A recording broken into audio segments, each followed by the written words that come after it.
Yeah, we make I make Seamoss gel, popsicles, and capsules. The popsicles are really going well right now. Nice. Cool. How long have you been in the business? About a year now. A little bit over a year. Wicked. And that's cool that you're saying popsicles, because not a lot of people are really doing popsicles. I know. Yeah. I was just looking for different ways to get my children to take their Seamoss without, feeling disgusted because the gel is nasty. So we came up with that idea, and it just really took off. Yeah, there's only one other place that I've ever seen like producing Seamoss popsicles. You might want to check them out for ideas, but they're in St. Lucia.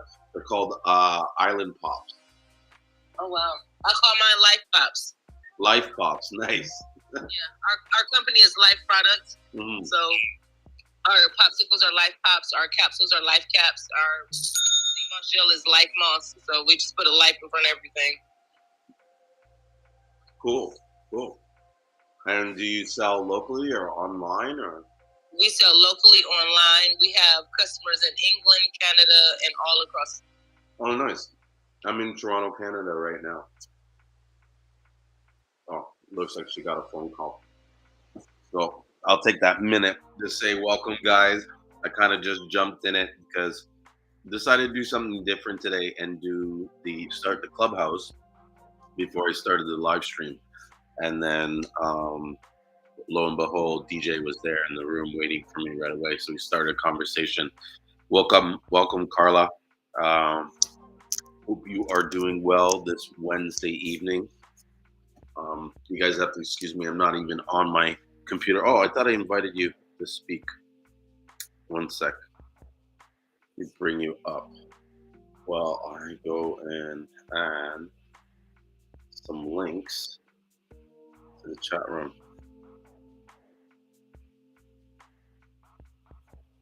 Hey, Carla, I see your hand up, but I'm trying to. Oh, maybe you didn't mean to raise your hand because I saw your hand raised, and that's why I was trying to invite you up into the chat to chat, but you're not ready to chat, so that's fine. It's all good in the hood. So I'm just gonna put this link in because I know there's probably some people watching that might want to join in on the conversation. So I'm gonna get started by getting that link in there. And if anybody has any questions, feel free to add it into the chat window. It's gonna be a little bit hard to see because I'm not using my computer today. So it says, hi, please tell me more. How do I order the whole process? Goes, can I get a sample for cheap? The best thing to do for us, if you want to get a sample, is just to give us a call and work something out. What we really do is we don't really give out samples, but we'll give you a discount on a small item, and you'll purchase whatever samples you want, and then we will ship them out. And if you make a larger purchase and you remind me about that purchase, I will give you credit on your future purchase. But we used to give out samples, and it started becoming like Costco, where people were lining up to get the free samples, but they were never actually buying the product. They were just going to everybody and getting samples from this person, samples from that person, and so that's not the kind. Like, I'll tell you this: you don't need a sample to look at our Seamoss. I know that sounds cocky, but it's true. Like, you have a problem with our Seamoss, then you just give us a shout. Check this out. I got the Moss boss calling me. Hello. What up? Gas prices. I'm doing the live stream. I'm doing a live stream right now. Oh, shit. Yeah, you want to join me? Or are you driving? No, I'm not driving. I just don't have no light right now. Yeah. Well, are you on Clubhouse? Come on Clubhouse. You know, I never figured out Clubhouse, man. Fucking, That's all I need good. to take those skills. I mean, that's what my sister is good. I'm Uh-huh. gonna get her to teach me how to figure that shit out. But real quick, Yeah. when is the Seamoss supposed to be dropping? I honestly, I meant to get it today, but I didn't, so I'll ship it out tomorrow. It's pretty much in the box. I just haven't slapped the label on it. Okay. Yeah, but I'll get it out quick. And you have it. I've just been a little bit. The weather's been bad here, bro. Like I haven't even been working that much. Right. Yeah. I'm in Vegas. Oh no. Home, so. Dude, I'm in like 5 feet of snow, and you're like, "Oh, I'm in Vegas." I'm like, you know. Y'all can't fucking leave, right? Not really, because I'm not that vaccinated. Tell some agent. You're not Jared. Yeah, hang on. Let me just answer this one question. She's asking me, do I offer free shipping to Canada? Give me a call because I'm actually in Toronto. So if you order enough, I'll work out a shipping deal with you. And my phone number is 647-628-9736. Yeah. Sorry. Go ahead, Bella. What were you saying? Yeah. Nothing about to run to the dispensary. Go get some more edibles. Nice. Enjoy your vacation trip, whatever business, Vegas life. You know. Well, you know my daughter's out here, so I came out here to spend some time with her. Oh yeah. Sorry, I forgot.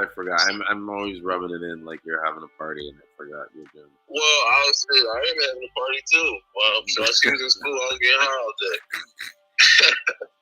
Kill 2 birds with 1 stone, right? Yeah. But I met a good friend too. But go ahead, because I know you're on Clubhouse. I'll hit you up later. Okay. To the airport. All right. Cool. I'll talk to you. All right. Bye.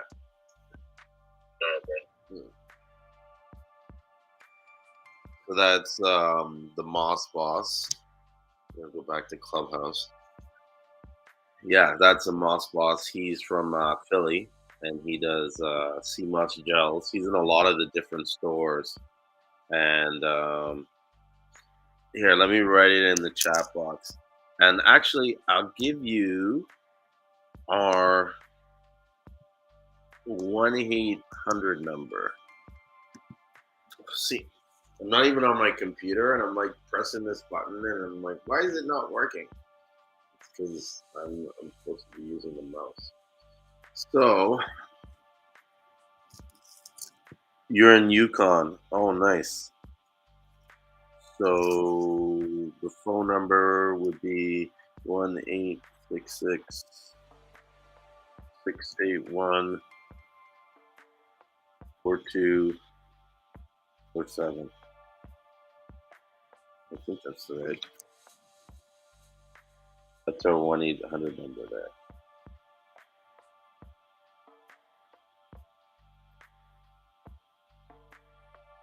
Let me double check that and make sure I'm correct. Yeah, 1-866-681-4247. So you can call that in North America toll free, and you can reach me directly, and we can talk about the Seamoss.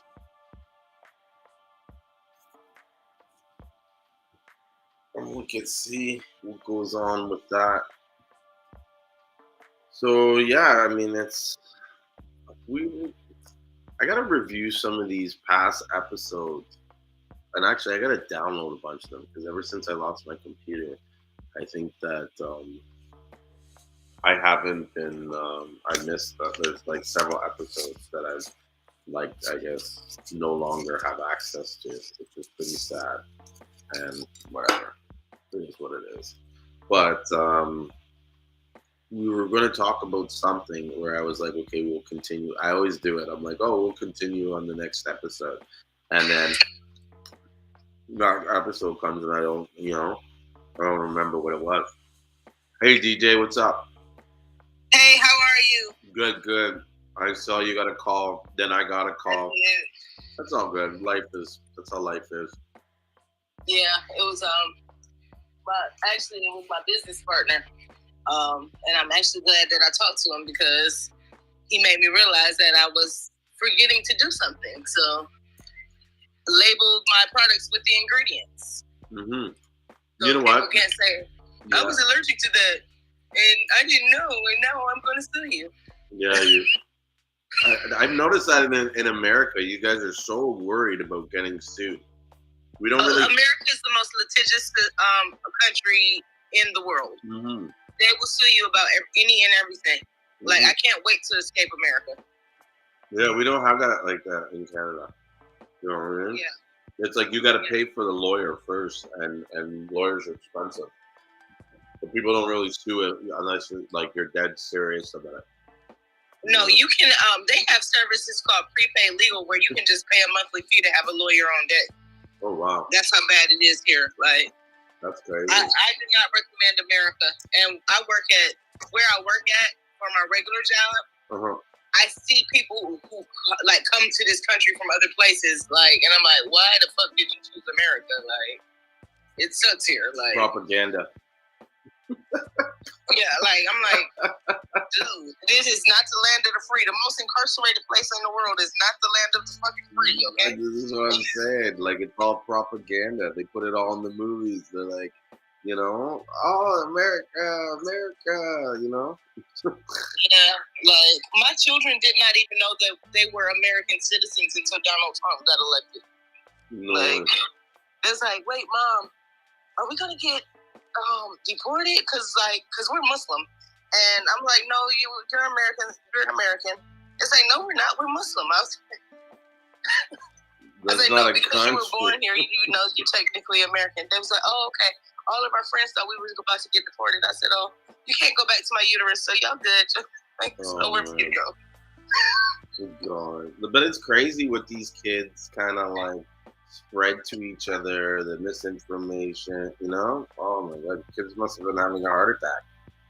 Yeah, no, they were. Well, Donald Trump made some little comments about Muslims when he first was running or whatever, and they're super liberal parents. Friends have super liberal parents, so of course they were spewing that all day, and I'm like, little do y'all know I'm not a Democrat.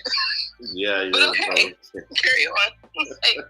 I just don't discuss my politics with people. I just listen. Like, oh, okay. I'm a little bit of Republican and a little bit of Democrat, so that makes me 100% independent. Yeah, there you go. I'm not anything, and I honestly haven't. I think I voted once. And I not to say I regret it, but I only voted because there was one thing I wanted them to do, and that's what I ever cared about. Right, and it's like, and I tell my kids, like, it only matters.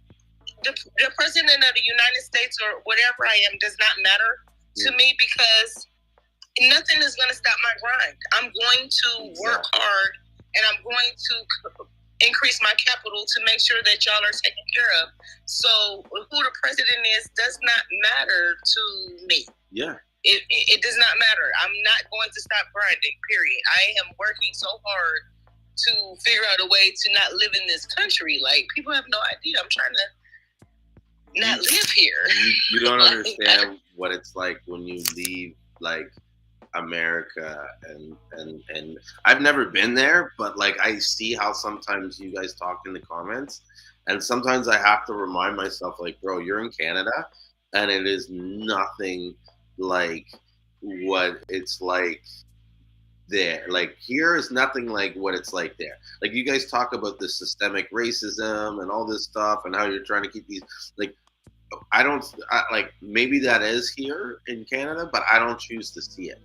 You know what I mean? And so therefore I don't experience it. You can probably have that choice there. Yeah. Me here, as a Black woman raising Black sons, I don't have the choice not to see it. I see it in how the teachers interact with my Black sons. Mm-hmm. Once they start getting bass in their voice, once they start getting a little height to them and a little muscle to them, then they want to act like they're, they want to treat them as men, even though they're still boys. Whereas I can visibly see a white kid will do the same infraction that my son will do, and my son will receive a harsher punishment automatically. Like, same exact record, it happens all the time. And that's why I teach my children to advocate for themselves. And I established a rapport at my children's school. Like, my kid, every teacher knows me, every administrator knows me. My children know that I have their back, but my children also know that if you cut up in school, I'm going to cut up on you. Like, I don't allow them to use their melanin as an excuse for bullshit. I don't allow that. Like, my son, he'll say, well, I did da-da-da, and I'm like, well, what did you do? What could you have done differently in the situation to have a better outcome that would have been more appeasing to you instead of what you got? What could you have done differently? Because we're going to go with the assumption that the teacher automatically has certain biases. So we're not even going to deal with her because I've been telling you that you have to learn what you have to do regardless of who is teaching it. You have to learn it regardless. So what could you have done differently? And I always turn back the accountability on them. If it gets too crazy, then I'll shoot an email and I'll say what I have to say to whoever I have to say it to.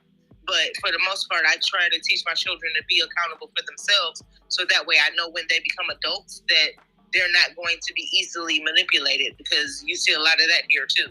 Yeah. Like, no, I agree. Their kids need to be more sort of understanding about the decisions that they make and the outcomes that come from those decisions. Like, right, you have to think about a couple of steps. Like, okay, this happened. If I do this, then it's a possibility that this, and this happened. You have to think about the next 4 steps. I'll tell my children the minimum, the next 7 steps. What happened if you do this? Think about the next 7 things that might occur before you make your decision, because you're going to be held accountable. It's the consequence for every single thing you do. Some consequences are good and some consequences are bad. You choose. You don't get to choose your consequence, but your action decides if your consequence is going to be a good consequence or a bad one. And I try to drill that. I have 5 children. I try to drill it because I'm to my sons, I'm raising someone's husband one day. To my daughters, I'm raising someone's wife one day, and someone's mother one day, and someone's father one day. And I want to make sure that my lineage has a firm foundation.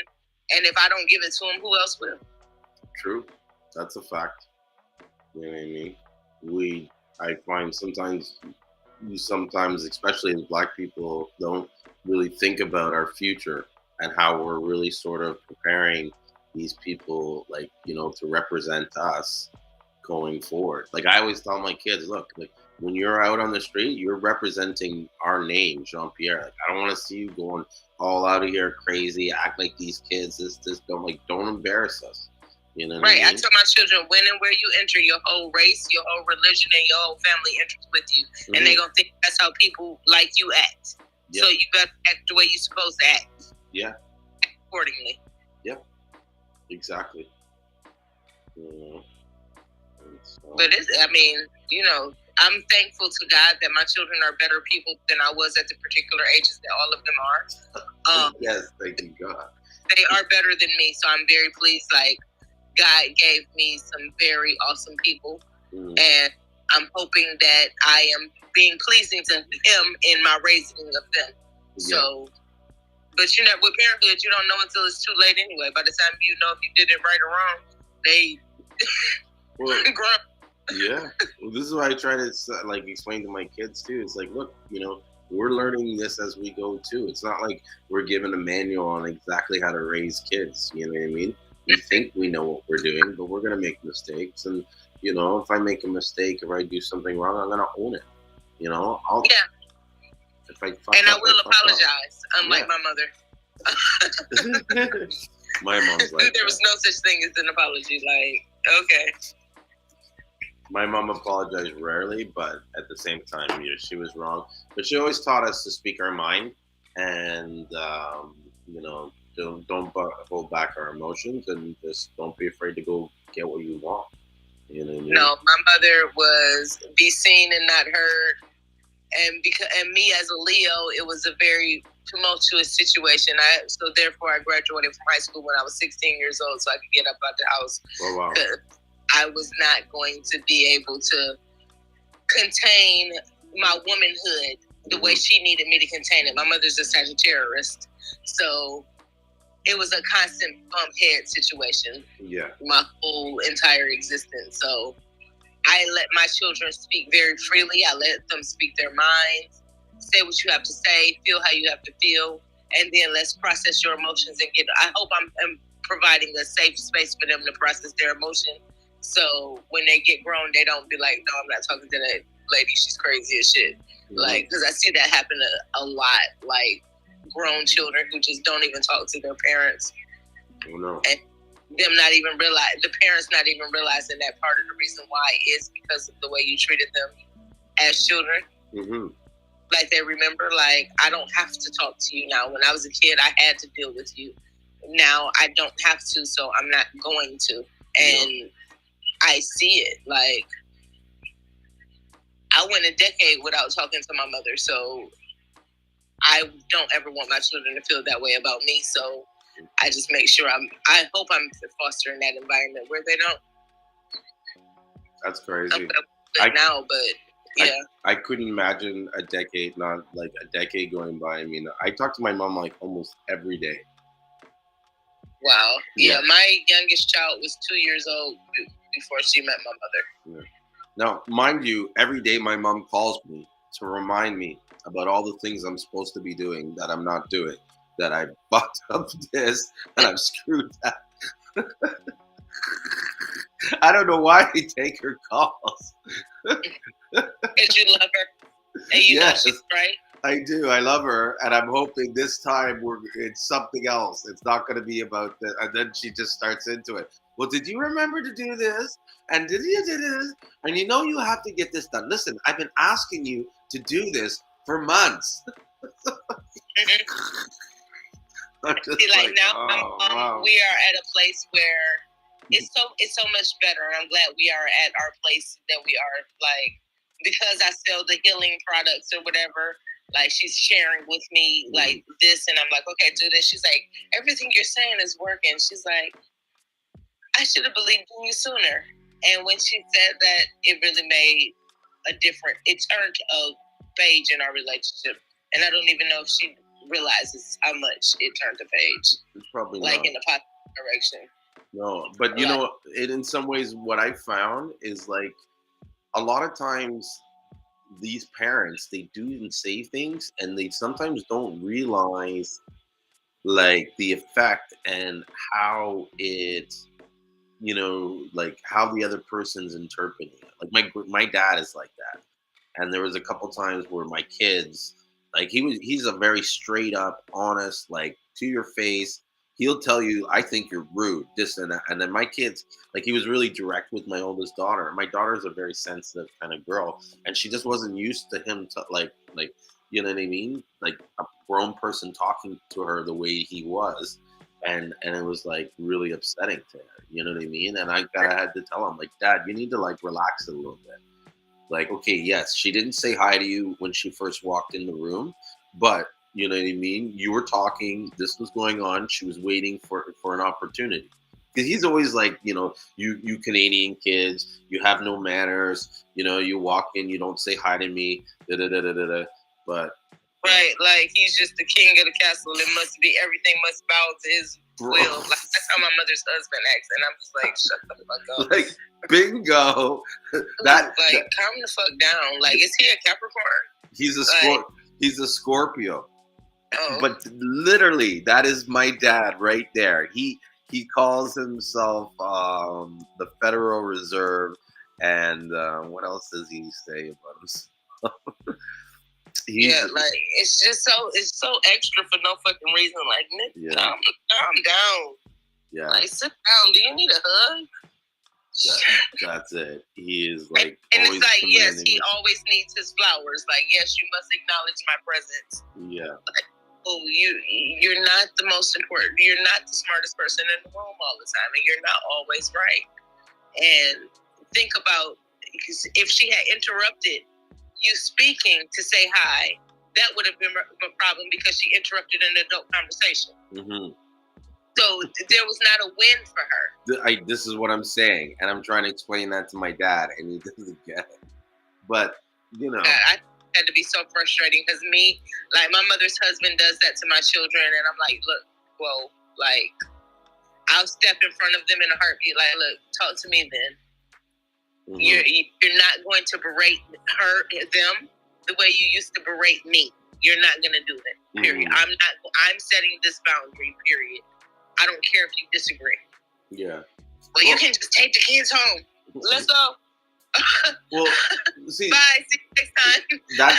That's the good thing about my dad. My dad is a very, like, open-minded person where if I have an issue with him, like, see how you, like, have that issue, and she's like, well, take the kid. My dad wouldn't say that. He'd be like, okay, you know what? Maybe I have been hard.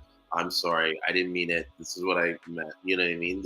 I just want this or whatever. You know what I mean? Like, he's a reasonable man.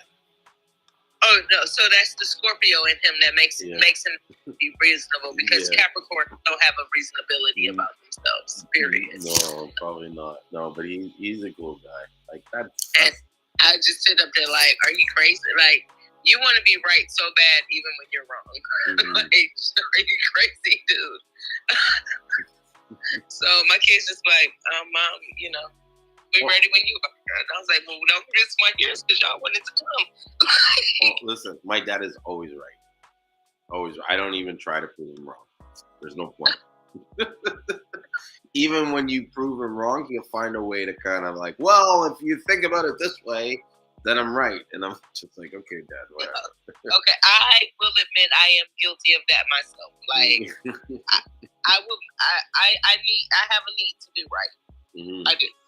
I'm a Leo, so it is what it is. Like, yes, it is. Yes, but I usually am. I mean, to my credit, I usually am right about most of the things that I feel like I'm right about because I will be quiet on a situation that I don't know anything about. Because it's better to just be quiet than to prove yourself to be an idiot. So I don't mind being quiet if I don't know nothing about the situation, but if I know something about it, I'm going to speak on it. And I'm going to be right. You're going to understand I'm right. And when you understand it, the sooner the better. Shit. That sounds so funny. No, it's true. It's damn nerves, too. Oh, shit. Well, what are you going to do, family? Well, we're going to keep pushing these little Seamoss products. Yes. Anything new that you're thinking about doing? What company do you use to ship? Because that's an issue for me. How are you? What do you mean, like from St. Lucia to? No, I had a lady who was actually in Canada who wanted me to ship her a sample pack of the Life Pops, which I wanted to do, but like the box that I would send. The same size box that I would send somewhere in America would cost me $19 to send it in America, but to send it to Canada, they was like talking about $35, $40. And I'm like, that shit is fucking crazy. Yeah. And so then she suggested a shipping company, but of course I didn't write it down. So I have to like research. So there are a number of shipping companies. Do you use Shopify for your website? I don't use Shopify. I have but I do have a website. It's EC. I made it on EC. Well, actually, I didn't make it. My sister made it on ECWID. And then I just bought the .com so we could have the professional email address, so we could get invited to different. It's a few different vending events where if you had a .com, you get a discount on your vending amount as opposed to just a Gmail address. So it was important to me. So we got that. What's your website? Lifeproducts.company.site. LYFEPRODUCTZ.company.site. Company and then what? SITE. Yeah. Site. Mm-hmm.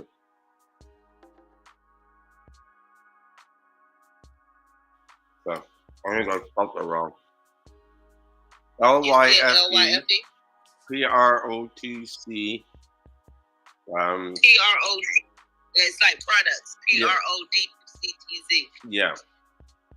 Instead of an S, it's a Z. And then company.site.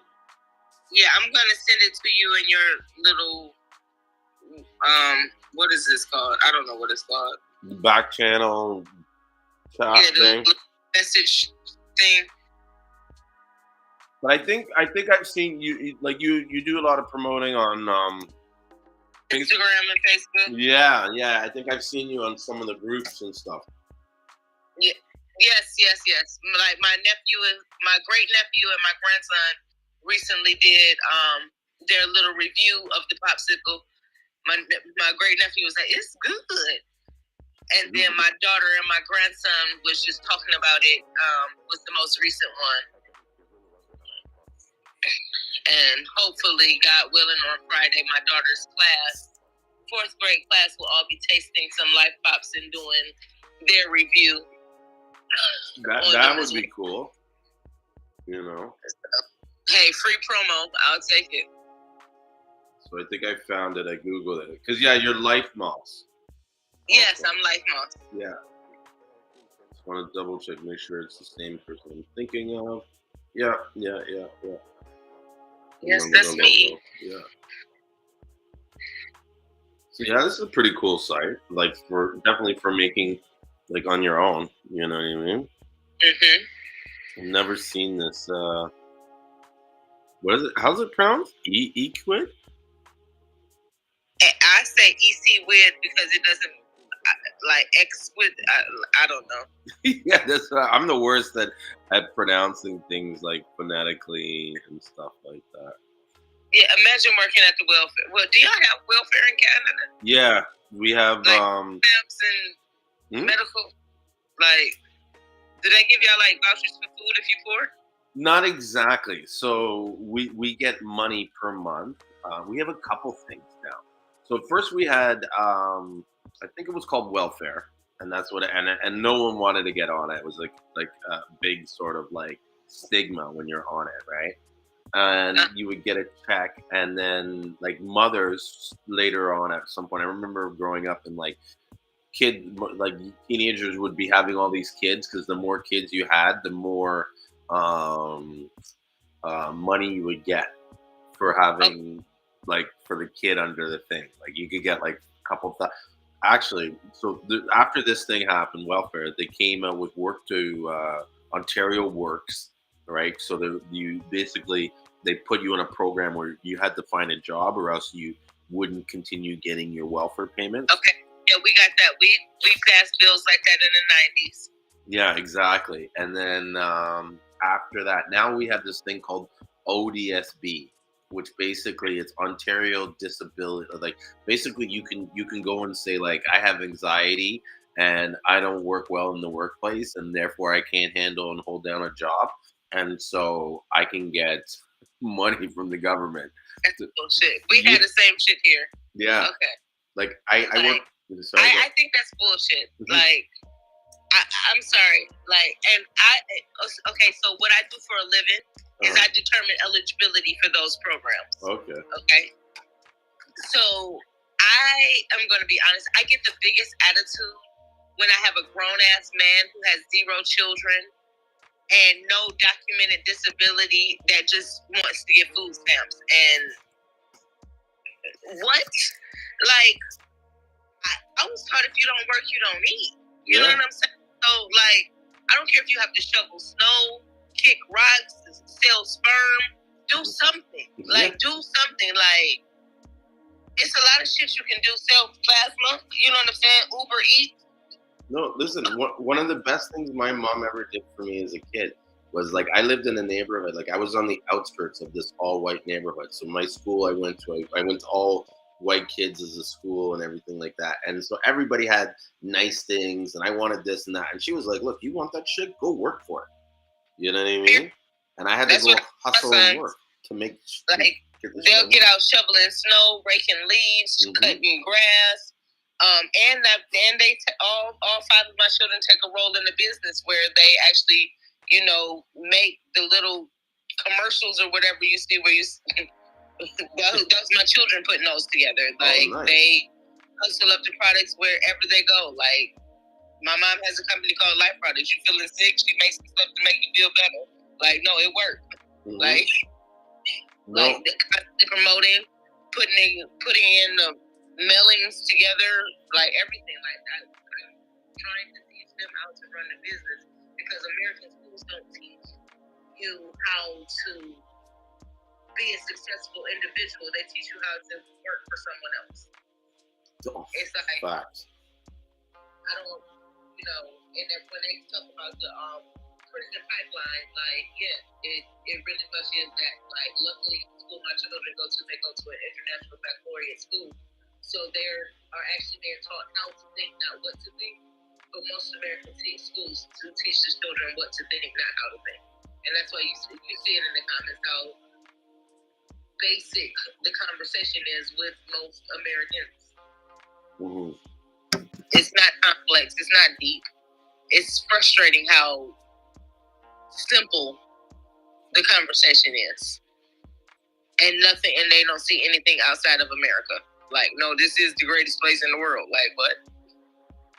How do you base that on? Like, you like, and the thing is, it's not even a black-white issue. It's a have versus have-not issue.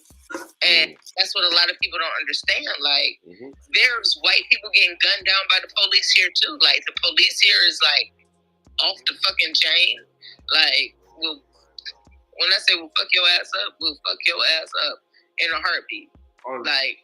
Yeah. I don't doubt it. It's the training that these guys have.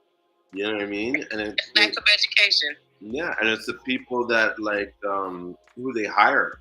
You know what I mean? Like, they hired the dudes that was bullied in high school who have a vengeance to get out on everybody who was the cool kids when they were the corny kids. Totally. And so now they're the police, and now I have power finally, so I'm going to exert it whichever way I want to.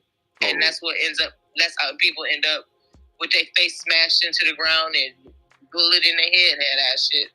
That's why since my sons were 2 and 3 years old, I've been teaching them how to survive the police. Like, if you get pulled over, you put your hands up on the dashboard.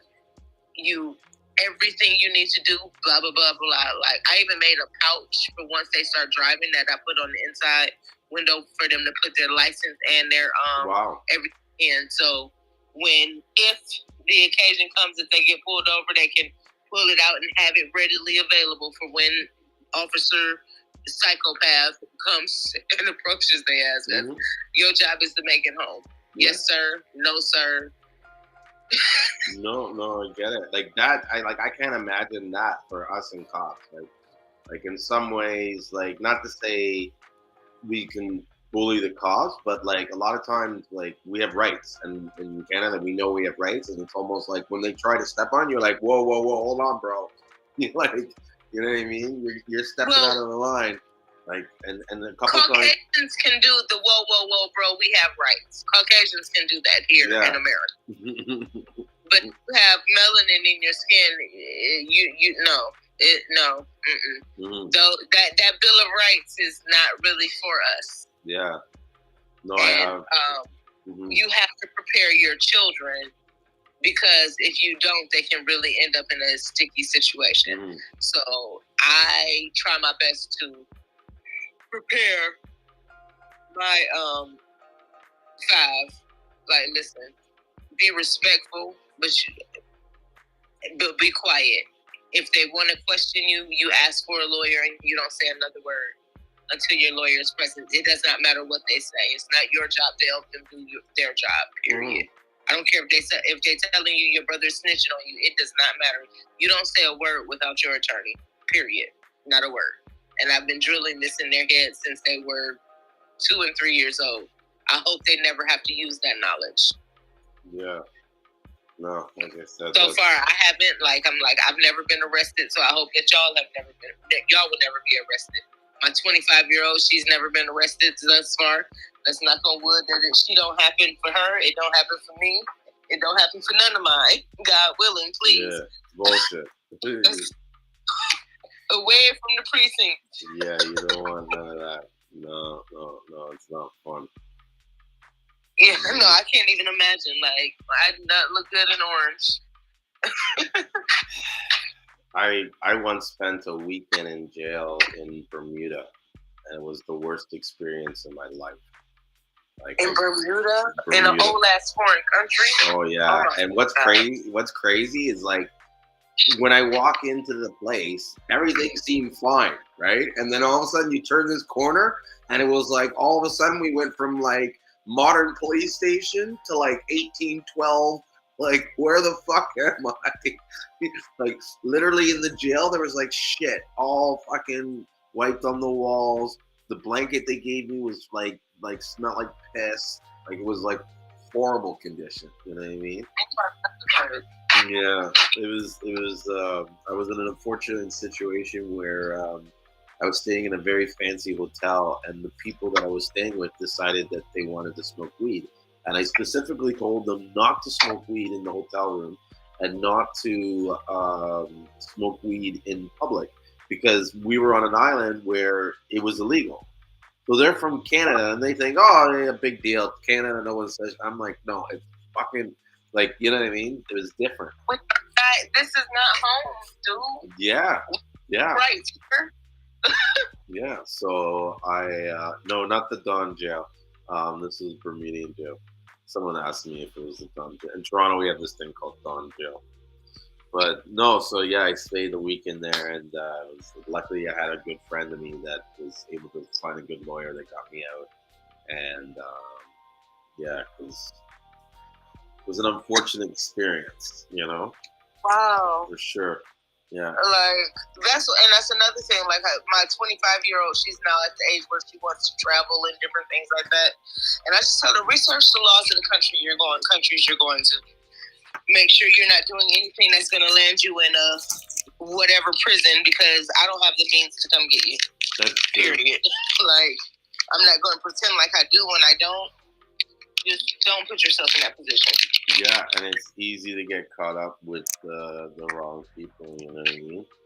Right, like you hear about the lady who did some time in the Italian prison.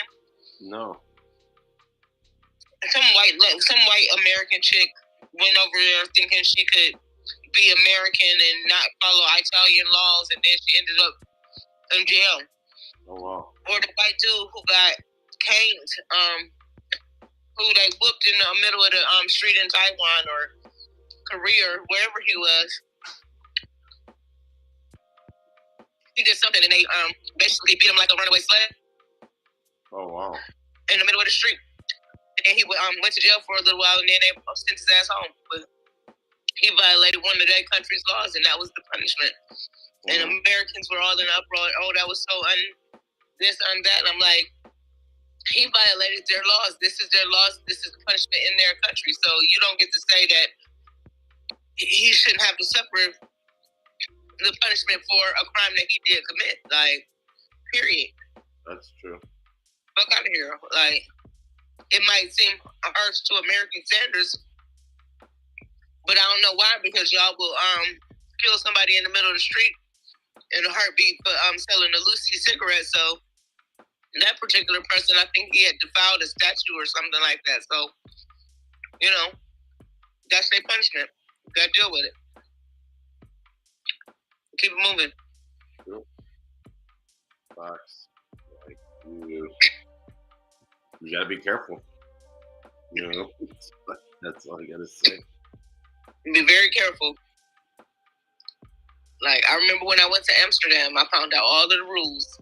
I'm like, okay, I'm not getting caught up with nothing. I'm not going to jail. I had fun, and I made it home.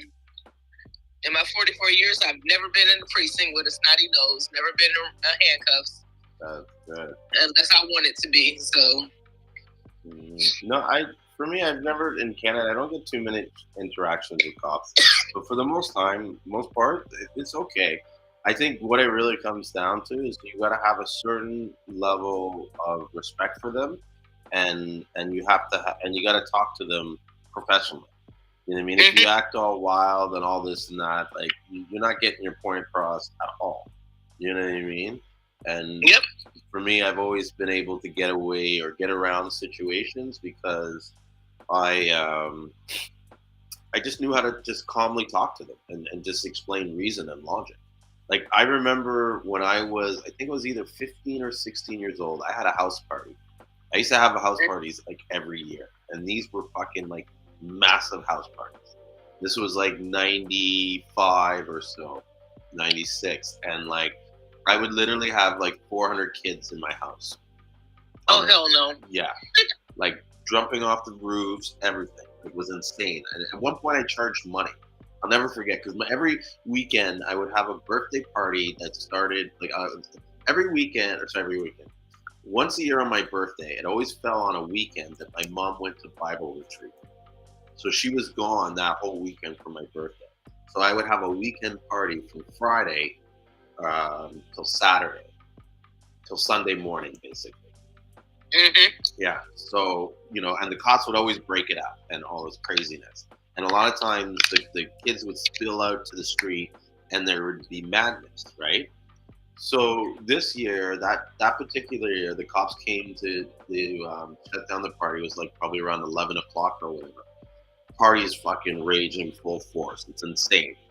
So they're like, yeah, we're here to shut you down, blah, blah, blah. And I'm like, bro, you serious? He's like, for real, you want to shut us down? Are you thinking about this? And he's like looking at me like, what are you talking about? I go, yeah. I go, listen, you can shut the party down. I go, but where do you think these kids are going? And I'm standing at the door talking to them, and they're at the door. Party's blazing, music. I go, they're going right onto that street.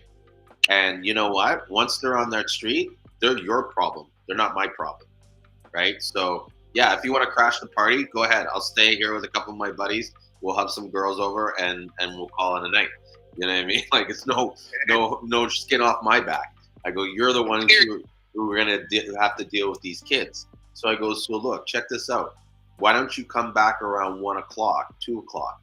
I go, by then, by about 12:30 or so, I'm gonna start playing some shittier music, and I'll wind it down so that a lot of kids leave. Then you can come back and bust the party, and then you know what I mean. We both get what we want. And so the cops were like, okay, no problem, we'll come back. And so they came back around 1:32, and they're like, okay, we're here. You ready? And I'm like, yeah, it's dying down anyways. And so we had them cancel the party and shut it down. Right, it was logical and reasonable. Exactly. Like, you have to, like, that's the key to everything is logic and reason. And that's what a lot of people don't understand. Yeah. Like, And frustrating. People couldn't believe it at the bar. I remember, they're like, you talked to the cops? You did, and they laughed? What the? I'm just like, yeah, man. Because I know the year before, they crashed the party, and there was like a whole shit show in front of the house. And like they had to get like SWAT and ambulance, and there's fights and all this kind of shit. And everybody hung around for 2 hours after they crashed the party. Do you know what I mean? Thinking that they would get back in the house or whatever. But at least at this time, it was so late that everybody was like, fuck it, let's go. You know what I mean? But I used to throw parties till like 5 in the morning. And and your mother was reading the Bible, and you out here throwing the devil's parties. Yeah. I was such a bad kid. Birthday? What? When is your birthday? May 6th, 1975. Oh wow. Okay. Yeah, so I'm a Taurus, and I was he's a Taurus. He's May 13th. Yeah, that's I think my cousin's birthday is on the May 13th. But yeah, I was a real independent kid, and I saw myself as being the man of the house because my dad kind of left at a young age, so he was never around. So I was always there to kind of like assist my mom and help her out and stuff like that. I was a pure like mama's boy, and like every Saturday I would help my mom go shopping and do her thing, and we'd go to. You ever heard of Fabricland? No, we don't have that here. Okay, so in Canada they have this probably equivalent to Joanne Fabrics. Probably. Is it a place where you get like material to make stuff? Yeah. So my mom makes all her clothes and stuff. So she would have me follow around, and then she'd look at patterns and material and all that kind of shit. Okay. Yeah. Like I can sew and make shirts, and like I can. Oh wow. Yeah, and I can fix sewing machines and shit like that. My uncle he owned a sewing machine shop, so I used to sell sewing machines and fix them. So I was like a technician and stuff. Like I could sew a shirt together. Like I know how to use sergers and all that kind of shit. Yeah. Yeah. That was me, like young boy. Because you know what it was? Like I dropped out of school at an early age, and my mom was like, "You know what? If you're not going to school, you're going to work." And so I had to go work for my uncle. Yeah, that was good that she pushed you to work. Mm-hmm. I graduated from high school early because me and my mom didn't see eye to eye, and me and her husband definitely did not see eye to eye. So it was a very rocky experience. Mm-hmm. Cool. So what led? The reason why I probably won't remarry until my children are grown. Just because you don't want to have the issue of the father, the stepfather, like the experience that you had. I don't want a man over them. Yeah, I don't want a man. I don't want to put anyone in a position where he could hurt them. Then don't. I won't. No, but you just don't. Like you could have like when I was growing up, the one thing that I like loved and respected about my mom is that I could just tell her I don't like that guy, and the guy was That's gone. all I have to say. Huh? All I have to say is I don't like him. Yeah, that was it. He's a wrap. Yeah, that was a wrap. Okay, he's gone. I'll see you later. Sorry, I gotta go. My kids don't like you. Yeah, and I've said that too. Like my kids went to New York for the summer, and while they were in New York, I met this little youngin. We went out a couple of times or whatever, and then I guess he lost my number, and I lost his number, and it was just like it really wasn't a thing because I was like, well, I don't really have people meeting my children, but I made the mistake of allowing him to come pick me up at the house.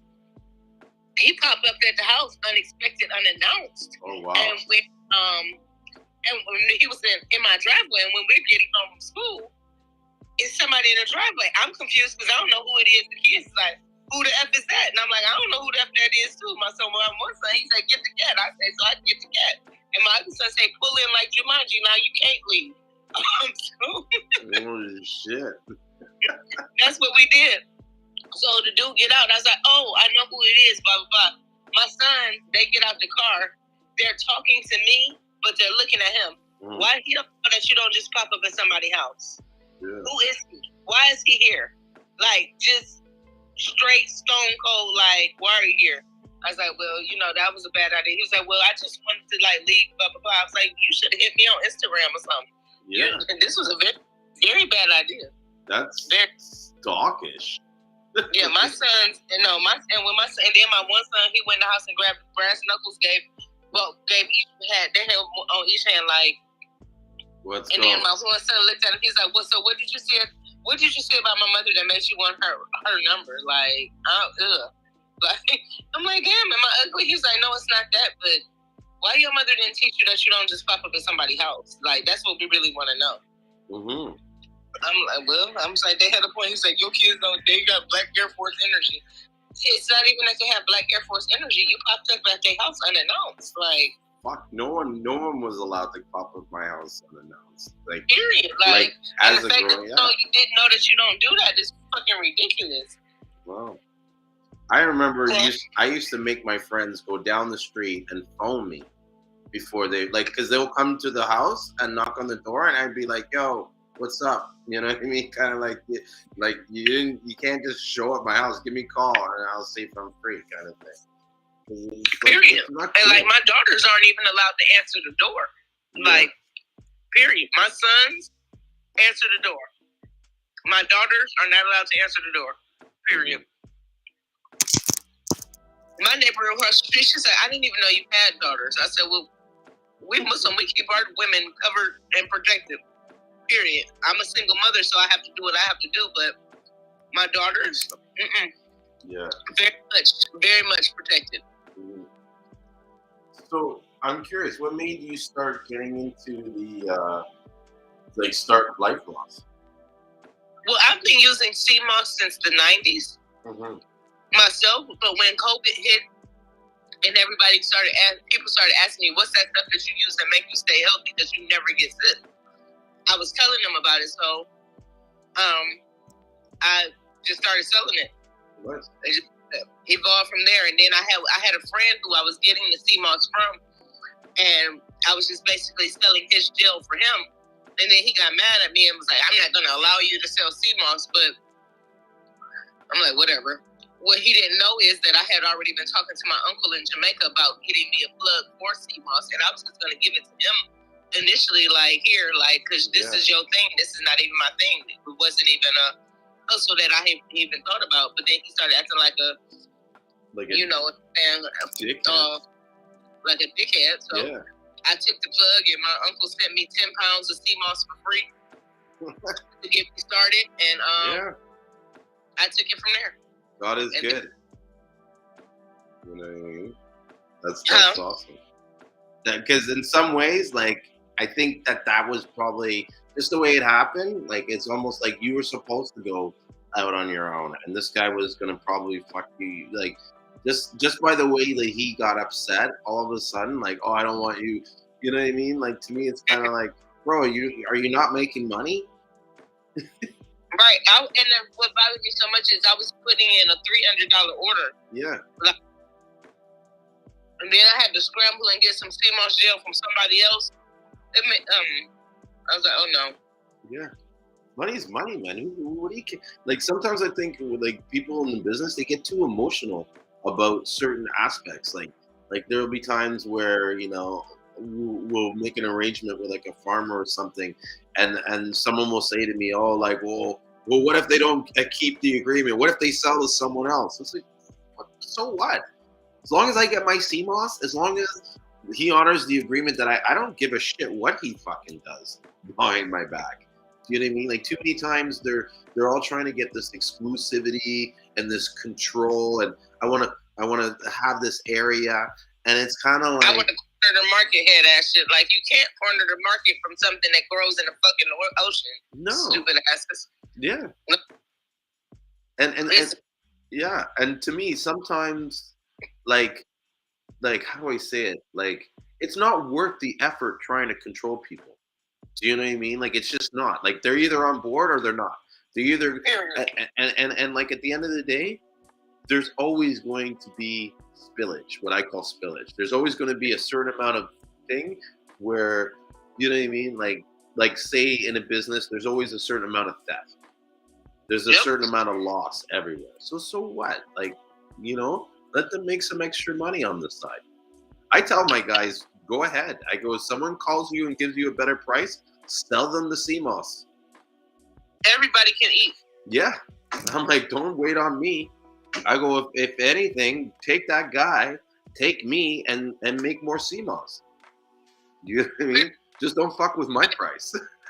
Like, what I do, like, when I started, I bought, like, a massive amount of Seamoss. And what I did is I washed it, I dehydrated it, and I ground it down into powder. Nice. So I could just have it on deck, and that's what I used to make my capsules. And I kept a little bit out to make gel or whatever, but you know, when it's in that form, after about a year, it looks a little bit different. Except for the ones that I vacuum sealed. Those look exactly the same as the day I put them in there. Yeah. Well, what happens is the air kind of oxidizes the Seamoss, and it turns it a little bit more dark. You'll find it goes like a darker brown. And is that the color that it's kind of going over time? It goes well, I get the purple, gold, and green. So I haven't noticed any of the changes in the colors with the gold or with the green or the purple. With some of the gold, and it's the species that's a little more thick, not the instead of the one that looks more spaghetti-ish. Yeah. So it's more the Eukinema. Yeah, that's the one. I'm horrible at pronouncing it.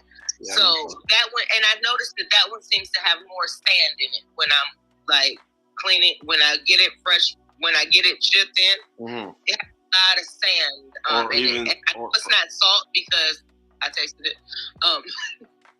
But salt's okay. It's gonna have, especially if it's coming from St. Lucia. A lot of the Seamoss that's colored is going to have salt in it. Yeah, no, I'm talking about the gold one. Like I had gotten a gold Ukima. Is that how you say Ukima? I had gotten that, but I hadn't got it. I had gotten it from Jamaica, and it was very heavy and it felt wet, almost like a moisture to it. Yeah. I didn't really care for that one. I like the one that's a little more like the green and the purple. Those are the gold one that's more like in the same family as the green and the purple. And I can't pronounce that word either, so I just... Garcilaria? So, yes. Yes. So the one you got from Jamaica that's a little heavy, what I found, this is from my experience with doing the research, is that a lot of the farmers down there, they're not going to fully dry their Seamoss because they're trying to like get as much value for the weight. You know what I mean? There's only so much of a like say there's like 5 cubic feet of Seamoss. It could weigh either 500 pounds or it can weigh 200 pounds. You know what I mean? Depending on how dry it is. And so they're going to weigh on the heavy. Another thing that I've spoken to some people in Jamaica and stuff is that they actually import Seamoss from other countries, like Philippines, because the demand is so high there. I don't like the I got some Seamoss from Vietnam last year. I don't know, but I hated it, and I ended up putting it in my fish tank. Was what I did not like is when what I always do is I wash it. I take like an ounce out when I first get it from a new supplier. I take an ounce out and I wash it, and then I soak it for an hour. This Seamoss expanded 9 times. Wow.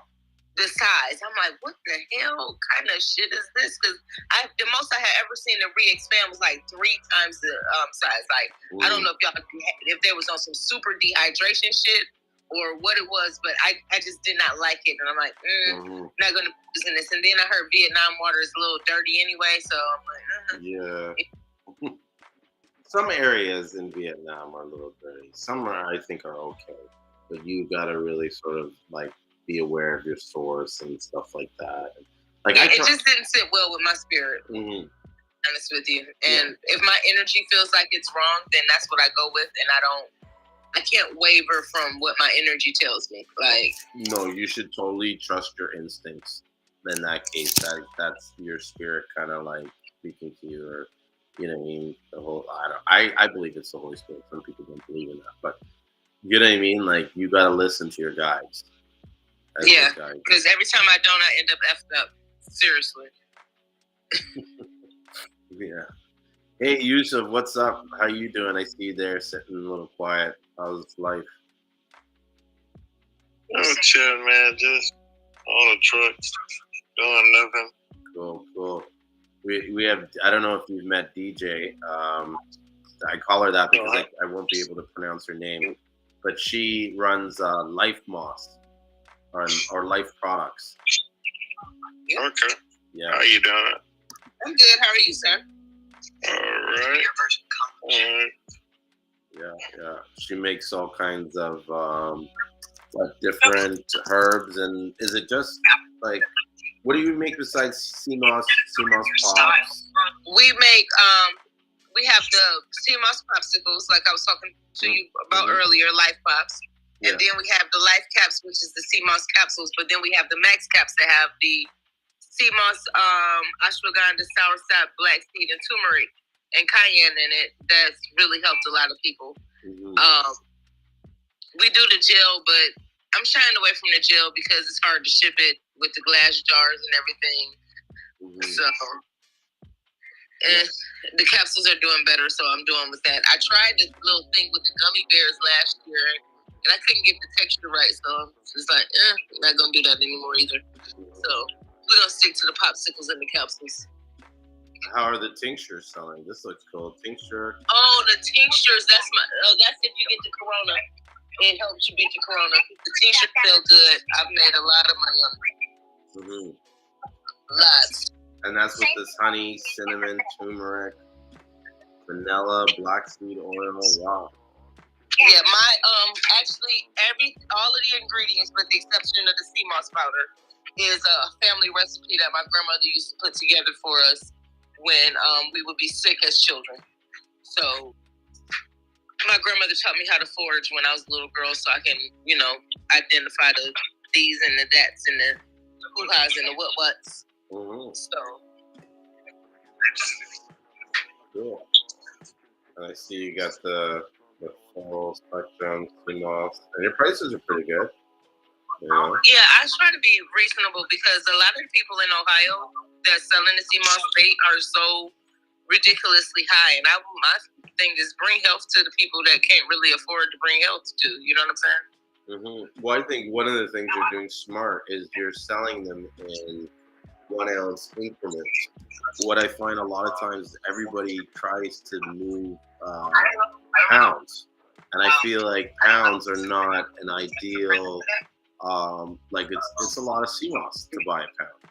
Right, everybody want to be the weight man. Everybody cannot be the weight man. I'm cool with being the black girl when it comes to like, everybody can't be my weight.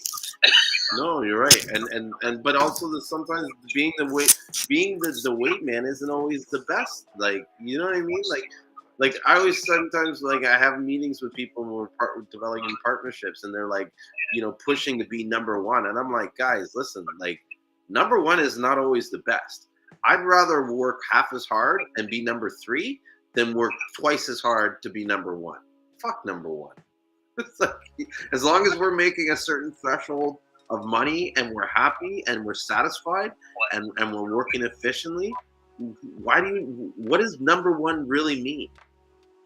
Everybody can't be the top dog, but the thing about it is, this generation has it all effed up. Like back in the 80s, I was born in 77. Mm-hmm. So back in the 80s, you couldn't tell who the top dog was because the top dog made sure everybody was eating and wasn't nobody hungry. Yes. Now it'll be 10 niggas going to the store watching one dude buy a Gucci belt. So they're not spreading the wealth. It'll be 10 dudes with $100 and one dude with no money, and instead of each of them giving him $10 to make everybody be on the same level, they'll just laugh and crack on that dude.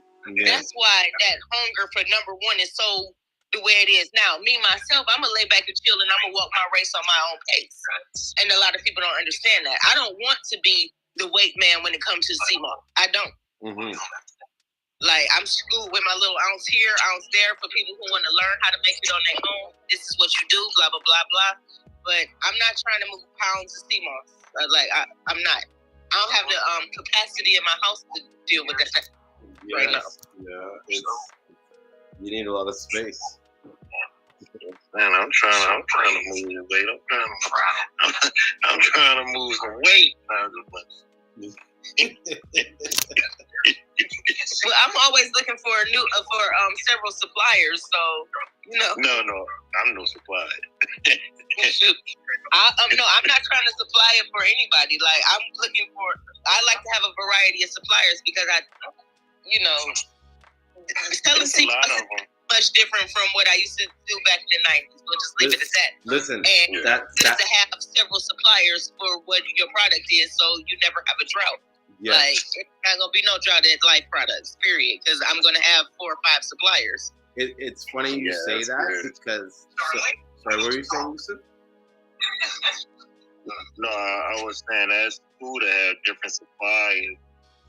Because I look at business like that too. Sometimes it's just hard to get certain things, so you need like a few backups just in case. Yep. No, it's true. But what I was saying is that it's funny that you were saying like that this is how like kind of like your previous hustles. I treat this like I'm shopping. Like, you know what I mean? This business is almost like that game. And It's exactly like the game. It is. Yo, I'm exactly just like trying to say it's almost like it's exactly. Like I didn't even. I'm like, yo, y'all just cutthroat for some legal shit. Like, goddamn. Yeah. Like it's legal. It's in abundance. That's how they learn how to they learn that from just how they grew up, like that cutthroat type of mentality, and the backstabbing, and it's not even illegal. Like that's the crazy thing. It's all legit, but they do it like they do stuff like they steal like in the streets and stuff. Yeah. They can't really get away from it. Some do. Yeah. Some are starting to understand the importance of kind of working with each other, or because here's the thing, this fucking market is huge. We're like, I keep saying it all the time. It is huge. Like I'm doing well. I tell people all the time, like I don't have any competition in Seamoss business because I keep outdoing me, so I know y'all outdoing y'all. Yeah. Like I am my competition. Yes. Because I have my client base, and y'all not gonna take them. Yeah. Period. So it is what it is, and I can't provide Seamoss to everybody in Cleveland. It's not possible. Impossible. Not right now. Like maybe if I can get a storefront, a couple of them, like 10, then maybe. But my thing is everybody can eat. As long as I'm eating, I ain't worried about nobody else. Like, but even if you got into a couple stores, there's nothing to stop. It's almost even better for you if there's other competitors in the store with you. Listen, we are in 3 stores. Like we are 3 local stores. Where you can go pick up your product, and we have popsicles available there. Like, awesome. Yeah. Luckily for me, I have two brothers who have corner stores. So yeah, they're little hood stores right now, but it's coming. But listen, I bet you can get it into almost any store. You just have to work with them. Right, like that's how I got it in there. So I was like, look, we're gonna put it like this first. It started out, can people come pick up the product from here? If I put their order together, and then can they come pick it up from here? Yes. And they had so many people coming in, it was like, okay, we'll put a couple of popsicles on the shelf. No problem. Yeah. So I know this. You go to almost any store and you give them a trial run with your product on consignment, they'll take it. Yep. That's it, and that's exactly what I did.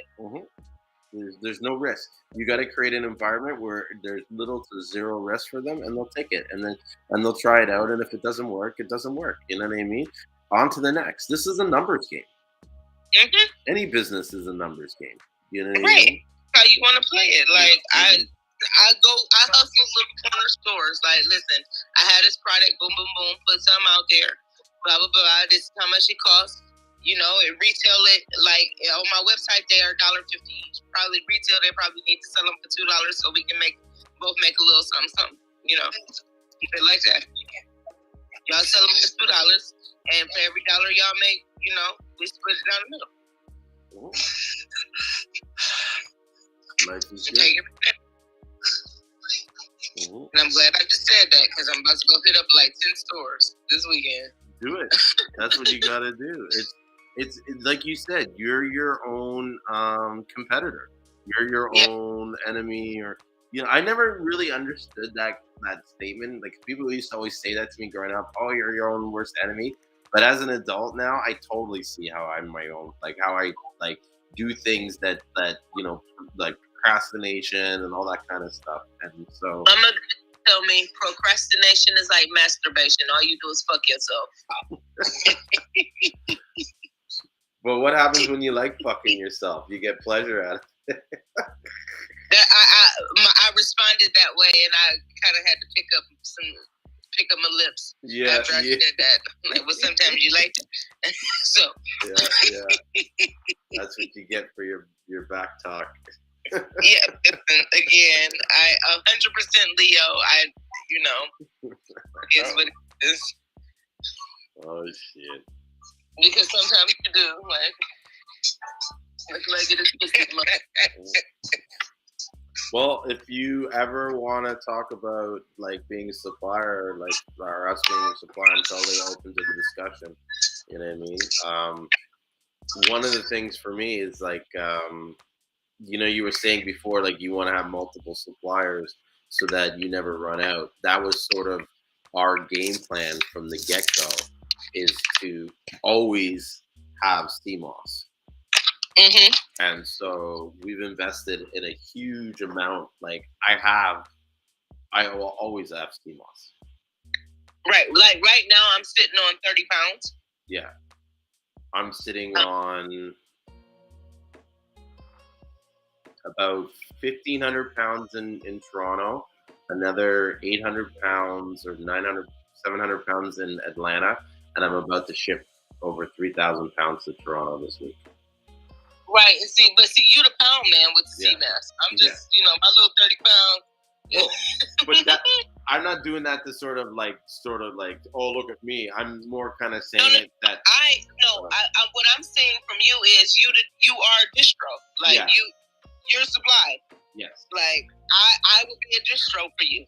Yes, you would be, and what I guess my point in saying it all is just like I have enough that you know what I mean. If you wanted to come to me at any time for 30 pounds, I'll have it. Right, and that's perfect, and that's perfect for me, because what I usually do is I get 10 pounds of gold, 10 of green, 10 of purple, and 10 of the full spectrum. Mm-hmm. Because when I make the life moss, I mix all of them together. Mm-hmm.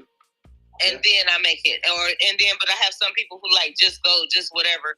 Mm-hmm. I charge more for that because I feel like you're messing up my ratio, so I'm gonna charge you more. Yeah, it's more work. Period. Like it is, but I do get to name it cute names when I use the all green. That's incredible, Hulk, and it comes out such a cute little green. It reminds me of David Banner. David Banner. No, I've actually been thinking about making some green Seamoss recently because I like it. It's a great cleanser. Yes. And see, my thing is, what I do is, if you get an equal amount of all of them, and they all of the benefits of all of them work together more efficiently with life moss. So that's a good point, because even with the full spectrum, like on its own, that's what I found is that like by having a balance between the other colors, it was like you got a little bit of the strength from the purple, a little bit of the different like cleansing and stuff from the full spectrum, and then the gold and stuff. I'm here. Yep. And when I researched it and I saw that each one had different benefits, I was like, well, if you mix them all, then everybody get all of the benefits. That's it. So that was my and like even when I make my powder, I washed all of it together, and then I dehydrated it all together. Oh my God, it was such a nightmare experience process. And then put it in a milling machine and then milled it down to the powder. That was a nightmare on Elm Street, my street, your street, this street. Like, Lord, let me know. Yeah.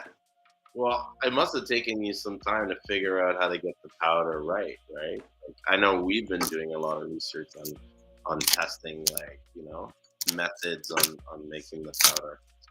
Well, what I did was I bought a milling machine. Mm-hmm. From Amazon, or? I washed it like I normally do, and then I put it on the dehydrator, and I let it cook down to very, very, very dried outness. And then I just put it in the milling machine, milled it into the powder. And is that a hammer mill machine, or is it just an actual grinder? It's called a milling machine. It's red and white. I can't think of the name of it right now because I'm not near it. Mm-hmm. But it literally grinds it down into a very fine powder. Nice. And then I contacted a company in Ireland who also makes the powder, and they let me FaceTime them as they walked through their milling process, and they did it exactly the same way as I did it, but on a grander scale, because they have the big giant milling machines or whatever. But they literally washed it, dehydrated, then milled. I'm like, okay, so that's what I do. So when I don't feel like milling out powder, I'll just order it from them since they do the same process as I do. Mm-hmm. But wouldn't they be grinding different species of Seamoss than what you're doing? Well, it was what they showed me was the purple, and it might be a different species, but it was the same colors. Okay. So, have you tried them yet? I did. What I did was I bought a couple of kilograms from them, and I mixed it with mine. all together. So I have like damn near a ton of this crap. Not crap, excuse me. We call it life powder. Yes. Life powder. Like I have like it's 21-pound bags of it, bagged up, waiting for me to turn it into powder. So. You know, as I grind more, I'll buy a kilo from them and then mix it all together so I keep the same blend that I've always had and keep it moving from there. Because sometimes I know I'm not going to want to grind this down. That's why I ground so much down last year, so I would not have to do this process. Like my kitchen looked like a dust ball for like a week. It seemed like it was like I say, Seamoss powder everywhere. My house, everybody always say your house smell like the ocean. I'm like, yeah. Well, it smells healthy in here, don't it? That's what it's like. Like at one point in my house, like in my condo, I had all the Seamoss there. Like sometimes 3,000 pounds, and like people would come in and be like, "Oh my god, what is this smell?" And I'm like, "What? It smells like to me. It was like, you know what I mean? Like I had no idea it smelled like Seamoss in my apartment." Someone asked here about, I think it's Maria. It says, does it heat up with the grinding? So how do you deal with the heat from your grinder? You do it in like spurts or? Well, the milling machine, it's not. I don't use a grinder. I use a milling machine where it literally just. I don't know what it does inside of that machine. All I know is I put the Seamoss in and then it down. About 2 hours later, I come back and it's a powder. Mm-hmm. And how many? I got the milling machine off of Amazon. How many pounds can you do at a time? I do. It ends up being a pound at a time. Oh, and so each pound takes 2 hours to grind. Yep. Oh wow, that's a long time grinding. Like last year, like I'm down to my 20 pounds now. I started out with 40. Mm-hmm. Last year, I literally took a week and I just milled up powder of Seamoss for a whole week. Like that's all I did. That was the only life product we was making was the life powder. Like that was it. Now once I got it all bagged up and vacuum sealed, put it up so when I need to make, you know, the capsules or whatever it is I'm making, I can just go to it. And then I have the rest of the regular Seamoss for, you know, making the gels and whatnot like that. Yeah. So you have the milling machine like you would use if you like doing flour or like grits or something, right? Yes, that's the one. Okay, yeah, I know what kind of milling machine she have. They have like the crank ones and they have the ones with like a motor on it. Yep, I got the motor one where all I got to do is turn it.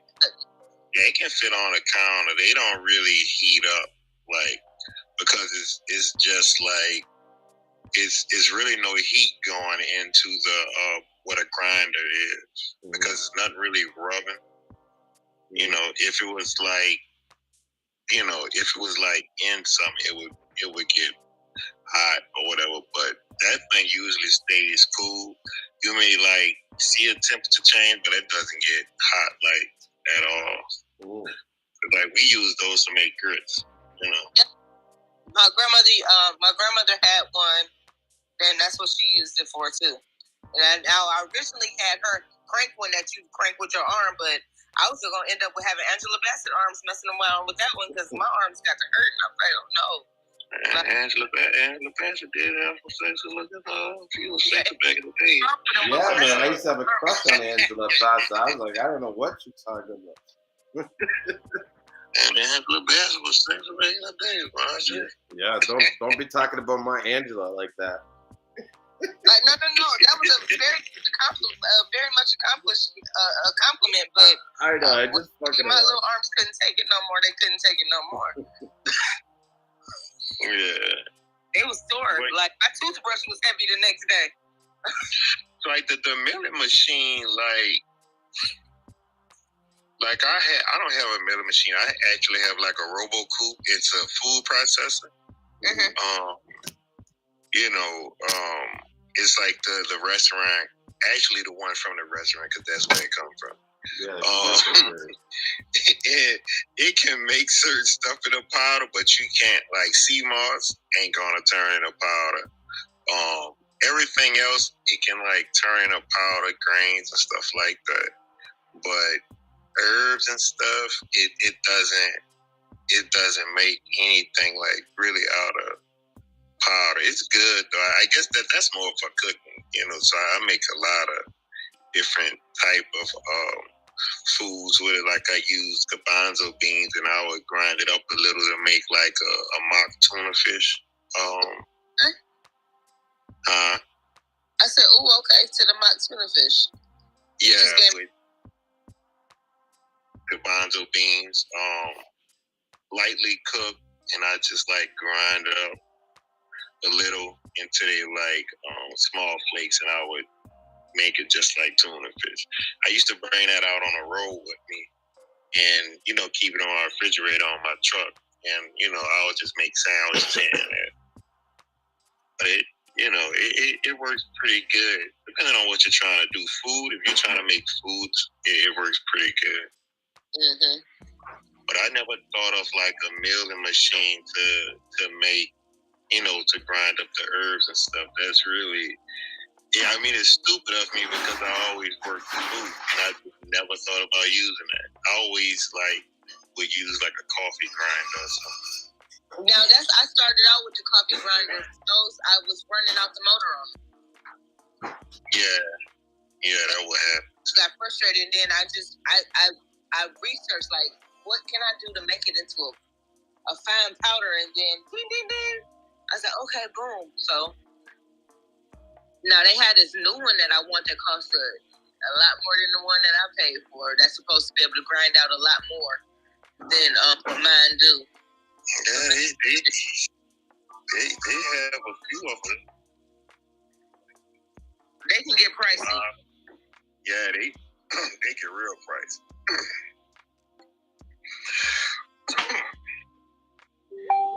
Well, I have to look at finding grinders too, because there's a lot of Seamoss that I've been putting aside that I've been meaning to grind up into some powder. So I gotta get on that. Yeah, I think the Seamoss business is gonna be my way. I can job. Seriously, that's what I'm hoping. Sorry, you're hoping the Seamoss business will be what? Be my key to be able to quit my job. Yeah, you could do it. I mean, I've been working for the county government for 15 years, and I'm over it. And if they force that vaccine or test like they're talking about doing, I'm not gonna have no job anyway because I'm not doing nothing. My mother taught me that it was not safe to stick objects up my nose, so I'm gonna go with that. That's the reason why I'm not getting that test every week. And I'm not sick, so I don't feel like I need a vaccine that you can still get it, catch it, spread it, die from it, whether you have it or not. So yeah, that's what I'm trying to figure. Makes no sense. With my natural immune system for $200, Alex, I'll do it. The vaccine God gave me. Thank you. This is what happens when you elect puppets into the government. You know what I mean? These guys have no logical, no sense of logic and reason. They're just repeating what they've been told that they need to repeat in order to keep their job. Yep. I told my job that I was trans-vaccinated, and they said, "What does that mean?" I said, "I'm not actually vaccinated, but I identify as vaccinated, and I want to be treated with the same respect as those who actually are vaccinated. And if it's that, then I want that boy to get them out." And I got in trouble. Oh shit! Because I said the boy to get out of my bathroom because they got this. They have this lady who was not always a lady, who uses the ladies' bathroom now. So because she wants to be a lady now, and that's fine. But I want to be vaccinated, but not actually vaccinated now. So I think it's fair. So, but apparently it's not fair. But whatever. I don't know. It's a topic I'd rather not get into. Just because I have family that identifies as that, and I have different opinions. than what I do too. And my they said the same. They like, listen, I respect you for who you are, but respect me for who I am. I'm trans vaccinated. Period. They said fine. Like. And that's the thing. I keep my opinions to myself. You can be whatever you want to be. That's it. And I tell people I'm vaccinated. I'm like, yeah, I'm vaccinated. I've been the first. I was the first one in line. I honestly think that I'm. I honestly think that I'm. Like I've developed antibodies. Like I just don't. Like my immune system is so strong that I just. I can't get COVID. Right. It's the Seamoss. Like everybody I know who's been on the Seamoss has not gotten sick from none of this. Like my mother and my grandmother, they actually did take the vaccine, which whatever. But I make sure that they take these Seamoss products every single day. My grandmother used to get an asthma attack if you looked at her too long. She hasn't had an asthma attack in 2 years since I've had her on the Seamoss products. So I know it's helping her lung function. And since COVID is a lung situation, a respiratory situation, I'm believing that these products is what's been keeping them cool despite them choosing to take the vaccine. Like my mother got it, my sisters got it. I'm the only one in my family. My kid's the only one who ain't got it in my family. But I'm a conspiracy theorist. They know I'm not getting it. Yeah. Well, I don't think it's so much there's a conspiracy, but I do believe that this was like there's certain powers to be that saw this as an opportunity to squeeze money out of the system, and they created an environment which allowed this to perpetuate, and it's all a money play at this point. Like and I don't like Dr. Fauci. He reminds me of Gargamel. Like how Gargamel was always he's the same guy that went on back in the days about HIV. The same asshole. And nobody act like they remember. I was born in 84. I remember a lot of stuff people tend to forget, like faces, like it's a lot of stuff people just tend to forget. I'm like, man, y'all don't remember this guy back in the day? But they act like they don't. All of the children that he messed up forcing that AZT medicine when it wasn't working. Like he's known for forcing medicine that don't work. Like that's what his whole thing is. Like that's all he does. Like but a lot of it too is because he's put his name on it or some kind of like stamp, and he's got it's his. A lot of times people do fucked up things for money or for like reputation or for like their legacy. Like, you know what I mean? Like their job or their, you know what I mean? He's getting a that promotion. Killer. Yeah. Let's just call it what it is. He's a serial killer. I mean, like, up on it. I think he really over here. Yeah, like over here, now they're trying to make it where your phone gives you some type of alarm when you're in a place where it's highly contagious with COVID-19, so your phone go off. Oh, you're in a red area, and that shit is insane to me because I'm like, okay, all the black areas is going to be the red area, like what black folks say. I'm like, this is bullshit. I'm like, these people actually want you to put an app on your phone that tells you where it's highly contagious, like where COVID is. And I'm like, man, this is bullshit. It always pings on my phone over the road all the time. I'm like, see, people think you'd be talking about some conspiracy shit, but some of that stuff be kind of like on point just a little. Yeah. Because I'm like, man, this shit is crazy.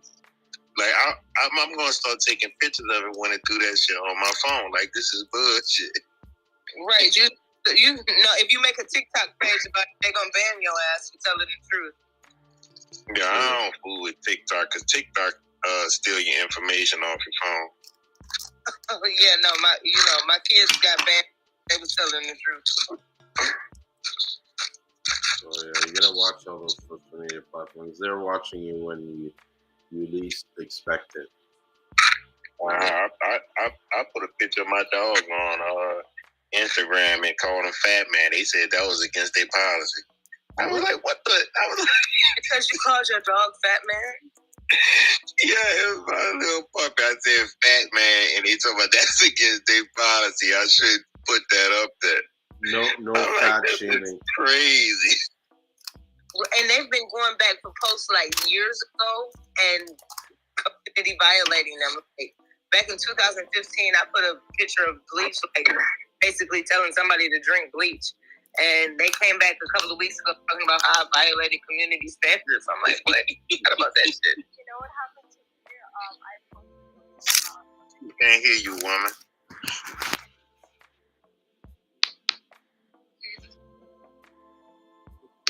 Still hard to hear you. That better? A Yeah. little bit. Yeah, a little better. Better? Okay.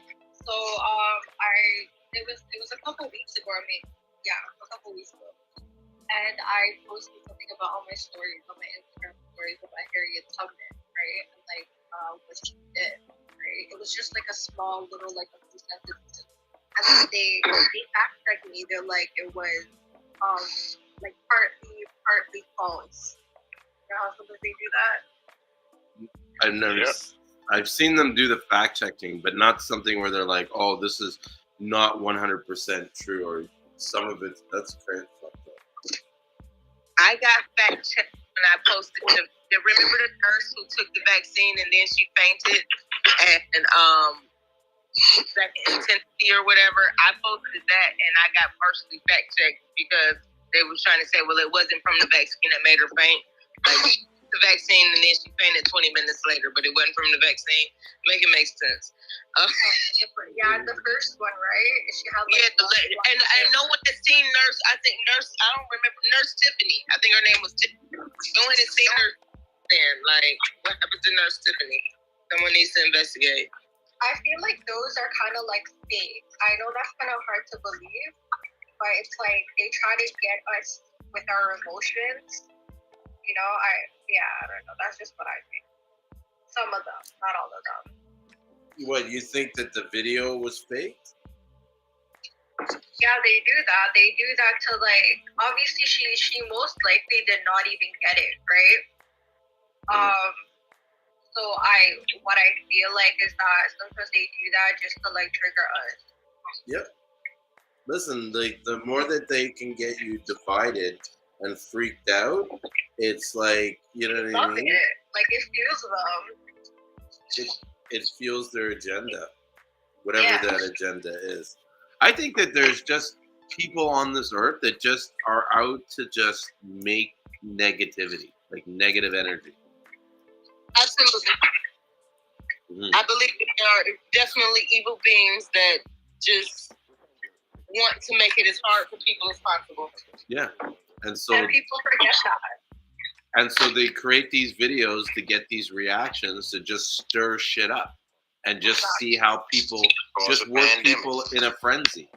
Do you know what I mean? Because even with the COVID, like in the beginning, you saw that happening where there was this huge divide about those that were this and those that were that and like everybody freaking on each other and almost like to the point where they were like about to like go fist, like fighting. You know what I mean? I had a friend that had like a literal meltdown. You know what I mean? Because of like all this like fear and like all this shit. Because he's in Hollywood, and like his wife was a stylist that not Ben Affleck. Huh? Are you okay? I thought I heard you coughing. Yeah, I am. It might be that corona when not me. Talking too loud. You get a life tincture then. Not me. I wasn't coughing. No, I don't. My coughing is due because I'm in this dirty ass truck. It stayed dusty. I can't clean it out good enough. I need a HEPA filter, whatever it's called. This shit ridiculous. Mm-hmm. Oh man. Yeah, this truck.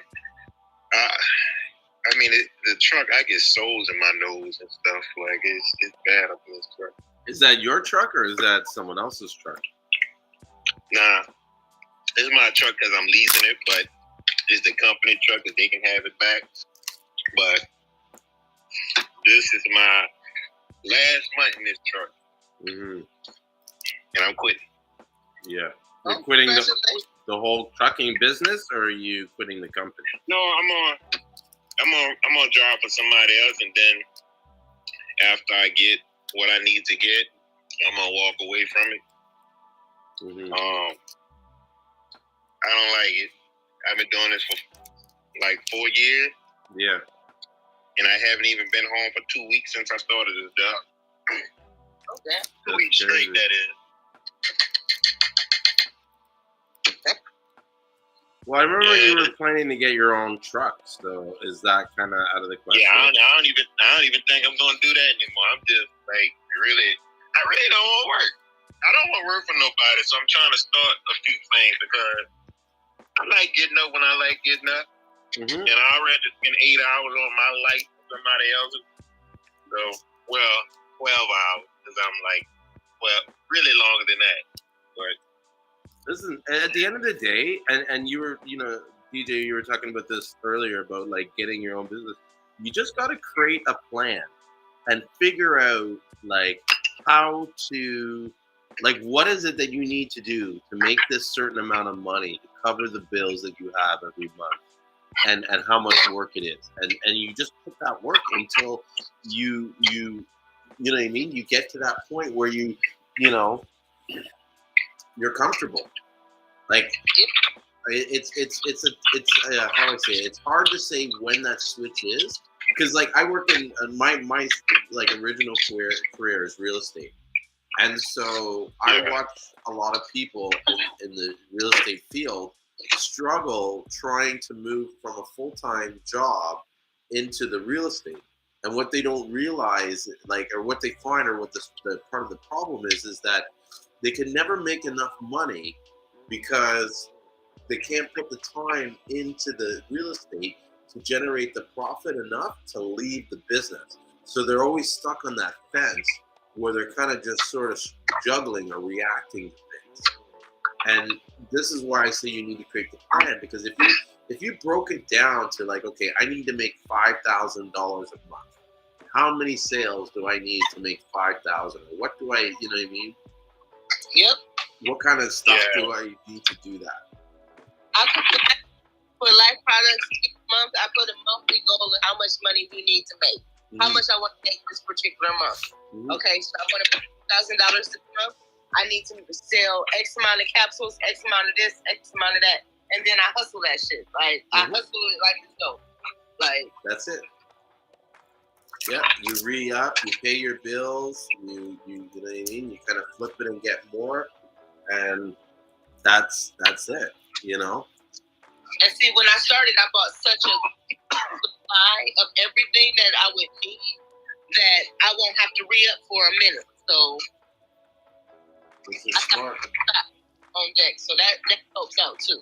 Yeah, that's something too that I see a lot of people struggle with when they're trying to sort of get to the next level of sales. It's like they don't take a good look at what they're ordering and how often they're ordering and the amounts. Because sometimes, you can spend a little bit more money and you can double up your order and you don't have to buy it. You have it there for longer. And it's like not only are you saving money on the bulk purchase, but you're also saving money on having less shipments. Like every time you ship the product, that's money that's lost. You know what I mean? Like you can't recoup that. It's a hard expense. So you want to eliminate those cogs, the cost of goods. That's one thing I have with this partner that I have with the product. We're constantly looking at the product and how we're delivering the product to see how we can reduce, like even scrape $1 here, 20 cents here, you know what I mean, to save on the overall product. So you can make money. I'm trying to have it where I only order from my suppliers once a quarter. Yeah. And think about it. Imagine you ordered all your supplies once a quarter and you timed it. And so you had your bottles like ordered once in a quarter.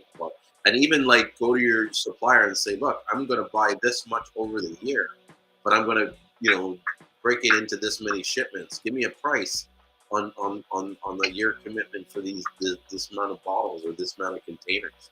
I know a guy, sorry? You said what? No, I was about to say, I know a guy, friend of mine, who does Seamoss, and he's got like 3 or 4 pallets of jars, mason jars, sitting in a storage thing. because he went and bought like half a container of jars. He never will run out of jars, and he paid cheap for the jars. He buys them once a year. Yep. Same. Remember in 2020? Of mason jars. Sorry, what were you saying, Maria? Oh no, I was just saying. I believe like in 2020 there was like a somewhat of a shortage. Oh yeah, huge shortage. There still is a shortage. Listen, go on any. Go on. Reason for it. Yeah, right. Yeah. I haven't purchased a thing of mason jars since 2020. That's how many jars you got. I went mason jar crazy, and then I went to little bag that I fill up, that I put the capsules in. I bought thousands of those. Like, once I decided that this is what we was going to do, I just stocked up on all of the like supplies, so I would not. I hate to run out. I hate running out of stuff. So no, and that's the key for scaling. Running out means loss of like revenue. You're losing money. You know what I mean? The second you don't have the product to ship, and that's the thing. You're gonna go somewhere else. You know. You don't want to go anywhere else. About to re-up on my the bags that I put the popsicles in. Like right now, I only have 1,000 bags here at the house, so I feel like I'm running short. So it's time for me to get more. Reading up before, like for us, when we get to say 500 pounds or 1,000 pounds, that's when we're ordering more Seamoss to ship, so that because it takes like a week to get here. In the event that like we don't have to stop selling any orders. It's just like business just keeps moving. Yep. And for me, once I get to 10 pounds of Seamoss, then it's time for me to re-up, because I'm not selling enough to, my 30 pounds is cool. Mm-hmm. Like, if I get to 10 pounds, then I know it's time for me to order some more, and do it like that. But right now, we're good. Mm-hmm. It's exciting, though. No, that's a fair amount to be buying and making the gel and stuff. You know what I mean? Like, yeah, it's powder. Yeah, and powder. Yeah. You guys use a spreadsheet for inventory? I do. Yeah. I don't keep a spreadsheet. Use an Excel worksheet. Mm-hmm. I don't keep so much of a spreadsheet for inventory, just because I manage a lot of it with my Shopify app, but I keep a spreadsheet to know, like, just how to price the products, to make sure that, to figure out my costs. So I know exactly how much the Seamoss is costing me, how much does it cost when I sell it at 2 ounces, 4 ounces, 8 ounces, whatever number. I need to know, sort of like what my bills, or what it's costing me. So I don't sell it for less than what I paid for it. Right. And see, I sell my raw Seamoss by the ounce. Uh-huh. Only the people that I'm selling it to they're not trying to be Seamoss distributors. They're just trying to learn how to make a gel on their own, or whatever it is. Like, I had this one guy, he rehydrates his Seamoss and puts it on his salad. Personally, it's not something I would do, because it seems a little slimy, but hey, this is what you want to do? Wash it, put it on there. I don't care. Yeah, to each his own. Everybody has their unique way of taking Seamoss. There's no right or wrong way in my eyes, at least. Yeah, all I know is the babies love the popsicles. Oh yeah.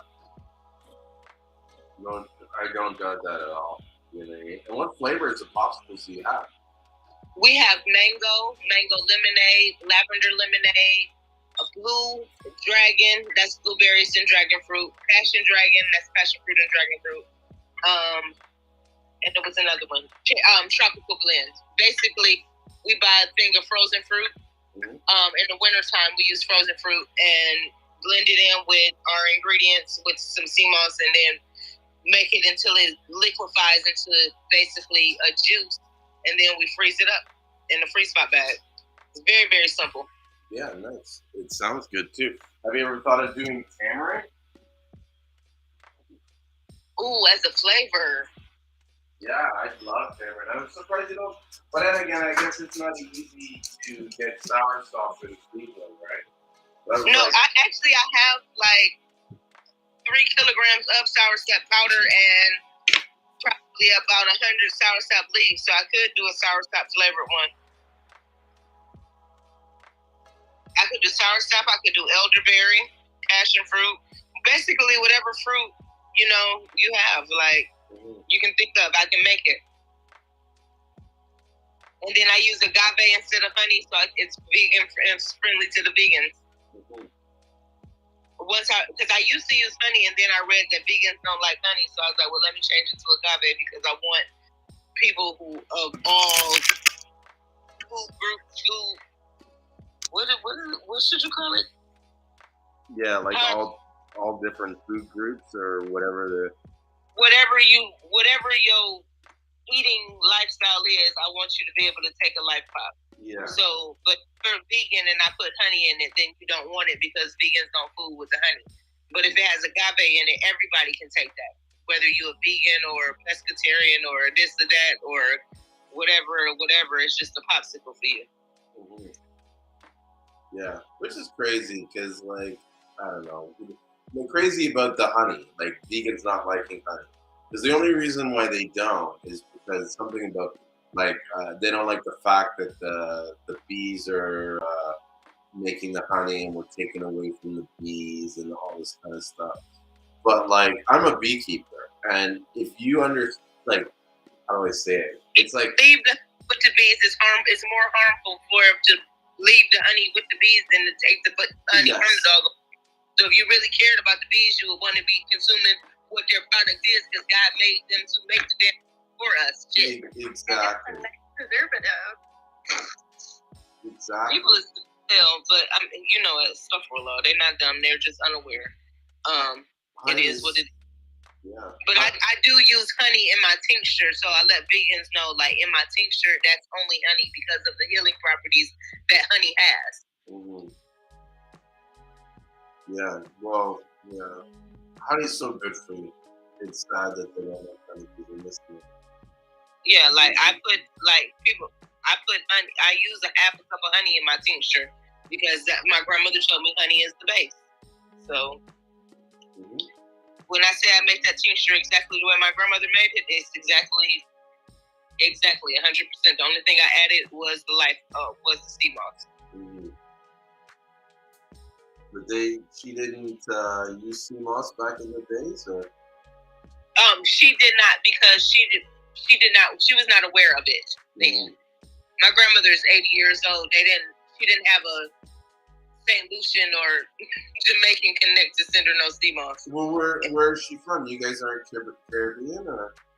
My grandmother isn't. Not this grandmother is from North Carolina. My Caribbean side is on my father's side. Oh, okay. So no, she was just regular, from the States, like. Yeah, North American. Yeah. No, I get it. And so, yeah, they're not gonna, know too much about Seamoss. Right, but then on my dad's side, we got Dominicans and Trinidadians and Jamaicans on his side, so yeah, we know about a lot more things as far as the herbs and the roots and the thises and the that's. Mm-hmm.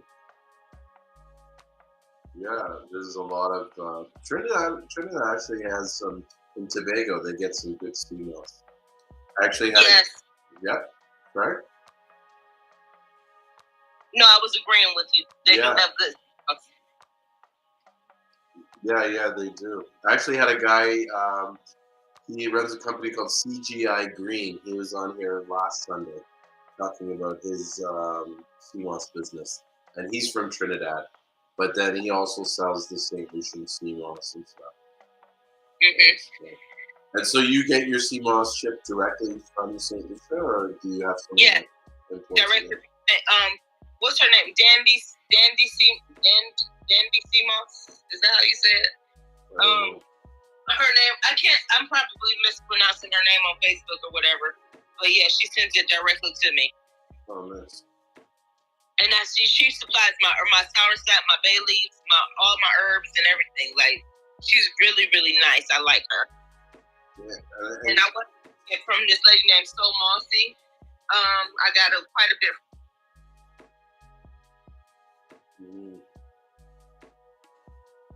She got a phone call. I love that name, So Mossy. Yeah, that is a pretty cool name. Yeah. Yeah. I think I know who she's talking about. The girl that does the from St. Lucia.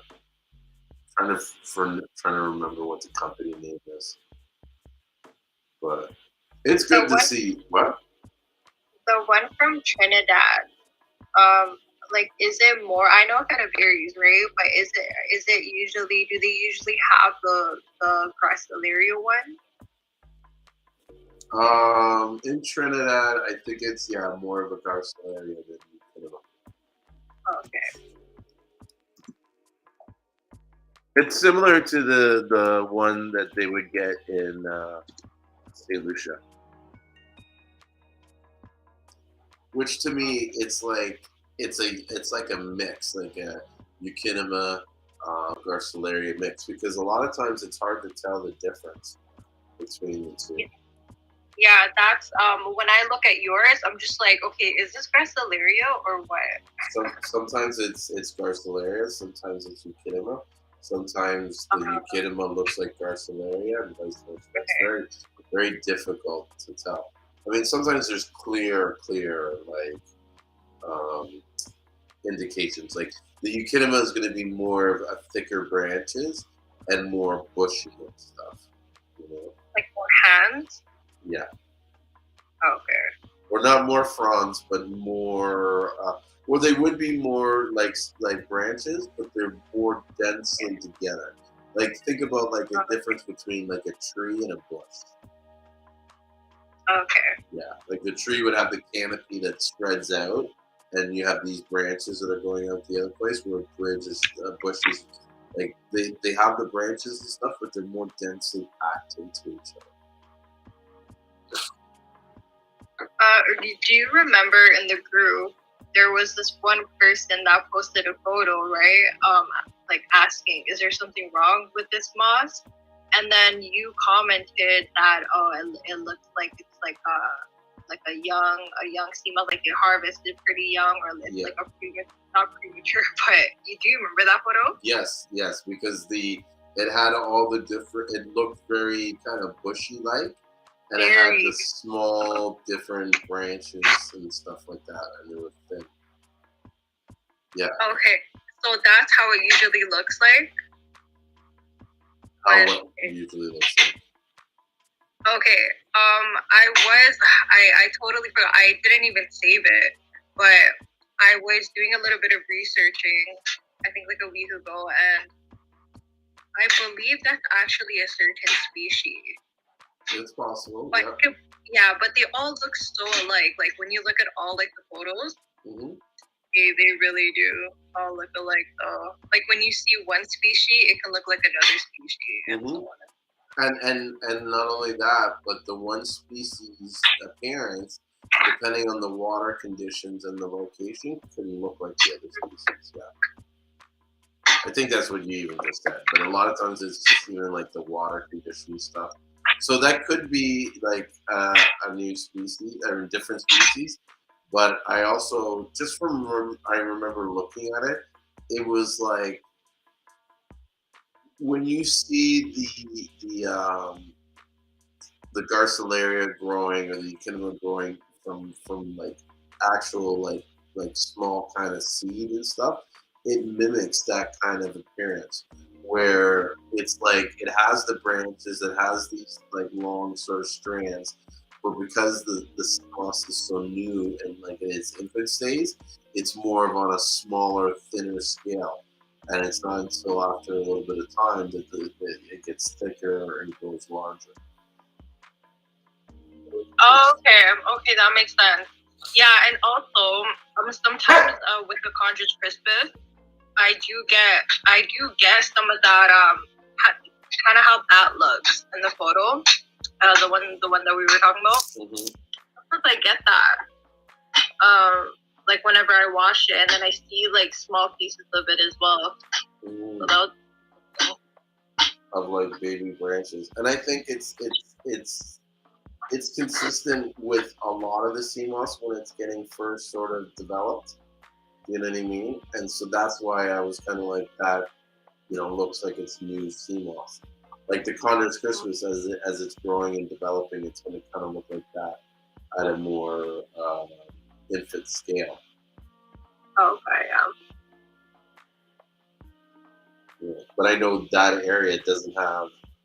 But didn't she say she got it from St. Lucia, or where did she say she got it? I can't remember. like in general. Yeah. Yeah, from what I heard so far. Yeah. It was St. Lucia, that's what I remember. Because I know you can't get Conjures Crispus like that. You know, that's only personal. I know I've asked you this before, but I'm just gonna write it down. Mm-hmm. Where exactly do you guys have the farm again? You guys usually get it from? What area? So where we buy the Seamoss from is an area called Pralin. It's pronounced Pralsin.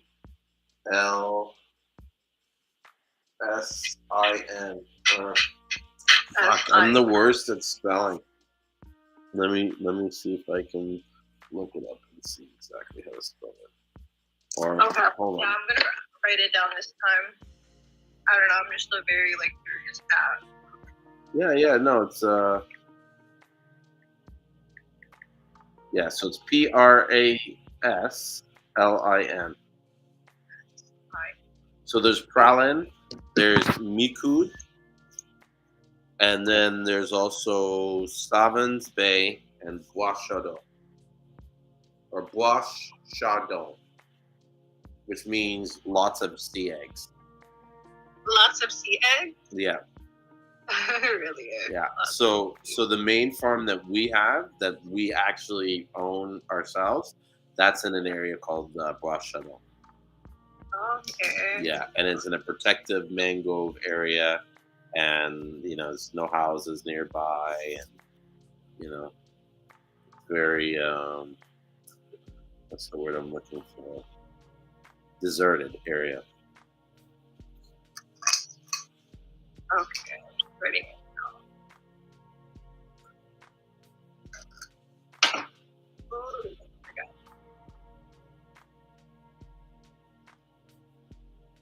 Yeah, your guys' island names, they're very it sounds very ancient. The what? Sorry? It sounds very ancient. What does? The island names. What? Oh, you mean the beaches, like where the parts are? Oh, is that what you were naming? Yeah, they're not islands.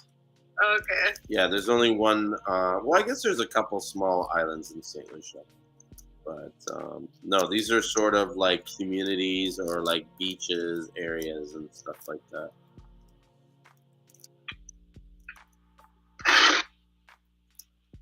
Yeah.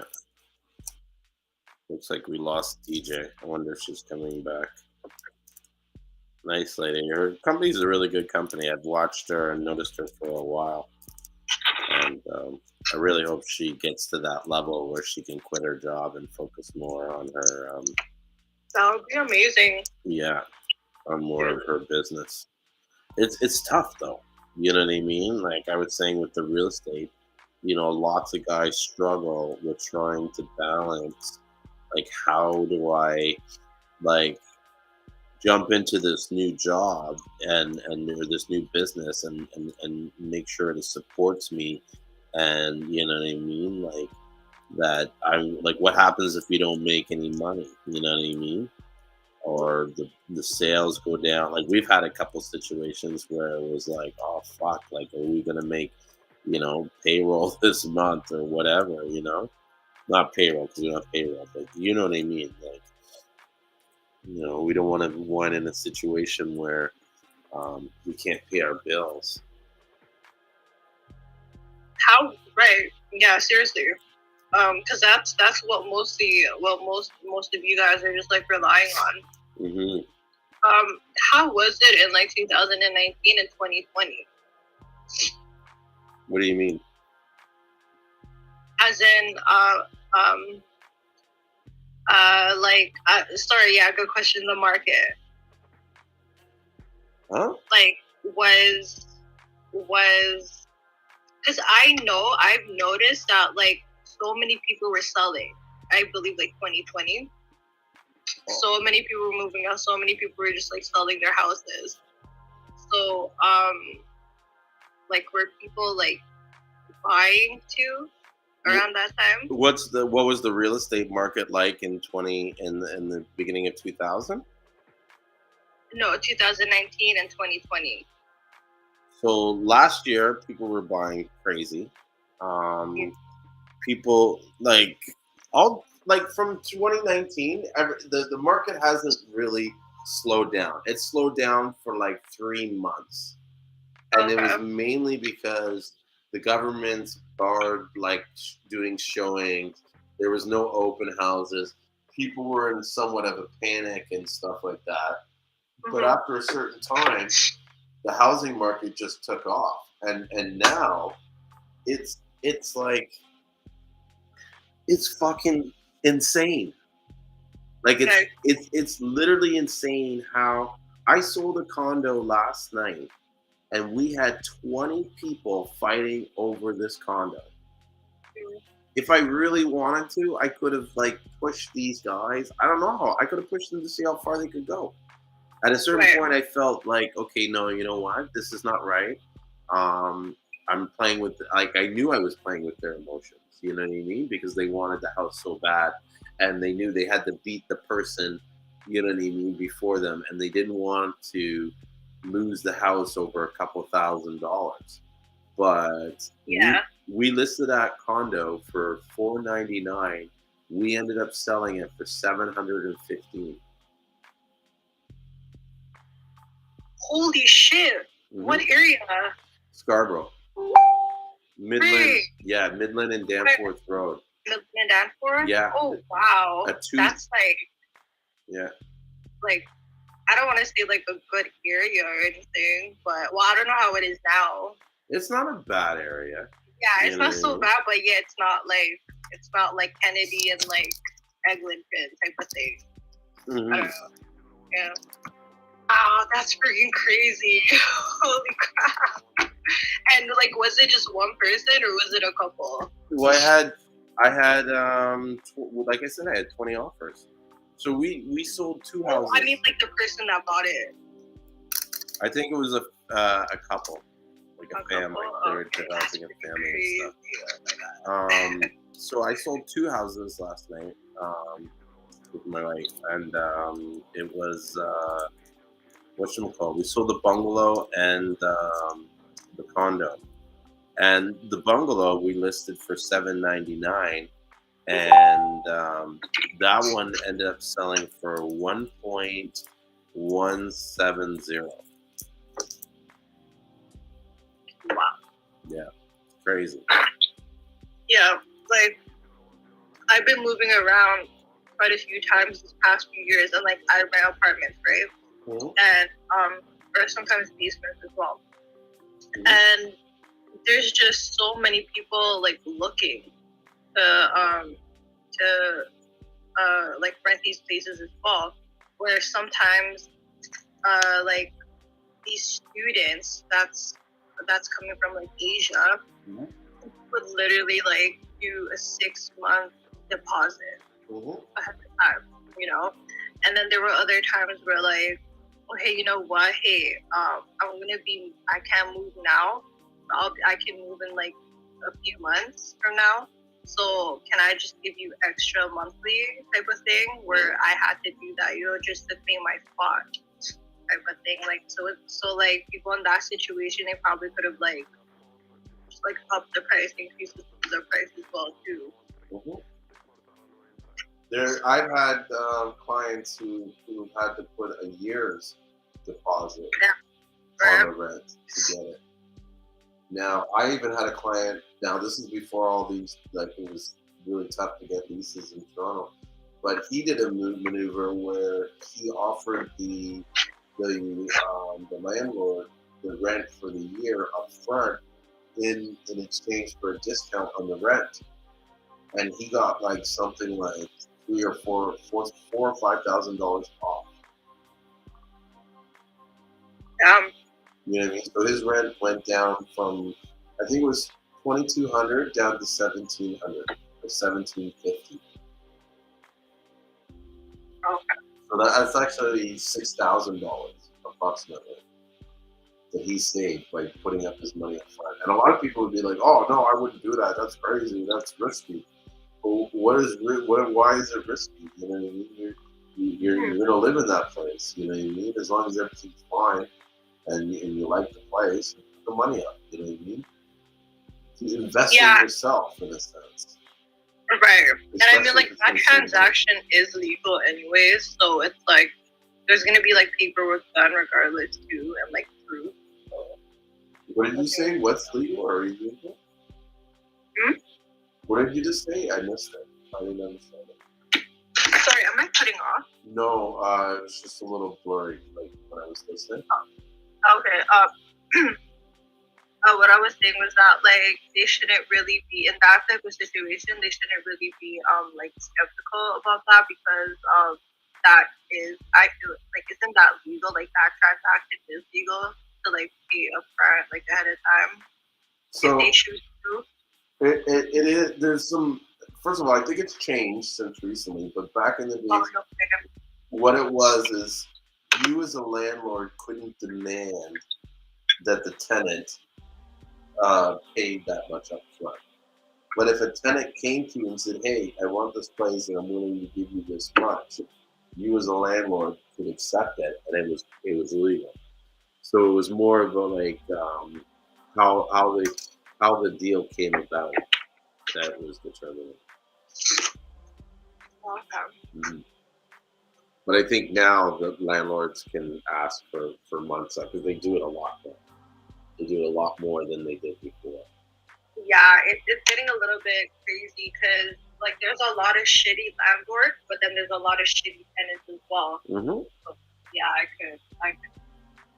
The key is to, have a conversation with the landlord, an open and frank conversation, and just be totally transparent about who you are and what your intentions are in living in that place. People seem to forget that this place that you're trying to rent is someone else's property. It's an investment, and they're trusting it with you. You know what I mean? And they have to have it back in the same condition that they gave it to you in, or else they're at a loss. You know right, I mean? Exactly, because in that situation, it's all the landlords, it's not even the tenant, and tenants know that. So they kind of, what was I going to say though? Yeah, no, even me, like, these past few years, even me kind of like, basements, like, people didn't want to rent to me because it's only like me and my father.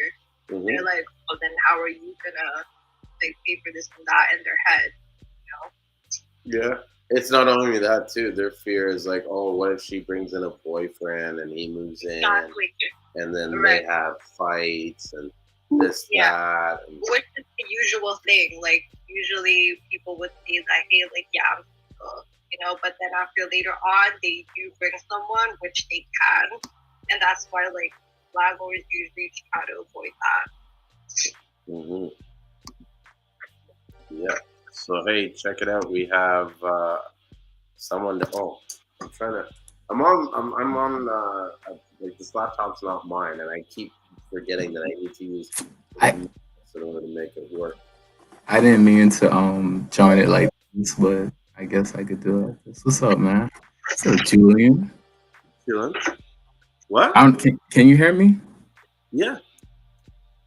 Oh no, I didn't like. I was trying to. Well, I wasn't trying to do it like this. I was trying to jump in the chat like with everybody, but I guess I am. Well, you're still in the chat. I mean, your video is not showing, so but we can still hear you. And I mean, Maria can still hear you, unless you Yeah. wanted to go into Clubhouse. No, I mean, ideally, that's I was, but it's cool. No, it's cool. I was lurking for too long. I think I was being a lurker. I can't lie. Just popping in here. Mm-hmm. Yeah, yeah. What's up, everybody? Welcome, Rio. Welcome. Where are you calling Yeah. Florida. Cool. Yeah. Yeah. I mean, y'all could continue. I mean, yeah. I just like jumping on here, messing with y'all, man. Y'all have good information. Good people's all around for real. Mm-hmm. Yeah. No, I appreciate you joining in. I always see you coming in and you know what I mean, adding your 2 cents and your comments and your, you know what I mean. It's always good to have your support, and it's good to see you on. You know what I mean? Like Yeah.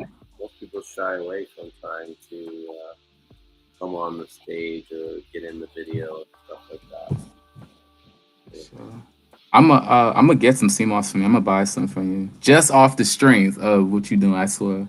I mean, you know what? Like how do I like? Do you ever drop your website or Yeah, something like? on my website. The truth is, like, you know, I'm not doing it to really sell females. Do you know what I mean? So I don't think about, okay, you know, I need to drop my website, because I was thinking about the other day. I was like, you know what, you need to kind of tell people, like, you know, like go on your YouTube channel or you know, do this or do, you know what I mean? And I don't. Actually, I'm even looking now. I don't have. Let me put one up. I don't have my website here. You do not, man. And it's not even off the. I'm telling you, off the strength of what you're doing. I'm like I will continue, but like when I get my money up, I'll keep on. You feel me? But it's Mhm. I just want to buy some from you off the strength of what you are doing. Just that. I no lie for real. So I So appreciate that. You know what I mean? And yeah, that's like the way you feel that way.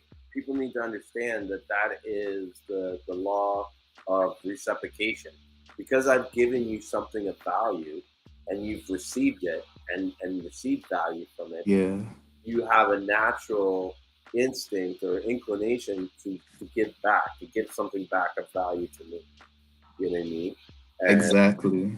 a lot of times when people are in business, they seem to forget that you need to try and invoke that aspect of the business. Like you need to give in order to get. You know, there's you have heard of Gary Vaynerchuk. Yeah, for sure. Yeah. Yeah, he writes a book called Jab, Jab, Jab, Right Hook. And I've never read the book, but from listening to people talk about it, the premise I got from it is basically you need to give, and then ask for something. And Yo. sometimes people are quick to ask right away. They show a picture, they do this, they're like, you know, buy from me. And some people will react to that, but not a lot of people. Less people will. And you won't gain a lot of momentum that's required in order to build your business and to keep it sort of sustainable, you know? Yeah, no, I agree with you. I don't like feeling like a parasite. That's my big thing. Like, um, Sorry, you don't want to be like a parasite? yeah, exactly. Like that's like that's what I figured that out. I don't know when I figured it out, but when I did, and I could put a name to it, that's what came up. So Yeah, no one wants to be a leech. That's for yeah, that's for sure. For sure, for sure. What's up, Yusuf? You left, you're back now. Yeah. You know, I had some upset stomach indigestion. Nah, I'm just like, You gotta get the you know, Pepto Bismol. yeah, you know, I had to eat some chocolate today. You know, that ain't too hot. You had what, sorry? Huh? What did you say you had? I had to eat some chocolate today, Oh, Yeah. Got that bubble gut. What's that's my boss? Is that I can't see names. no. So he's on Clubhouse. This is Yusuf. Okay, what's up, Yusuf? Okay. Yeah, I recognize his voice, man. Yusuf, he said Rio's on the phone. I mean, on the phone, on the live stream, and he's saying hi to you. Oh, okay. Yeah, man. Yusuf, he trucks across the world. He's one of the only guys I know that have seen pool-grown operation of or Seamoss being grown in pools or in tanks. Oh, really? Oh, yeah. He told me that it's the tank place. I mean, not he told me. I heard y'all talk about it. It's in Toronto, right? No, Canada. there's one that we found in Nova Scotia, but where he was seeing them, it was off the coast of California, right, Yusuf? Yeah, it's not. It's off the coast of California, Oregon, and I think they're gonna start doing it in like Seattle area. But it's like, I guess it's like commercial grown, but I don't see nothing really wrong with it, depending on how they do it. I don't really see anything wrong with it. I don't think anything's wrong with it, but everybody's, everybody has a different opinion.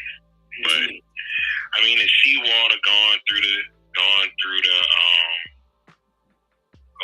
pipes going in there, and it just filtered right back out. So there isn't anything added to it. That's a good point, and I wonder, like, has there been any tests to show that difference? Because, like you said, it's their opinions, right? And a lot of times people are looking at their opinions like it's fact. Like, oh, this has to be this. Yeah. Like most people think when they go to the store, they buy organic fruit that's actually organic. Sorry, wrong again. It may have been grown a certain way, but that doesn't mean it's organic. Like, okay, like if I grow something organically, I use no pesticides, no nothing, but after I pick it, I gas it so it can age faster. So is it still organic? Yes, in the store they're gonna say that. Yeah. But you just gassed it. And guess what, everybody? All of your damn fruits come from California. I'm sorry to say that. But every fruit, every vegetable comes from the desert of California. I don't give a fuck if you go to Publix, Trader Joe's, Walmart, Whole Foods, it all comes from California. Why? Because I'm that motherfucker who bring it there. I see it. The grapes grow right next to the neighborhoods. They can go out there and grab it. If I live out there, I take the grapes every day. Wow. Like, people don't understand that. It's like how they grow the apple trees. The apples grow or the oranges grow. Once it bears fruit, they take the fruit, pull that whole tree up, and start it all over again. Really? Yes. You know what's funny? They do that to everything. The only time it's actually organic is if they put on the sign it's 100% organic, which is no, not even that. I'm telling you, it's not that. It's all smoke and mirrors. The only way it's gonna be organic if it's local or it came out your backyard. I'm telling you, a lot of shit ain't what it seems. You have some good companies. I'm not saying you have some good companies, but them fucking tags don't mean nothing. Like serious shit. Tags don't mean nothing. They say free range chicken. You have no free range chicken nowhere unless it came from a neighborhood farm. You have no. They don't even let chickens go outside. They stay in a goddamn fucking barn with no windows, just fans blowing air. That's it. You see no over the whole everywhere I ever went to go get anything. I've been everywhere. You don't see chickens out. You don't see no flying, no type of bird, nothing out. You see cows and pigs, but you don't see nothing else. Like it's just lies. Like it's one company damn near that owns everything.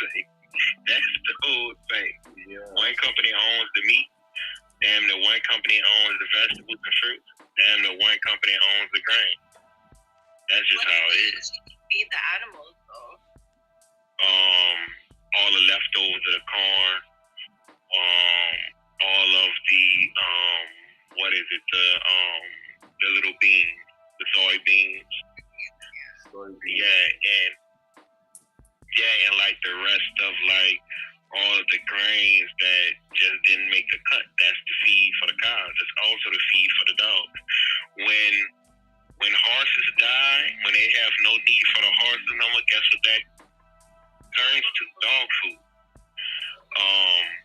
After they make leather from snakes and the alligators, we pick up the carcasses from Florida and bring it to Elpo. So it's a lot of stuff that people are like, oh, this is that. No, you have certain companies. It's better to go with the smaller company than a bigger company. Hey, they should have a game when it's oh my bad. You just gotta get the best of the worst shit. That's just how I look at it. Like You gotta get the best of the worst shit. So if you go in a store and get some organic, 100% of the time, most likely it's not. You might as well go with the cheapest shit there.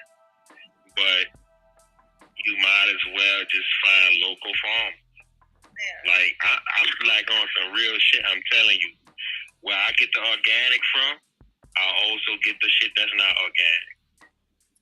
Depends on the produce though. I'm trying to tell you, woman. Where I go pick up the oranges is grown all together. I guess over there, yeah. Like where I go get tomatoes, they're all grown together. Like you can see organic grapes, non-organic grapes, they're all growing in the field together. They're all getting watered together. Yeah. See, people look at organic and shit that's not organic. They try to buy seeds.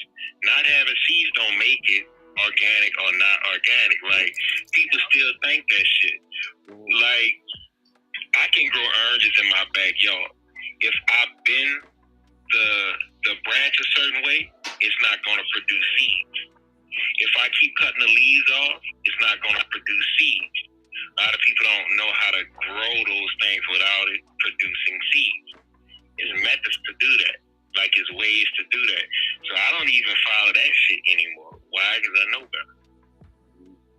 But I wouldn't get friggin' conventional apples. I get organic apples. Hold on, let me see where ours is from. Is it organic? They should have a game. You should host a little show, Julian. Is it organic? What are you saying, Rio? You should have what's his name? I think you're saying like I should have a TV show like is it or is it not organic? Yeah, exactly. Yup. Yeah, is it organic? Documents about this shit on YouTube. That's me on Netflix. That shit not fake. All those places they name and shit, that's not fake. So I can say this shit all day. Nothing you get in the store is organic. People still gonna say it's organic. No, this is organic. No, it's not. They have a barcode on it. I can read the barcode. I know what the hell that is. I know about the bill of lading number. I can trace every single thing that was in the back of my truck right back to where it came. So a lot of people that don't know, they just don't know. They think they know, but they don't. All that shit comes from the same place. Bro, and when you say that, like, that reminds me exactly how I feel about St. Lucia and the Seamoss and the difference between it growing on the rock. It's like when you get there and you're in the island, it's like everybody's farming. Everybody is doing it. And all the stuff that's off the rock and all the stuff it's all the same shit to them.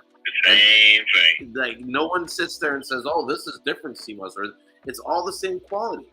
And you can't tell the difference. You know what I mean? And when you say like this stuff about the rock, a lot of them are just looking at you like, "What the fucking? Do you want the Seamoss or not?"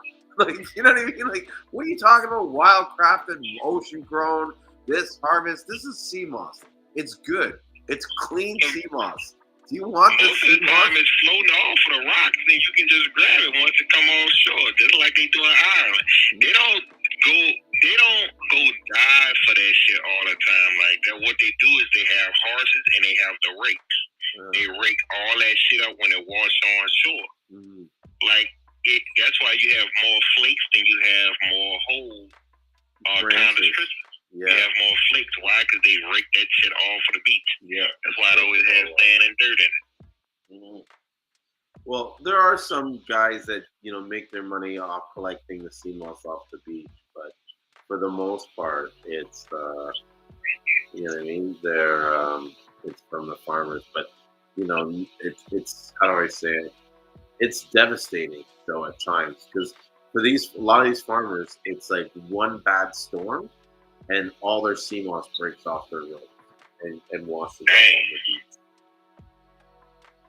And then there'll be people that are like not a farmer or have nothing to do with sea moss, and because they have a truck or some means to get a vehicle, they'll go down to the beach and pick up all the sea moss, and like the farmer has to sit there and just watch all their profits like be going. Hey, you can't say nothing. That's mine. No, it ain't, man. It came out that water. Yeah, it's on the beach.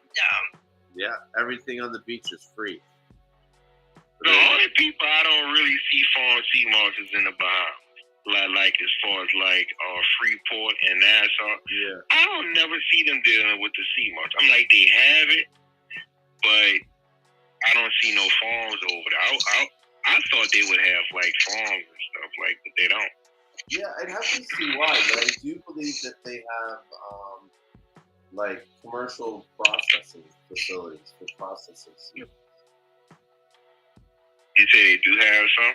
I believe they do. I know that Barbados, like out of the Caribbean, it's one of the islands that has a lot of manufacturing. And like Barbados. Yeah. Oh wow. Right? But y'all need to check out those documentaries about food on Netflix. I'm telling you, that shit ain't fake. That's exactly how it is. Yeah. Exactly how it is out here. I believe you. I bet you if people were to look up the definition or like what they define as organic and natural, it'll trip their head out once they start reading that shit. They'll be shocked, I'm sure of it. Yeah, because it's tricky. And it's like that so the companies can get over. Well, look, it's fucked up when they can sit there and say that sea moss is organic or certified organic. I do that. But they ask too, right? But then I do explain to them, but I have to market it as like organic.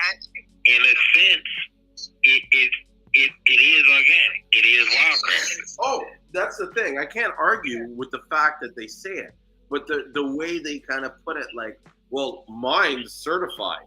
It's like mine's certified and organic. Mine is not farm.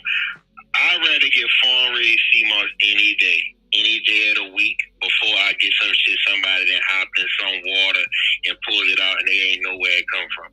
If you don't know where it came from, I don't want it. Why? Because farm raised sea moss is in a controlled environment. Yeah, I don't want no shit somebody jumped in a gutter in a little nasty pond and got it. I'm like, no, they probably have Earl spills there, some BP shit.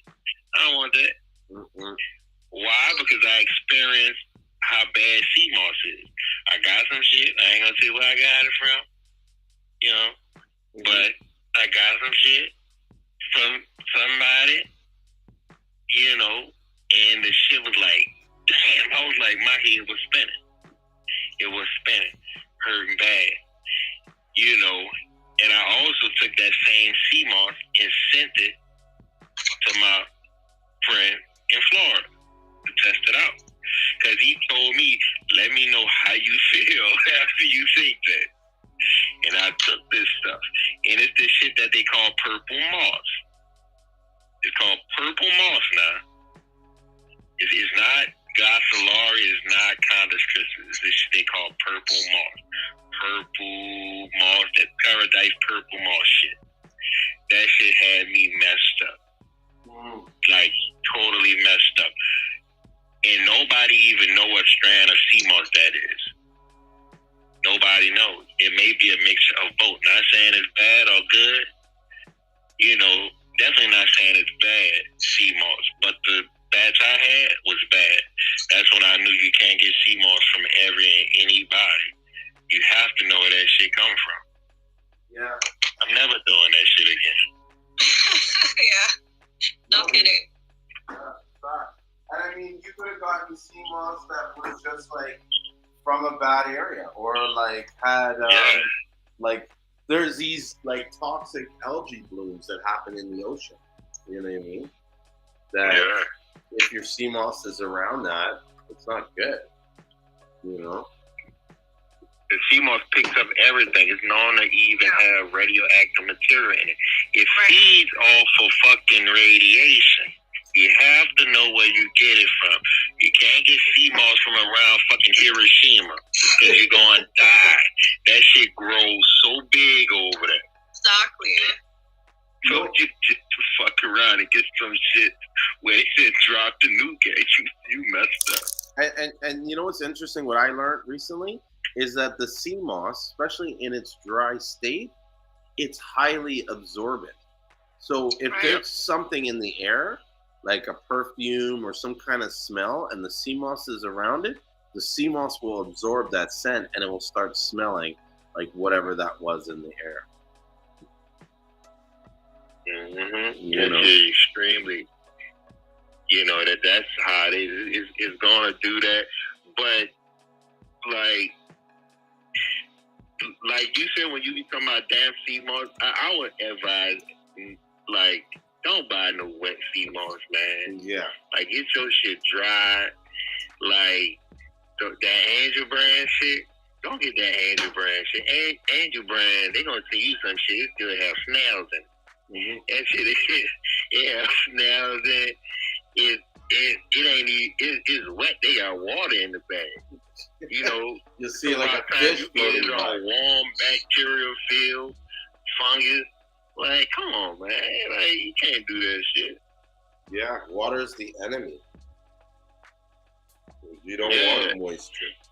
And it's the outside of the Seamoss is gonna get messed up. But that stuff, if you don't store it right, it grows bacteria on it. That's what Seamoss does. It's the same shit as in the Petri jar.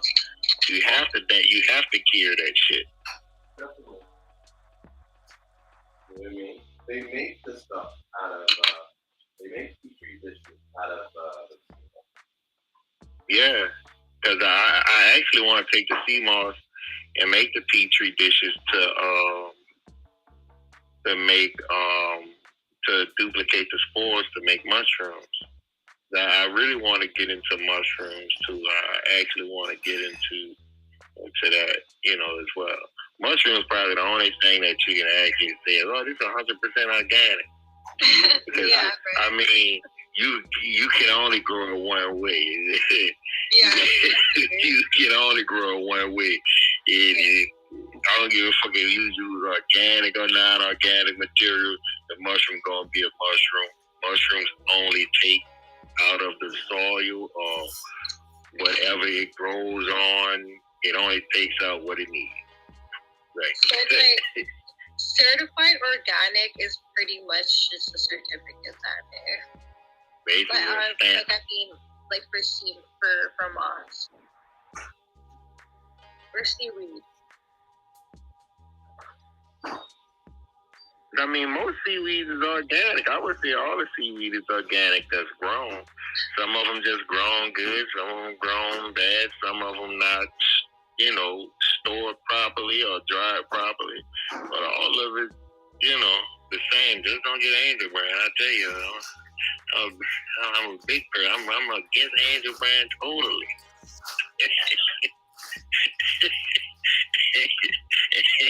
Angel brand is the brand everybody say is fake. You shit on Angel brand, but I'll say this. I said you're shitting on Angel brand, but I'll say this. Everybody has bought Angel brand. Yes, everybody bought Angel brand. I bought Angel brand before. I was like, okay, let me buy it. Oh man, it's $3 a pound. Never again.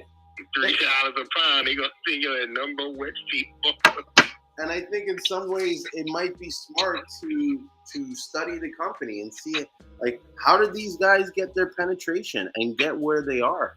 You know what I mean? Like, they're sort of like the gold standard of Seamoss, even though their Seamoss is shit. Like, they got the shittiest Seamoss, and yet everybody knows about them and knows where to get them. Yeah, it's some store that's that's in Pennsylvania that orders the stuff. Or they use a Pennsylvania address because I looked them up. I try to trace it all the way back. Mm-hmm. I cannot trace it. It stops at a store, a market in Pennsylvania. They may get it. They get it from overseas. Or I don't. I mean, when people talk about brands, that's the brand you're gonna actually find like a pound of like a block of salt in it that looks like a fucking big old ice cube. I'm talking about like fucking ice cubes of of salt in it. So when people talk about salt, they're talking about Angel Brand. Mm-hmm. Angel Brand gonna send you some wet shit with a block, a pound of a fucking salt cube in it. But that's the company that does that shit. Yeah, I agree. But I always, like, people are like, oh, they add the salt. I don't think they add the salt. No.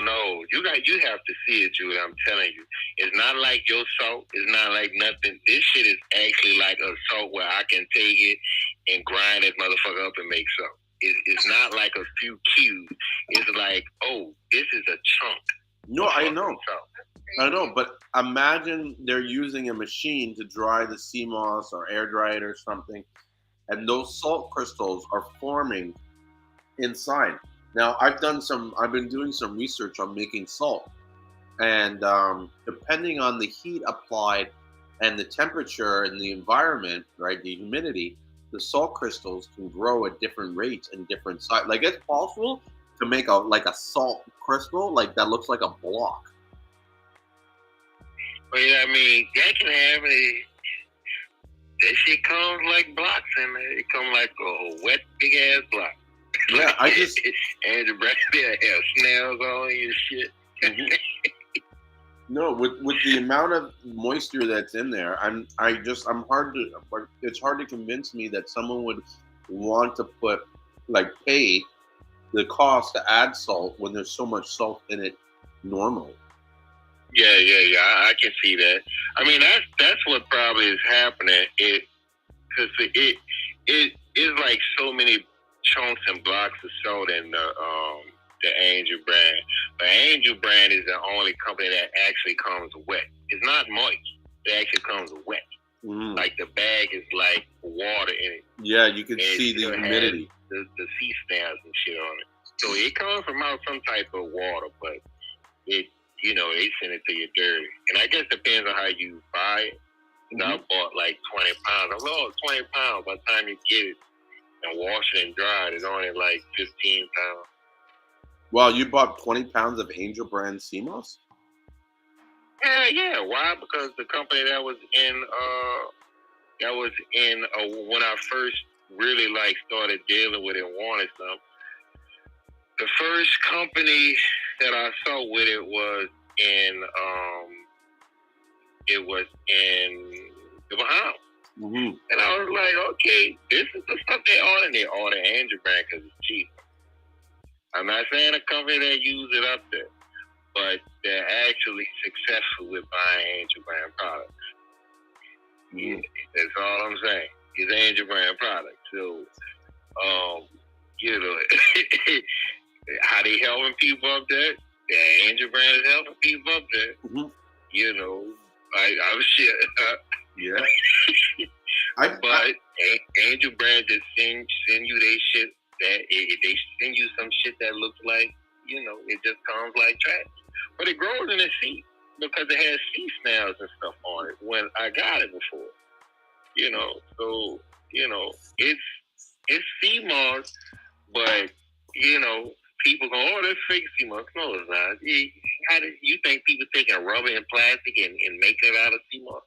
Yeah. They got cast to make Seamoss. Yeah, man, they pouring in stuff like ice cubes that shaped like spaghetti. What the fuck? Get the hell out of here. Or the classic one. I know this. Shit. This is the classic one that kills me.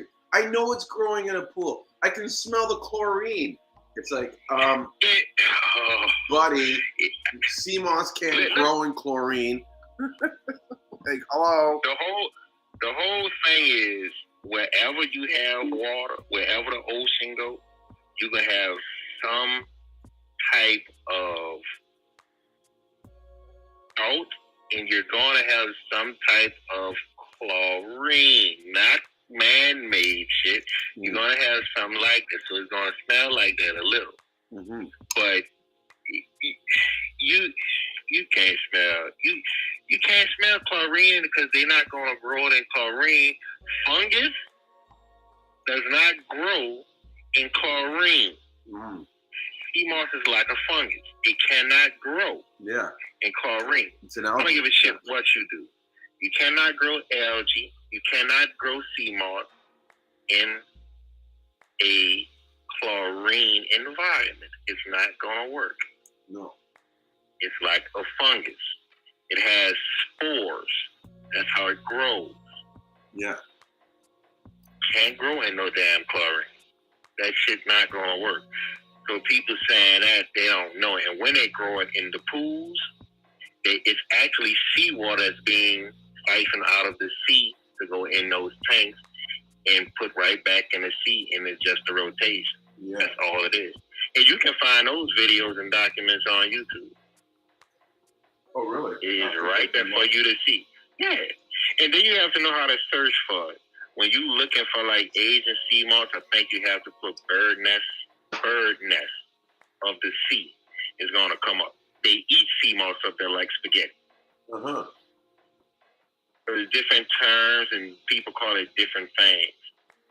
You know, but if you look up bird nest of the sea, that should come up. Seamoss should come up. And it's going to come up packaged in beer food. Mm-hmm. Ready to eat, like ramen noodles. Yeah, I remember you showing me that.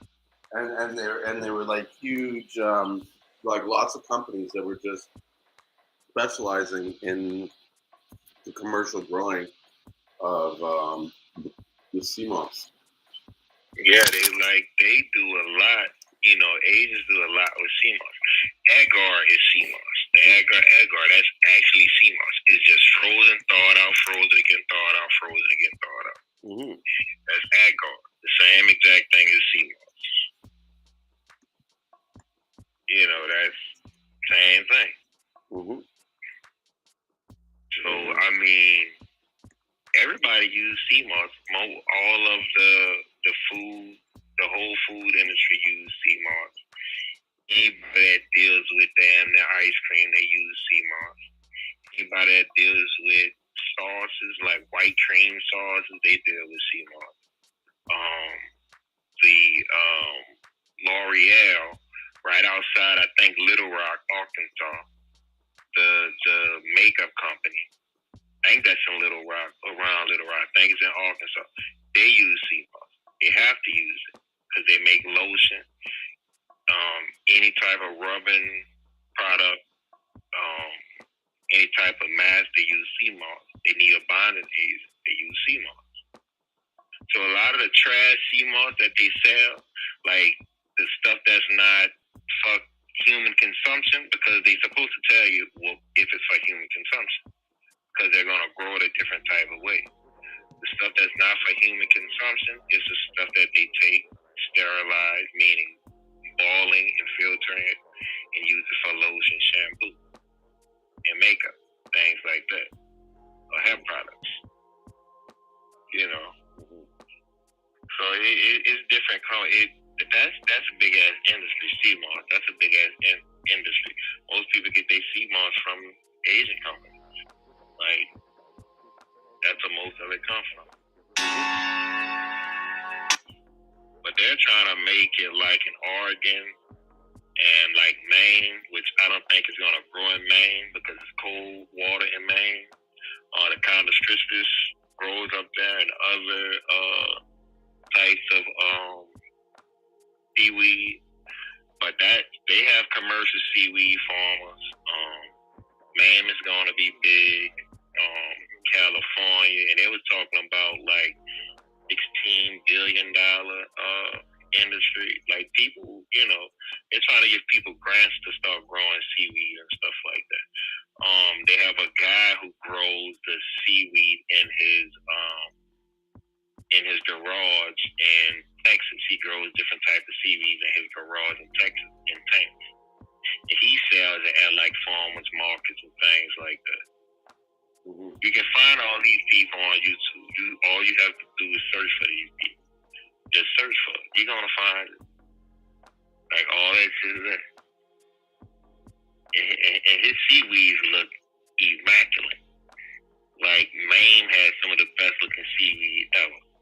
That's where you can get all your pretty seaweed, pretty seafood from. Get it from Maine.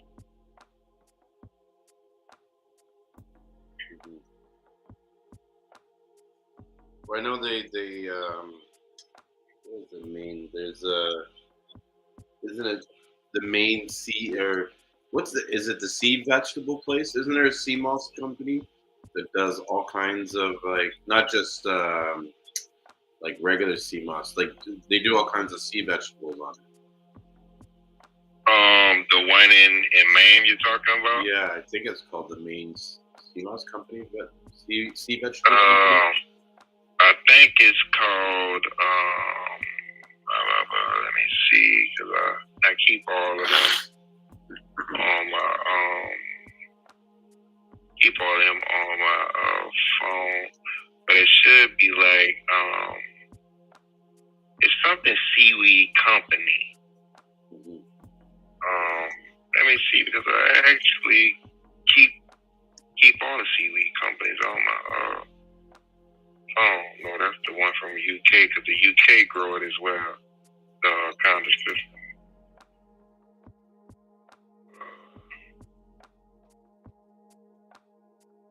They got that Atlantic Gold. Oh, that ain't the big one.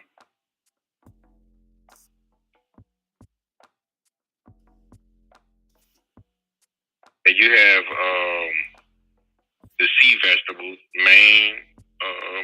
Coast sea vegetables. That must be the yeah, one that's it. Maine Coast Sea Vegetables. That's what I was calling. And their website's called Sea Veg. Yeah, because they make dog soup too. That's made with like seaweed and shit. Mm-hmm. Yeah, they make everything. And that's the one that's in the store. They make the seaweed. They make the seaweed wraps and stuff. Then everybody get the nori and the wakama, whatever it's called, and then the ghost. The seaweed in the store, the kelp and stuff that comes in the bags, that's actually like good seaweed. That's actually a good company. Mm-hmm. That's one company that out of Maine I really trust because they've been doing it for so long, and that's a family business. And they make most of the seed vegetables for the stores. Cool. I have a question. So, how much would it cost to get Seamoss tested in a lab just to get like some papers on it? Because no lie, I'm down for that idea for getting almost like a council, not a council, but a board for y'all to run it, like basically to certify it. And I think just getting people probably even from different islands, and then knowing with like for like people like you and the gentleman who's talking right now, like just people who are very knowledgeable and elders too for sure, and the farmers that you have, and you having a council just to run it by the seaweed but okay, my bad. But how much do you think it would cost to get it just tested, like lab, like certain things lab tested, like for example, the seaweed growing off a rock or on a line when it's farmed, so you could. Yeah. How much do you think? It comes down to, sorry to cut you off, but I kind of know where you're going. It comes down to what you want to test. And that's going to determine the cost of the test and then what sort of lab you go with. Because certain labs cost more than others. I've seen it range for as low as like $90 to test the levels of heavy metals, all the way up to like a couple thousand to test 20 elements. And you get to pick what elements you test, you know? So, Yeah. Yeah, you want to test for heavy metals, but you're talking about like a company that deals with food poisoning and things like that. If that's what you should search for, like companies that test for food poisoning, or it's just like if you would deal with anything that you want to test, just like if you go to a restaurant and you eat food that's bad and you want to sue, they take that food and send it to go get like. They send it for testing to see what's wrong with it. And that's the same way you do, like all those companies, they have so many companies that do it. You can always get like a report on, what's in your Seamoss or what's in whatever type of food or vegetables that you have. But, most likely in this day and age, you're going to have some trace of heavy metals or some trace of like, you're going to have some type of trace. Why? Because there's so much pollution everywhere in the whole world. So you're going to have something. But it's all about like getting the least amount of, the product with the least amount of bad shit in it.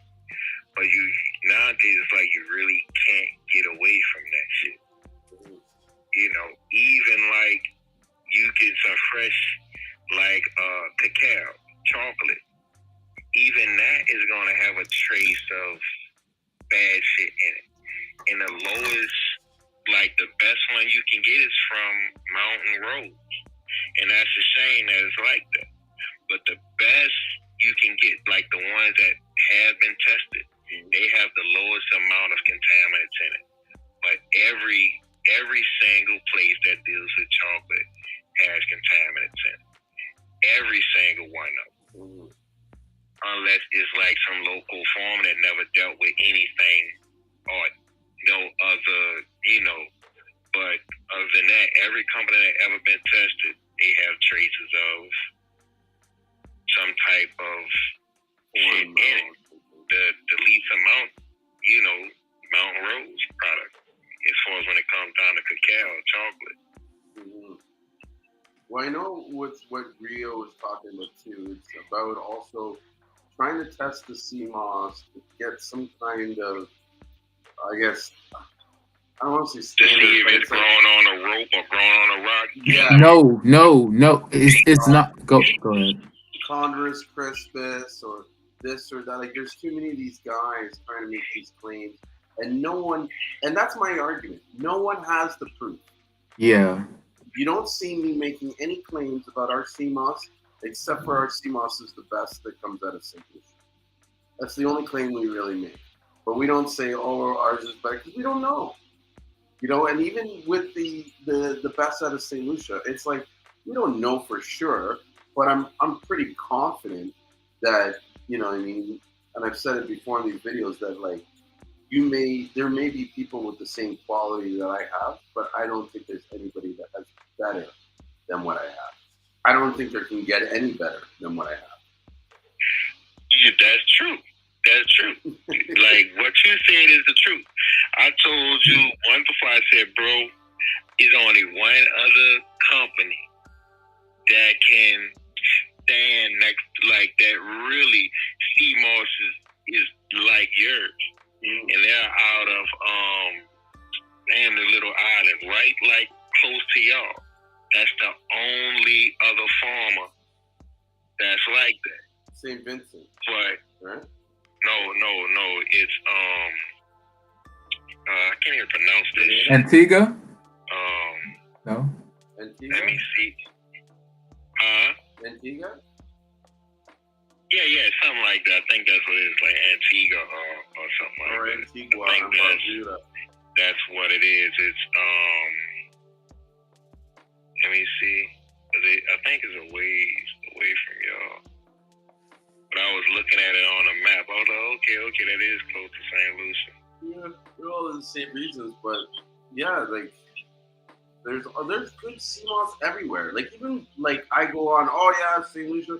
The only reason, well, I don't want to say the only reason, but I believe that one of the main reasons why so many people see Seamoss, Seamoss as highly regarded, is one because it is good, but two because so many people are pushing the brand. They're pushing the name. You know what I mean? Like if everybody was all talking about Jamaica, then we think Jamaica was the best. You know. But at the end of the day, I feel like they're all the best. There is no Seamoss that is like more outstanding. Well, I guess there's quality variances, but the look of it, like the look of it. If you want to go with the look, yeah, yours is up there. Yours is in that top category, and like as far as how the farmers over there dry it and ship it, yeah, you have the best quality coming. Even if they get the one from Africa, it still doesn't look as good as yours. It doesn't look bad. It doesn't look as good as yours. If you go look wise, but as far as what's in it, nah, I don't know, because you know you got to get all that type of stuff analyzed. But I wouldn't go with nobody else Seamoss now, but the farmers you deal with, because your Seamoss comes better than everybody else Seamoss. I got Seamoss from all over. Like I said, when I went to the Bahamas, I spent over $2,000 to get stuff. Like I order Seamoss from everywhere just to test it out. Like Seamoss really not coming around like that. You know, you can get the stuff from Vietnam if you want to. I mean, I'm not saying it's bad. It just don't look good. Not good enough for me to eat. Well, I'll say this. I like eating raw Seamoss too. I like making Seamoss salad. I had one guy test our Seamoss, and he said that the Seamoss was so good. He said it was better.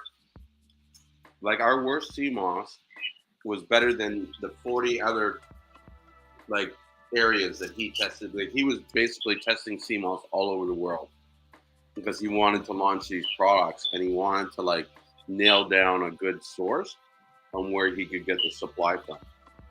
And it was like the Seamoss, I guess, was so good that he made me like. Whereas in the beginning, he didn't want me being partners of his business. It was like, okay, so how do we work out a partnership? Hey, yo. Like, it was so funny in the beginning, right? Because I was talking to him, and he's pushing me for the price, and I said, well, listen, you know, because he's like, how can we get this? I'm like, well, you're making all this money, you're doing all these things. I go, you want me to like, you know, give you the opportunity, cut me in on the opportunity, right? And his response was kind of like, well, you know, I got investors and stuff like that, and I can't really just, you know, waltz you in on a meeting and be like, hey guys, we're working with these two guys now, la la la, right? And I'm like, okay, whatever, fine. You know, I didn't make a big deal of it. I just like let it go. And then he tested the Seamoss, and then he came back and was like, okay, so what do we got to do to make this partnership work? Yo. I was like, you know, when you're kind of like gritting on the phone, like, you motherfucker, I got you. Yes, sucker.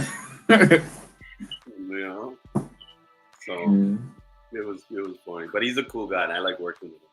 So I'm excited to see how business can grow. So, all right. So when it came to the testing and all that, I'm telling you, I would invest in your company if you were to kick that off. Like, I don't even, Matt, I swear to you, I was even thinking about starting a crypto where you can buy basically local, and like people who sell people who sell from farmers markets, etc., and all that. But even just a crypto for like something like Seamoss, but it wouldn't just be dedicated to that. But basically, if you if how you if how cryptos get started, they start off India, et cetera, and all that, and then they grow, and then that's when they start to get the back. You know, Mhm. the back. Okay. Anyways, you understand the gist of it, but I was like, that sounds a little bit too complicated, and I overcomplicate things sometimes.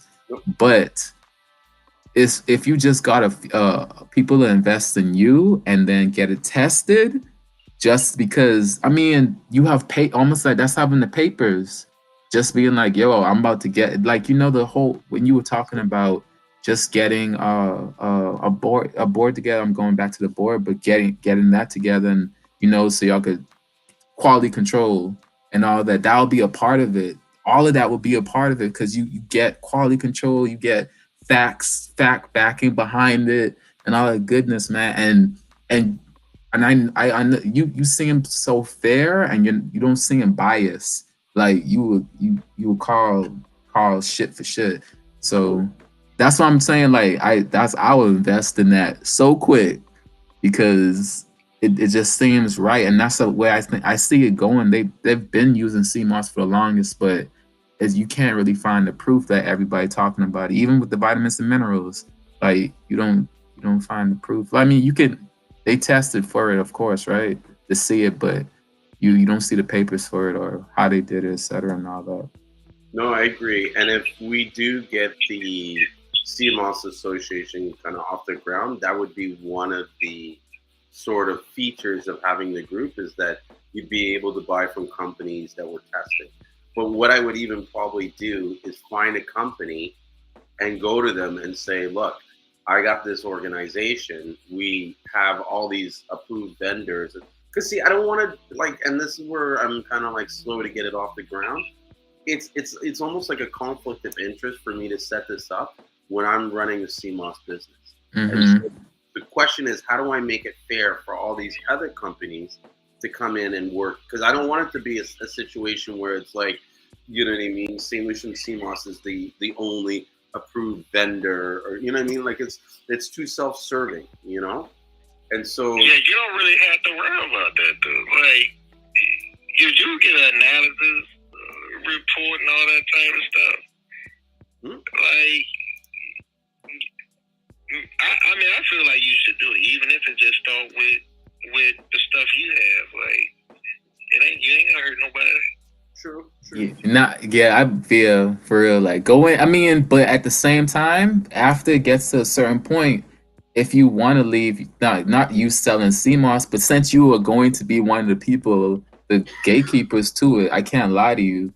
It's that's what ends up happening when something gets monopolized. I'm not saying that you're going to do it, but if you're going to be quality control, you're going to end up having to deal with everybody, the whole world. That would be crazy, but We'll yeah. see how it plays out. But I think what more likely I'll look for is to find a really good testing company and work out a really super cheap rate to test, so that it's almost like you'd be a fool not like as a CMOS supplier at a certain level, you'd be a fool not to do it. You know what I Yeah. mean? And then I could go to the company and say, look, we're just going to bring you in volume. You know, because I've already even negotiated. We're just working on the final like pricing, but I've talked to a company and I'm going to test them out first. But I've talked to a marketing company where they're like, look, we'll run Facebook ads and we do your Instagram content creation and stuff for these adverts and stuff like that. And we've worked with other CMOS companies, so we know the audiences and stuff.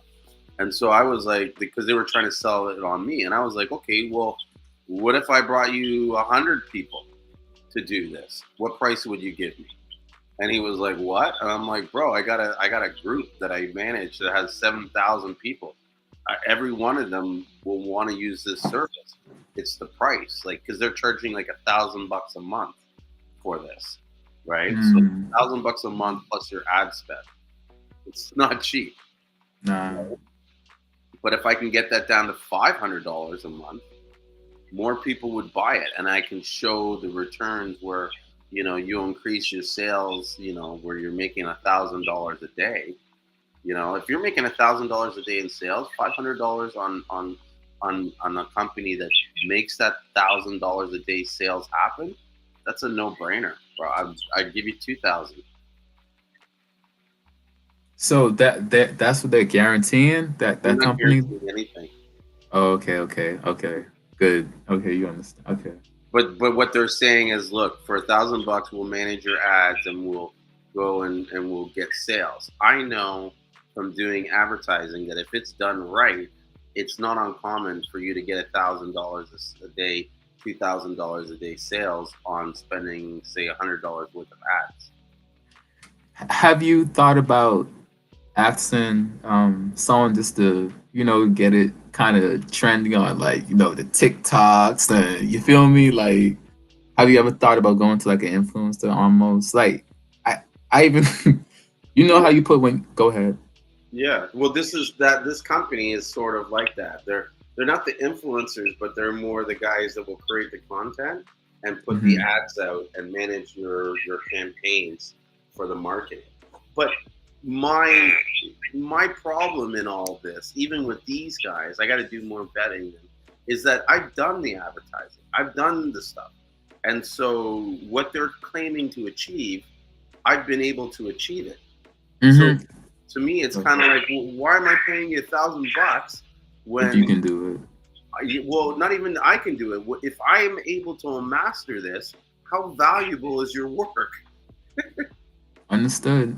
You know what I mean? Like Yeah. like, fuck, it's not that valuable, or maybe I'm more valuable than I realize. You know what I mean? Yeah, no, yeah, exactly. There you go. Because we all have the tools. You have manpower behind it. It's almost like you seem like all you gotta do is pick out the certain people. Like for example, if you have 7,000 people in your pocket, I'm pretty sure if you get someone to get an idea and someone repost on TikTok or freaking Instagram or something, you keep on getting reposts. That's what people. I mean, you feel me? Like that's a great strategy right there. And you can even be like, if you repost it, you can get a discount. So you're making your own prices for your advertisement, and you can, pay, and they could get initiative to do something for you. And it's the same way, like I thought but about doing that. I thought about doing some kind of contest, like I was there gonna do you go. something crazy, like £100 giveaway. Come on, see, like What we you got? playing. So it's listen, the £100 giveaway. Just I say it that way because it sounds impressive. What it would be is because I wouldn't give £100 to one person. I would give £1 to 100 people. I mean, that's still nice. 1 pound to 100 people for real. Like, shoot. That's I more effective mean, in my book. You know what I mean? Like I would rather give £1 to 100 people, have 100 people be happy and talking about me than to give it to one guy, and then that one guy could be a dick and not tell anybody. Yeah. But that's like, let me tell you, bro.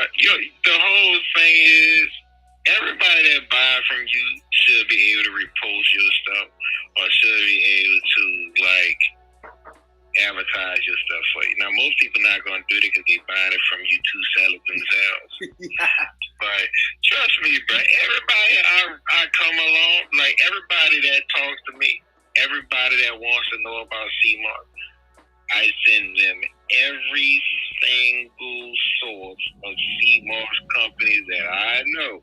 And I have all of the companies from top to bottom, which ones I think is the best. I would like check him out first because he has some of the best Seamoss stuff. But that's just what I do. Like I give information out. I give information which I have EDF books and stuff about Seamoss herb. I give all that stuff out.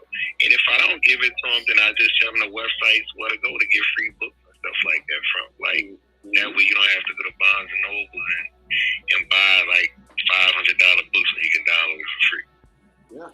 So, I advertise stuff for people. Like I just give people the information. I'm like, hey, check these websites out. Yeah. There is a huge amount of people, and I mean, there's like almost like a list I have of certain people where it's like I can't like on their page, I can't post comments, I can't do anything because they'll even call me like, "What are you doing? Stop liking my shit. I don't want anybody to know who you are." yeah, that's I understand. I mean, because they're trying to keep keep the source to. I understand it, but hey, how about this one? How listen, about if? Go ahead. no, sorry to interrupt you, but like in some ways, that is a dumb way to do it because it's like this. Whether you help this person out or not, they're gonna get to where they want to go if they really want to get. Yep. Yep. Yeah. You don't I want believe that. I believe that too. to do it in their way, especially when they get to that top.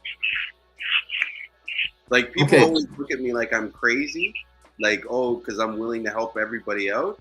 It's because I don't know where everybody's going, and for all Yo. one of you guys could do better than me, and if you do, I want to be able to pick up the phone and say, "Hey, bro, remember when I helped you out and I did this?" Trust Yeah, me, man. I'm calling in on my favors. Yeah, like That's what you should do. Like, even if you're like, no, I'm trying to keep him a secret and shit like that, you'll still find out. Like, I wasn't even looking for you, Julie. I just stumbled upon you. I have no idea how. I was like, oh man, this guy sells Seamoss, and you just came up. So, I mean, you gonna come up on Instagram and somebody looking for Seamoss, you're gonna be one of the first people to come up. Mm-hmm. You know. But this, I just saw you live one day, and I was like, man, this is the real deal. Mm-hmm. But here's the thing too that people are missing. It's like this. If I was in the shoes where someone got to the point where they wanted to know my connect, one, I would be like, well, why do you want to know my connect? Like, what's the difference between getting it from me or getting it from my connect? You're getting the same thing. You know what I mean? But I would almost like, I don't know, maybe it sounds greedy, but it's to me, it's like I would keep the guy, but I would sell him the Seamoss at cost. And just go buy more Seamoss and then go to the guy and be like, you know what, I'm doubling up my order now. I want it cheaper. So this guy still pays the price that I would pay, but now I'm getting it for less because I'm getting more. Like everything's negotiable. And if you go to your guy and tell him you're wanting to buy more, you know what I mean? Like what I find a lot happens is guys they want a cheaper price, but they're not buying more Seamoss. So I'm like, how does that work? Like you want it for less, but so I have to make less money so that you can make more money. You need to buy more Seamoss off me so I make money, and then you can make some money. You know what I mean? I don't know. I have an idea. If I'm gonna Seamoss for $8 a pound. It's a special they had. I'm only sure you saw that, Julie, because I think they supplied. But anyway, you know, they were selling for like $8 a pound or something like that, or a little cheaper. From St. Lucia? And, yeah, I think they get it from you. The company I saw, you know, they was running that special. I was like, hey, $8 a pound. I don't know. I don't know. They might be from St. Lucia. But I think it's like $8 a pound, and I was like, okay, the shipping is gonna be the thing that kills it. Yeah, that's what they're probably doing. That's the only way they're selling it for $8 a pound. Like that's crazy. Yeah, because it was like 20 pounds for 100 and wait. It's Marvin. 20 pounds. It's 50 pounds for $350. That's what he's selling. I think I saw like 20 pounds or 25 pounds for $160. Yeah, that's Marvin. Hey, yeah. This guy, I don't know how he's gonna stay in business. Hey, Sean, you unmuted your mic. You look like you wanted to say something. Oh no, I was just amen the fact that I forgot I got my son here. You know, I'm busy, so I'm just in the background listening to all your conversation. Amen, folks, everything. Yep. Like, bro, I be going around just looking for Seamoss. Like, I've been doing that for so long, and like trying to find a smaller companies that deal with fruit powders and vegetable powders that's like really like organic. Like I've been looking for all the small companies, and I have all of that stuff just bookmarked. I have all of that stuff like in lists. I even have manufacturing companies that manufacture clothes, shoes, hats, shirts, bags. I have all of that information. And guess what? Anybody asks for it, I give it to them. Yeah. You know, I have all of that stuff. So I keep it, And anytime I get something, I send it out. So if y'all trying to get into all this other stuff, I can send y'all some information on that. Well, yeah, man. I mean, I share the wealth. I share the wealth. All I say is if you know some manufacturing company, just send me that link so I can add it to my list. And it goes around. Everybody shares that information. Yeah, man. Yeah, I seen someone on Facebook that was selling a book. They had 2 pounds of Seamoss, and they had an instruction book on like the guide to marketing your Seamoss and selling your Seamoss, like 160. I think I know who you're talking about. Is it the Seamoss book? It's like a blue book? Yeah, it's like a binder. It's like a binder with like a step-by-step guides of how to start your Seamoss company and stuff like that for like 160. So she probably got like how to start your website and just more other things like that. Mm-hmm. I think that's pretty smart, just because of the market. Just that they can. But I mean, I don't know how good the book is, but it's a smart idea. Hey man, that one chip. Remember that one chip challenge? That when y'all was talking about that, we need to marketing. Man. You're right. And so with the book, the Seamoss book, like $160 sounds a lot, right? But like, it really depends on like who, like value is perception. And it's like who's using this book and how are they using it. Like if you took that book, $160, and you're able to kickstart a business that you then are making, $500 a day. What was that $160? Books too much? You know what I mean? If it saves you 20 hours of researching, and you feel that your time is worth $20 an hour, you know what I mean? Is it really that expensive? If it worked for you. Yeah. Like for someone like me, I might not see the value in it just because I love doing the research. And so it's almost like, and that's the challenge with me for a lot of these things. It's like, I don't want to pay the money, not because I don't think it's of value. It's just because I know I like doing it. And so why am I paying someone to do something? I want to pay people to do stuff I don't like doing. You know what I mean? Why would I pay someone to do something I like to do? Yeah, that makes sense. Yeah, I like research. I like reading this stuff. You know what I mean? Now, I might pay someone to write the book for me, but I don't know if I would pay to read the book. You know what I mean? Understood. What'd you say, Sean? I said, it's crazy. Like my first book I ever wrote was How to Start a Seamoss Business.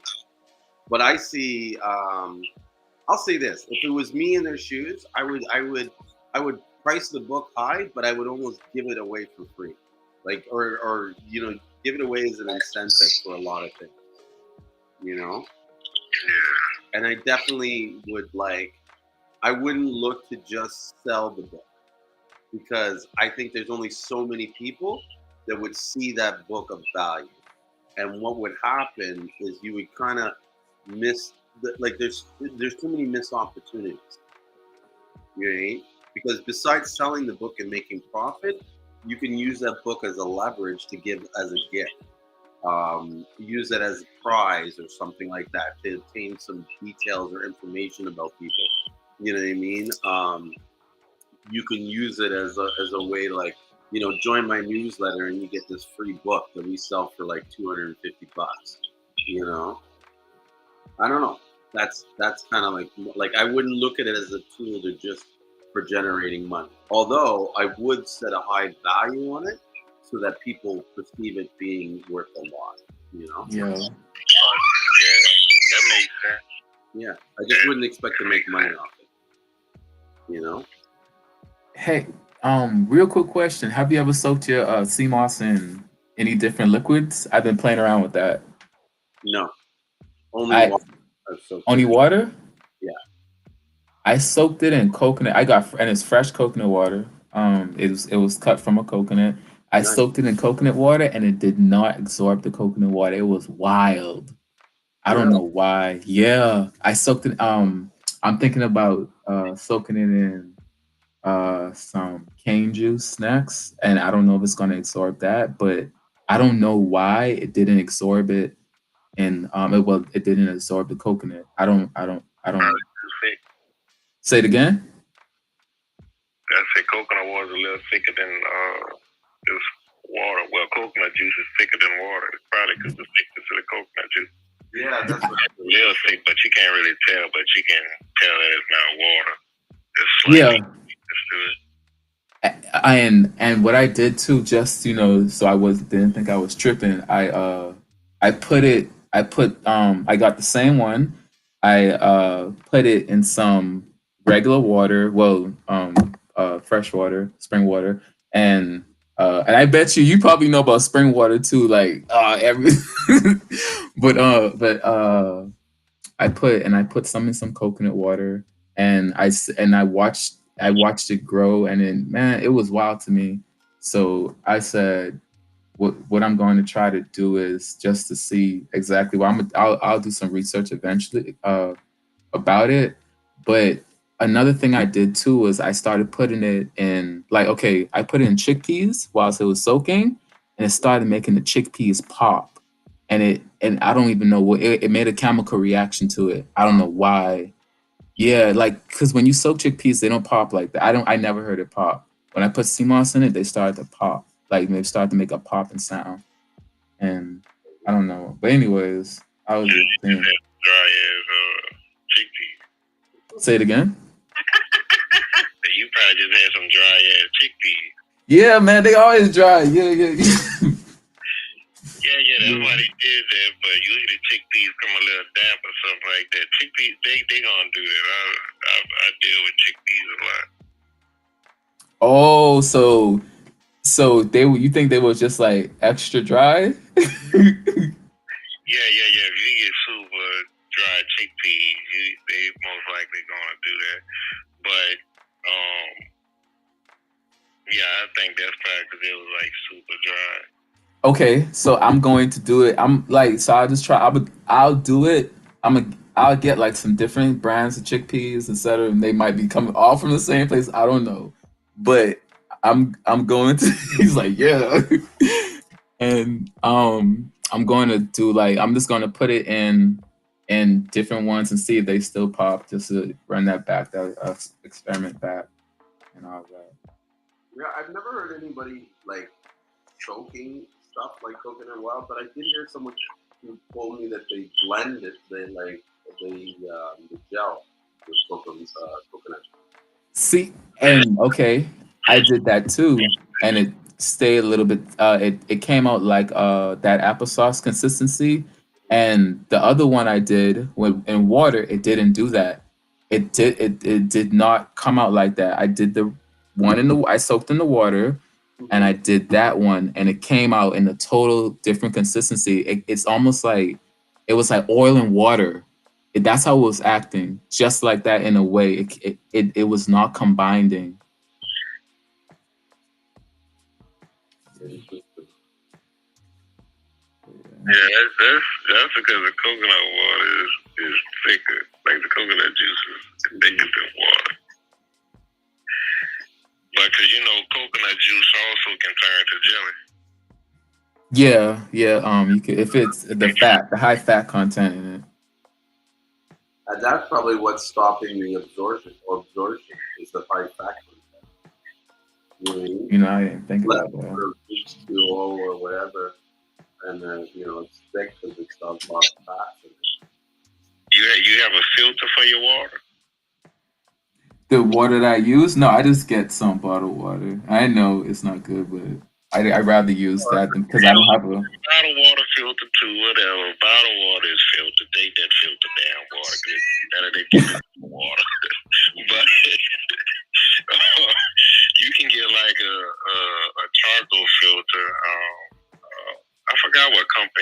name. I forgot what they call. Berkeley. I have Yeah, a Berkeley filter, and Berkeley filter is pretty good. It filters water, especially if you have hard water or like soft water. It makes the water feel it makes the water feel a little smoother. You ever had water that came out the shower that was like just wet but dry? You have yeah, that's like slime. If you're in the country, this shit come out smelling like iron board. yeah. That well water. You get out the shower, feel like you got silk all in your butt cheeks and shit. Yeah, yeah. I know what you're talking about. Different, different type of water, bro. Like if you filter it, your Seamoss makes all it better too, like the water. Mm-hmm. My goal is to get a Berkey filter. I wanted to get one. I can't lie to you, but I just they cost a little bit for me right now. So Which one I'm you trying to get? it was one for 300, but I thought it was the best one to get to bang for your buck because it holds more. And if I'm gonna really, I was like, I'm not gonna get the smaller one and then go ahead and Berkeley? get go ahead. You said a Berkeley? Yeah, yeah, a Berkey, right? Yeah, and then they have the filter Yeah. one that comes with. I forgot the size, but it's a one that causes the basically it's I think it's the middle one. It's the 300. I forgot how much water it holds, but I was like, if I'm gonna drink water and use it, that's gonna be the best one, especially when making sea moss. If you're gonna make a whole bunch, because you have to keep on filling it up. Yeah, get that. Like when you get it, you don't. Even if you get the one with like the 4 attachments where you can put the 4 charcoal filters on it, just use 2. Fill that motherfucker up and just use 2 filters. Okay. You need all 4. You're gonna waste your filters. I'm telling you from experience. Them things is like $200 for those filters. For real? Went up in price. Yeah, they went up in price. You better use Dang. and use 2 of the ones that filter out everything else. Because it's going to filter out like damn near everything. It filters out the chlorine too. You can get river water and use that shit. You can put damn near any type of water in there that's going to filter it out. What I do, I filter it out and then I add my trace minerals to it. From Trace Minerals is the company. I think that's what it's called, Trace Minerals. I add that back to it, and I add food grade peroxide to it. Because I also take food grade peroxide in my water, like when I drink my water. So Why do you do that? just in case, Why do you put peroxide in your water? it's food grade peroxide, which is the same thing that you would get if you eat honey. That's why people take honey and they'll put it on wounds because it's this stuff in it that's just like peroxide. The food grade peroxide is what you put in water if you're cleaning your vegetables and herbs and things like that. Before you sit it out and let it dry, peroxide is the thing that stops the bacteria and fungus and stuff from growing. It has to be food grade peroxide. You can also take that if you look up this book called The 60-Minute Cure, I think that's what it's called. It's about hydrogen peroxide and food grade peroxide and things like that, how they have hydrogen therapy when people have cancer. It's like you're in this hyperbaric chamber and you inhale hydrogen peroxide and it heals you from the inside. So like look that up because a lot of people sleeping on that book. I can send you that book too because I had the PDF. Well, I know it's too big for me to send. But look that book up. It's called A 60-Minute Cure. I think that's what it's called. 60-Minute Cure. That's gonna like it explains about oxygen and what food grade peroxide what it do once you inhale. Well, once you consume it. Which peroxide is high in concentration? Peroxide, it's like in honey. That's like one of the properties of honey is that it's high in peroxide. That's what gives it its like antimicrobial properties. Yeah, and That's the same thing that helps honey to do extractions from herbs. Yeah. Because it pulls the stuff out of herbs so you can do a honey extraction. And it's good to do a honey extraction with fresh squeezed lemon juice. If you want to do like all natural tinctures and stuff, honey and lemon juice. So is that better than using alcohol to do it like a tincture? You think? No. It's different things because you have things that's water soluble and you have things that's not. So you Okay. have what herb to use with what liquid. Alcohol can extract everything from any herb, anything, except water soluble. So if you have alcohol, it can do extraction. But once you use the alcohol, you have some properties that's still in those herbs that water can only get it out. So now you can boil it. You can boil it and get the rest of it out. And that's how you have like triple and double extraction methods. That's where it comes from: water, alcohol, glycerin. And you have like pressure. You have different methods of extraction. You have cold press extractions, alcohol, glycerin, and water. So that's how you get triple and double extractions and stuff like that. You try to get as much out of the herbs as possible. You have books on that too. You have books. National Geographic have a book about all of that, and this other company has books and things about they show you and tell you how to do every method of extraction. It's like the encyclopedia of extraction. It's like having the encyclopedia of extraction. Yeah, that's what it's called, like the Encyclopedia of Herbs or something like that. Oh, that's the name of it too. Yeah, I think I can go see because that's one of that's a book. That's like two books I had. They're pretty good books too. That's my go-to books when it comes down to a lot of different herbs.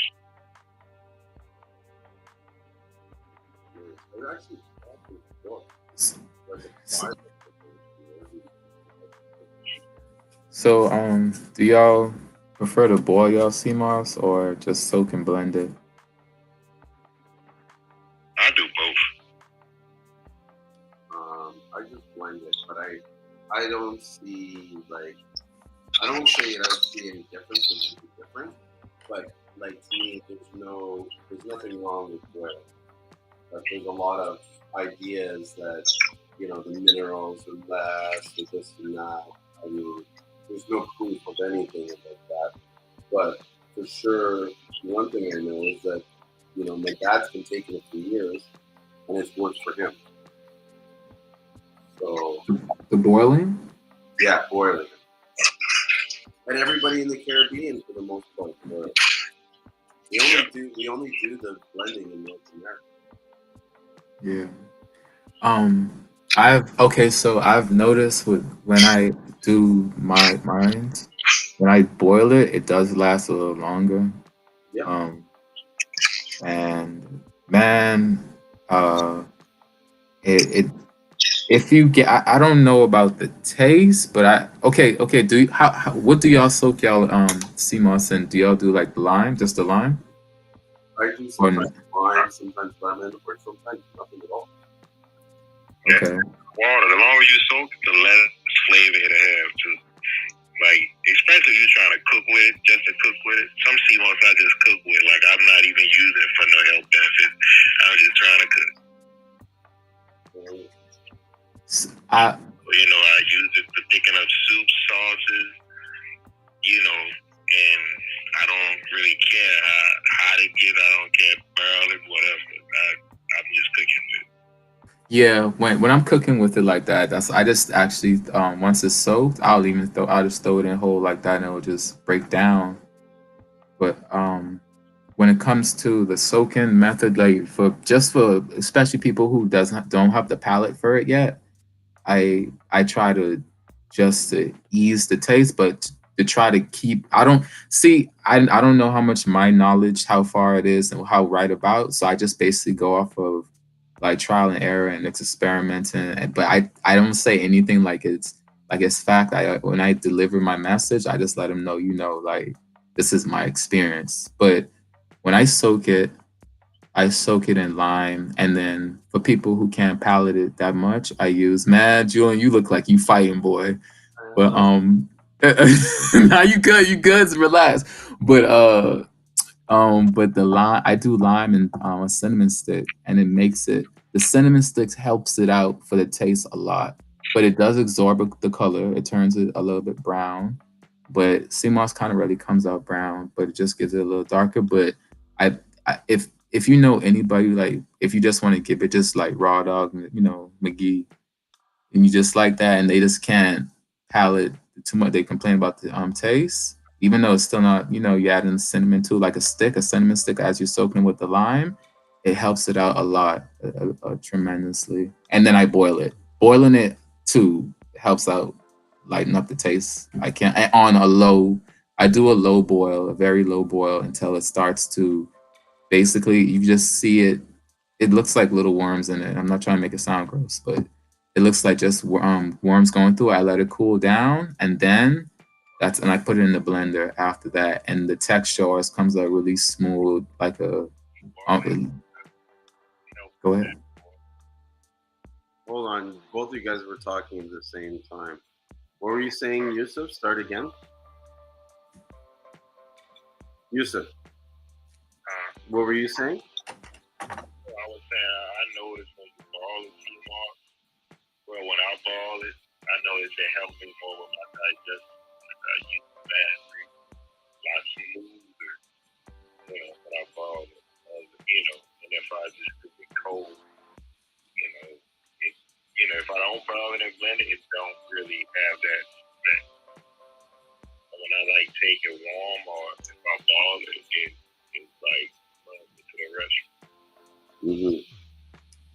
Interesting. I've always wondered if adding heat changes the chemical composition. Like, if you look at marijuana, when you have the raw flower, you have to toast it to put it in edibles, because you need to convert the THCB to THCA, or whatever, THCA to THCB. And so, is there same kind of like compounds or enzymes that get converted once heat's applied to it that affect you differently than if you didn't do that? I mean, go ahead. Sorry, what were you saying, Yusuf?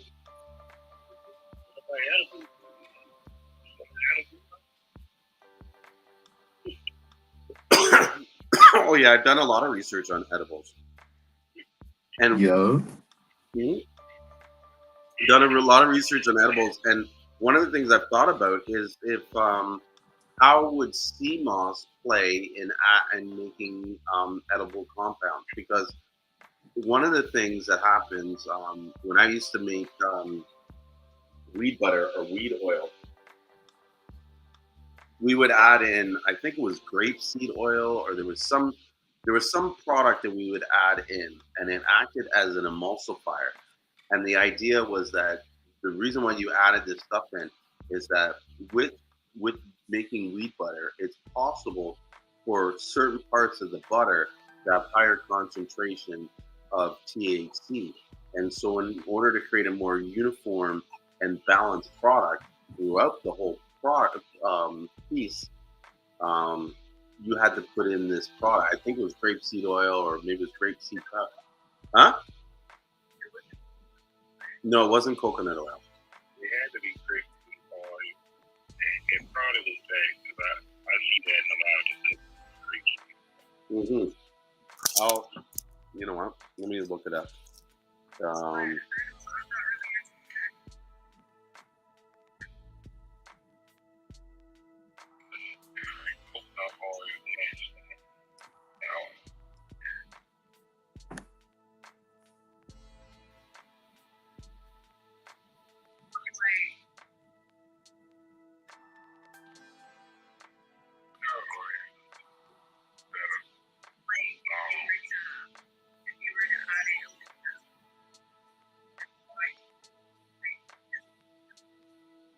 It was lechin. Lechin is what we added in. Lecithin.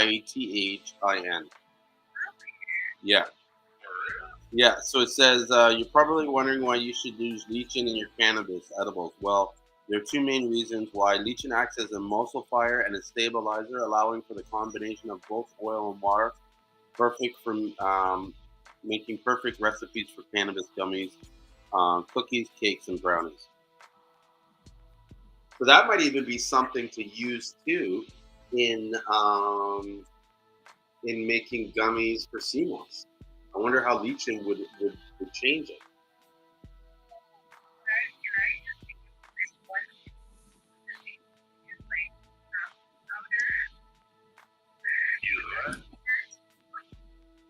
Say that again? Why you could just use like apple powder? Oh no, sorry, I'm thinking about pectin. Sorry. Yeah, like apple butter. That's so good. That was it. We used sunflower lechin. That's why I was thinking about the grapeseed because it was the plant that we're using. There's soy lechin. How long did it take to do the butter? Like y'all done it manually, y'all done it in like a little magic butter machine, which I think is a lot of money. Those magic butter machines work good. They're good at making. Oh yeah, they're great. And if you don't want to use the magic butter, go on to AliExpress. They've been making those devices for years. A lot of stuff that you can get like in China. It's like it's something that we pay more money for some reason. So yeah, so they have those same um, infusion devices on AliExpress that you can get cheaper than the can of butter. But they all work on the same kind of principle. But how we were making our can of butter was more. There were several different methods, but I think we were using we were boiling it in coconut oil, and then cooling it down, or with water and coconut oil. There was some process where there was water in it, and then we cooled it down, and then the oil would float to all the top, and that would, you know what I mean? It's like the oil and the butter would separate. Yeah.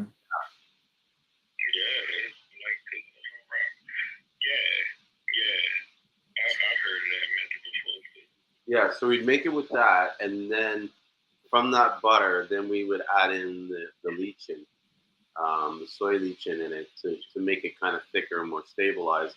That way, it was like when we cut a piece of 100 grams of butter was equal all over the whole, all over the whole item.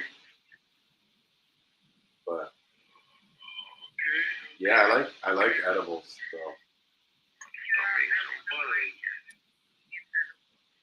Mm-hmm.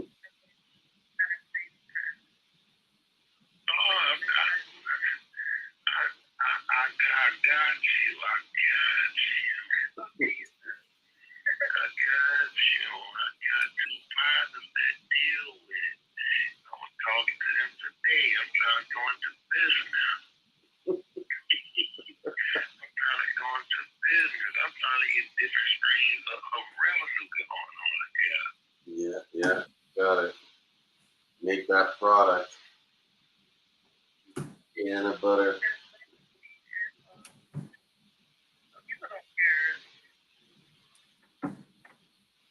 Hmm? I tell you, people like to eat those edibles like it was. Yeah, this ain't gonna give you nothing.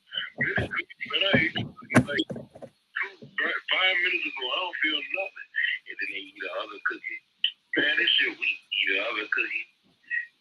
After 30 minutes pass, they be on their ass. Yup. I'm crazy when it comes to. I could eat like 5 cookies and still be normal. Oh man, I done that. I got a lot of stuff from Colorado. Went home. I ate some gummy bears. I took some of the tinctures. I ate some of the brownies. I ate some of the cookies. I ate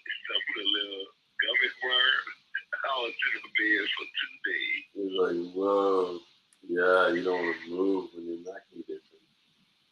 Jeez.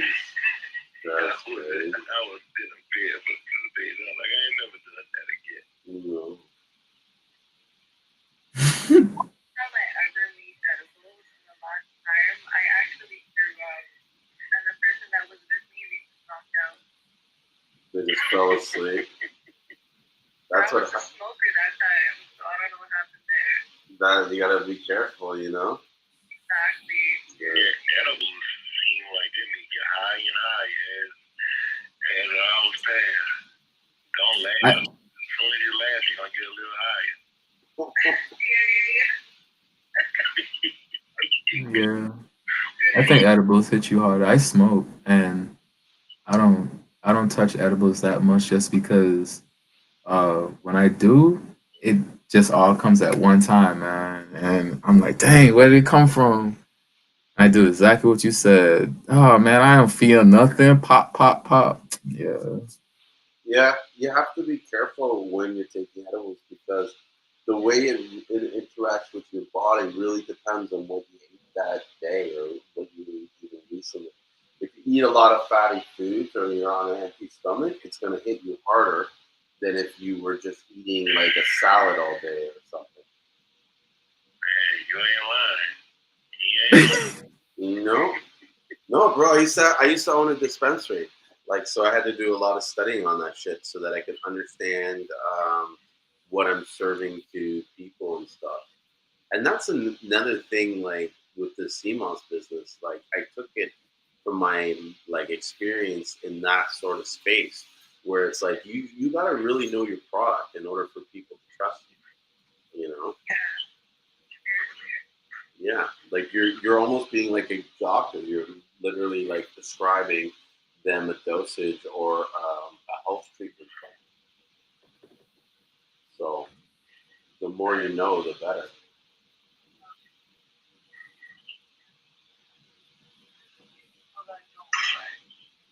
Pardon?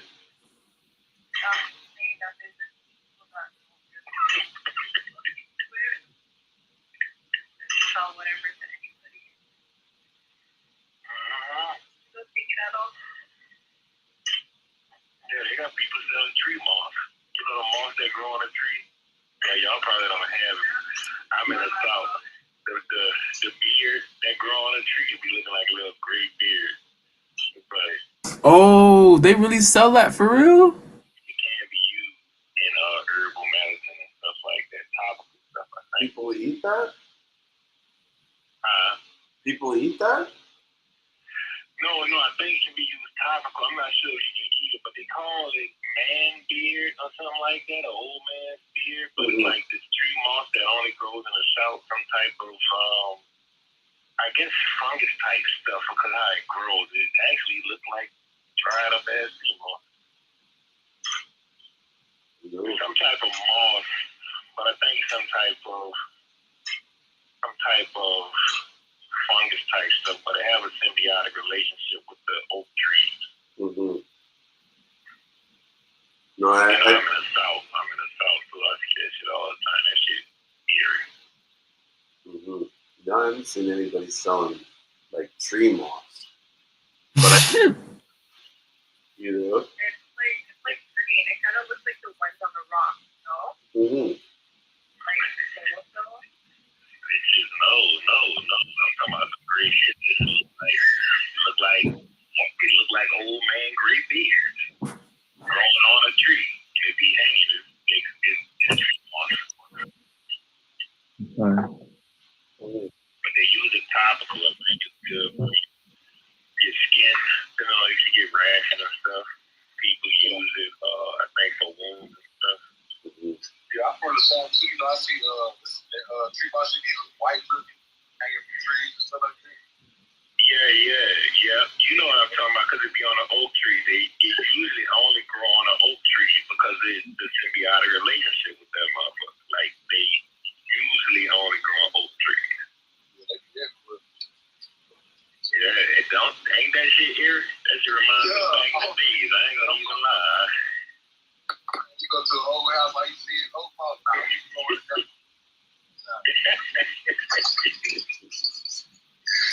was gonna say we're there. Yeah, I'm gonna send y'all a picture of that shit. That shit is, man, that shit eerie. I love that shit eerie. Crazy. Man, you probably see it all the time on like a movie like Anaconda, or you know what I'm saying, or some old creep movies that stuff that hangs in the tree. That's it. Yeah. Yeah, you gonna see it, you know, especially when they're in the South. It's all over Florida too. All over Florida. What? In a swamp area. It's always in a swamp area. What? The snakes or this moss?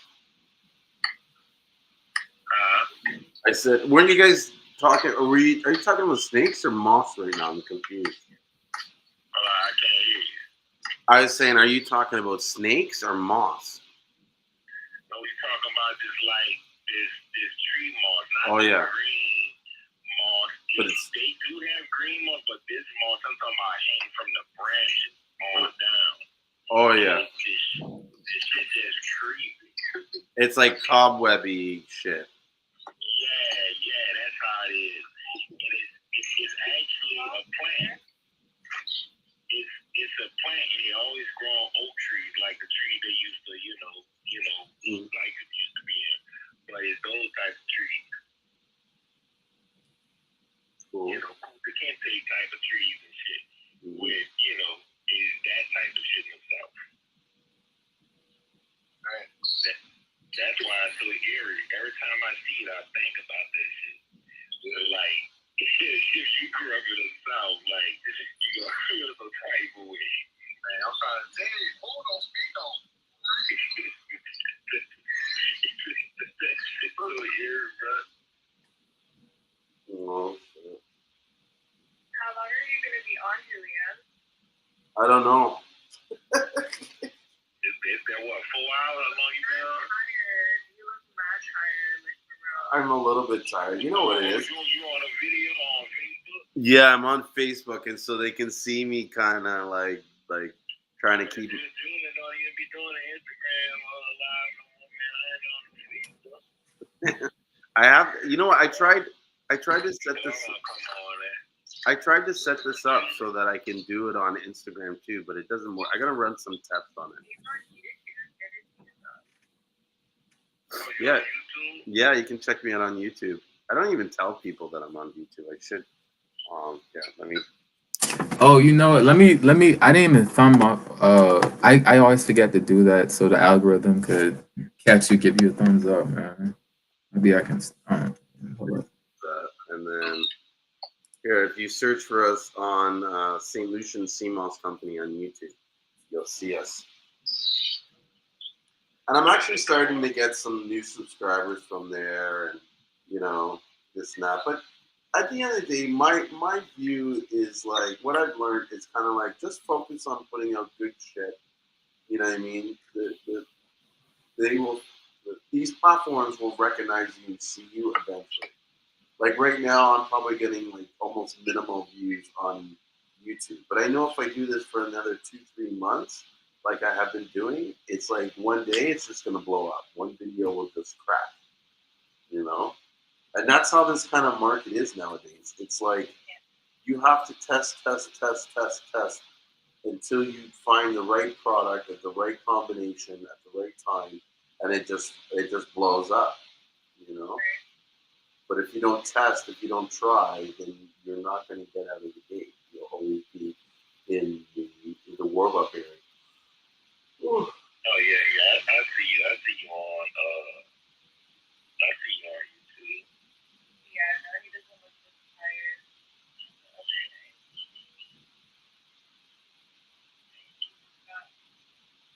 Yeah, I finally tried the free shipping thing, and I looked at the amount of shares. Like, you know how you can see how many people like shared it, like on the DM. Yeah. Yeah, I got like 10. Like, I know that may not be a lot to people, but. So you got 10 what? 10 orders? Oh, shared to their DM compared to like my other posts. Oh, like someone that shared your post to someone else? Yeah. think anybody does any of that for me. They don't share, like, my. Yeah. What? Let me ask you, Julian. Would you, if someone was to share your post, would you be like, "Hey, if you share my post, you can get like $2 off or $3 off or something"? I wouldn't care. You wouldn't care? I mean, Right. shoot. I do that, right? But I've never thought about it. You know what I Yeah, mean? and do like a receipt. Like if they do a purchase, if they purchase from you, be like, "My your next purchase." If you show me a screenshot of you doing like putting it on your story or putting it in like a post, like a retweeting or whatever. If you show me a screenshot of it, your next, I can give you a discount for sure, man. Yeah, but at the same time, it's almost like those that follow me, I want them to follow me because they want to follow me, not because they got an incentive or a discount. I mean, yeah, you want an organic, and that is the best because then you have true followers. I understand it. Yeah. But- So I mean, I get it. Oh, so yeah, you're on the right path, man. What You're happened? I saw this girl's page or this person's page, and I was like, wow, look at this. They got 32,000 followers. And then I'm reading one of their posts, and it's like 23 people liked it. And so I'm like looking at them like, okay, well, how engaged are these people really are on her page? And so, it's. I think that when you go to my Instagram page, the videos, the Instagram lives and stuff, that's enough for social proof. Like I don't need to. I don't think I need to have 50,000 people on my membership so that people are going, oh, look at this person. If they took the time to watch the video and all that stuff, then that's kind of like the clientele that I want. You know what I mean? I want the Mhm. seekers, the information seekers, the knowledge, the ones that are interested in the knowledge. And that's another reason, one of the reasons why I do these live streams and stuff, is to attract those people to me. Because the people that are into the truth seeking and the knowledge, they're the ones that stay up late and watch these videos. Think about that. Like Moss King says a lot. There's right now there's 7,700 people in that Facebook group. I've been running these live streams twice a week since December. And still there's only 10 people that come in and watch the show. Think about that. That's crazy. Do you know what I'm saying? And that really begs me to question, like, how many people are in there are actually engaged? I know for a fact there's a lot of members there that are just pure lurkers. They're just there to see what's going on, to see who's buying, who's selling. And then a lot of times when they see someone post something or comment, that's when they'll go and undercover message them, like on the DL. Facts. Yeah. See the most like people that are like posting all the time. What you mean? What do you mean? Go undercover and what you mean? They go secretly. So okay, so On Facebook. okay, yeah. So this is on Facebook, right, Yusuf? I have a what? No, I'm saying, I'm trying to figure out because I don't have a Facebook. Yeah. So on the Facebook, I have this group called the Seamoss Buyers Club, and there's about 7,700 members currently in there. And so we're just kind of discussing about how a lot of these members aren't really actively trying to sell, or they're low key selling. And so part of it, I know this. It's a very small community in St. Lucia, and there's not a lot of players in the Seamoss. Many of them don't. What? You were You like, know what I think it is also? what? Like a lot of people that's in that group are actually selling their own Seamoss, so it's really kind of hard to go to someone else doing the same thing and trying to promote what they're doing, trying to, you know what I'm saying? Mm-hmm. Hey, you probably have some low key beef with some people in there. They like, oh, you. But I Competition thought this guy named Oh, I'm sure low key. There's some out there that are like, that Julian is a fucking cocksucker. He's such a dick. Da, da, da, da, da. I hate it because I'm right in their face, especially if I see a post where you're slanging like rope grown sea moss. Fuck yeah, I'm all over you. Because to me, it's like I know the truth. I know that there's no difference. So for you to come in and try and throw shade on this product, where 90% of the time you're buying, like the amount of people that are buying rope grown sea moss that think they're buying wildcrafted sea moss is comical. No, but there's suppliers that are advertising it as wild crafted. I know, like it does start off like that, but I'm saying It's coming straight from Africa. and some people are St. Lucia from wild crafted. No, there's majority of them that say they're well crafted. It isn't. Well, I'll say I can't say it isn't well crafted, but it's not one. It's not the true well crafted, right? And then on top of it, like right now, there's a lot of sea moss that's not coming from people's farms in St. Lucia, where they're hiring divers to go out, swim the ocean floor and capture all the sea moss that's floating around. There's a lot that's floating around. So to kind of say, oh, it's all coming from the farms, that's not entirely accurate, right? But it's the same shit. Like it's not like the farmers keep one pile and say this is wildcrafted and you know what I mean? It's sea moss. It's all sea moss. They don't differentiate it one or the other. And really you shouldn't. It's a natural product. And that's another thing earlier when we were talking about the testing.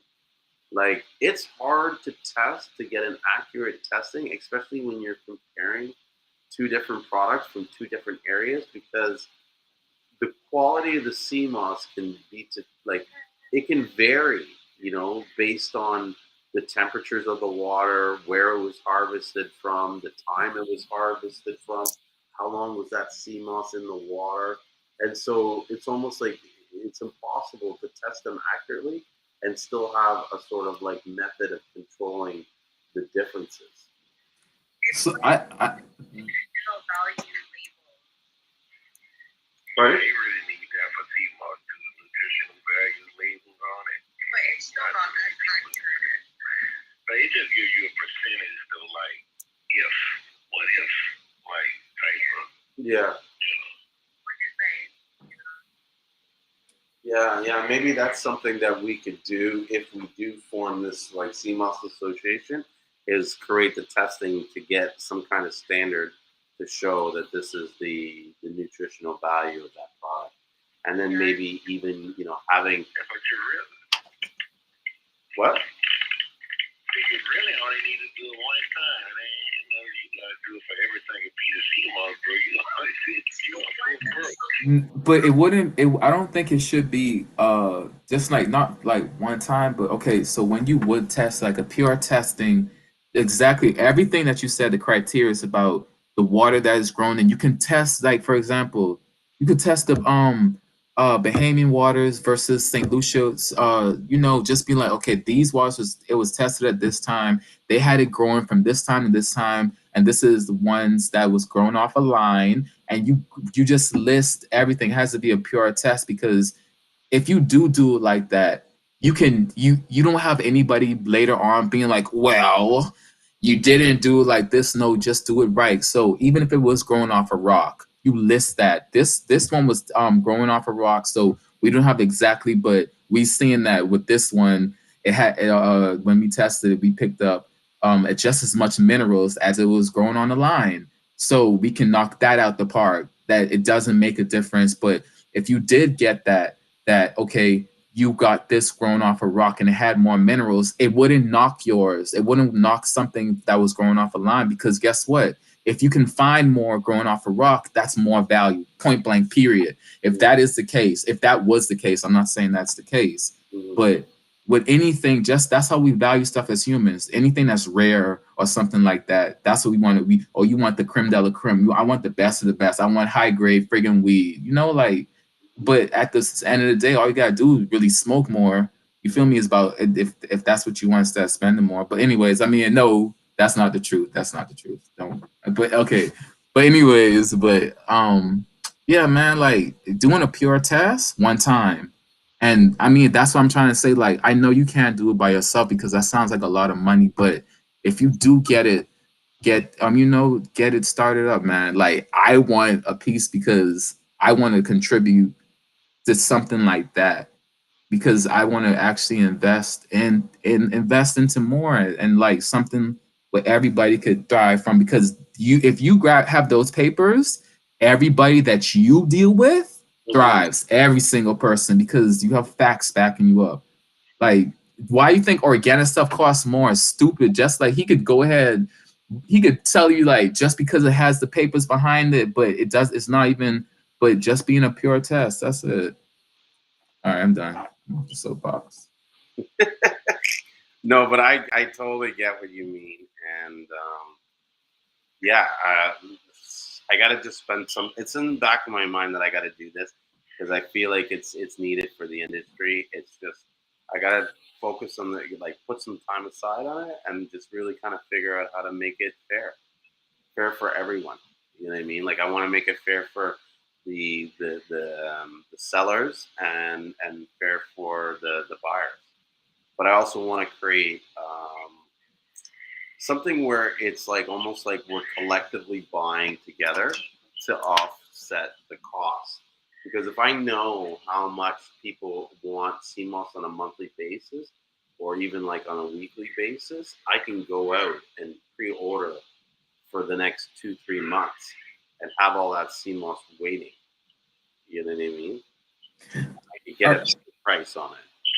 I think you on point. Okay, I don't know exactly how they do fruits and vegetables, but I'm guessing like when and at sometimes when when in the states when something isn't grown, they'll get it from overseas, right? So when you do that same thing that you say in a collective buying, I think even I think that's a great plan. And if you have hubs in different islands too, so when you ship it, so for example, if you can get almost if it's not the same quality, you will ship a whole bunch of CMOS to the Bahamas. This is just for example, right? Because the Bahamas is one of the closest places to to Florida. It's like right there, it's a hop in the leap, and then it's in the States. So you don't, and then once it reaches in the States, that bulk of whatever you have then boom, you can friggin' launch it all over the states, and then you got that plan, and then I don't know what's closer to Canada, but whatever islands are closer to Canada, you have something sitting right there, so you could just ship it when you need it, or you start a farm there. And that's like I'm not. I'm starting to sound like I'm forgetting about the colonized places, but in a way, but that's for the good of the people and just getting quality control. Like I know that's what you want. I'm down, man. I'm down with your cause. I'm down with it. Send it to me. I got to hear it. I got, I'm everywhere. I got you. Like, I got you, man. I got you. You gonna move to California? I'm in California. Yo. You're crazy. You already from jewelry and free shipping in the States. It just got to be in the state I'm in at that time. Yeah. Like jewelry, I'm in California. They tell me I got a special Seamoss. I got it fresh off the truck. Yes. Fresh off the truck.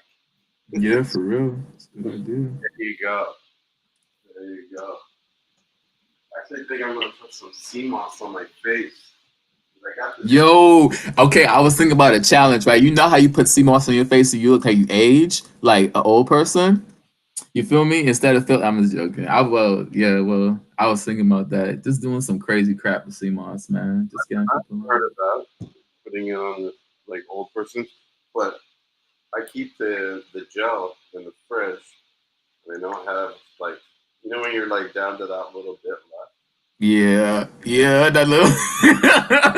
Really, like, I'm like, there's a lot of dryness right there. I'm like, you know what? I'm gonna put some CMOS on the fridge. I see, even like doing a time lapse. Like if you, I try to encourage people to do it. I already take it, so like I can't really do a time lapse. And you can time lapse and see like a difference because I use it already. But if anybody ever starts doing it, and then you'd be like, yo, just if you could like every day you use it, you do your face mask, can you take a picture and like over a certain course period of time? And that's a powerful something right there because just seeing it actually work for some like the actual visual of it is amazing for people. Seeing is believing for a lot of people. Well, I mean, me too, but not in every case. But with that, I would be like, oh, okay, cool.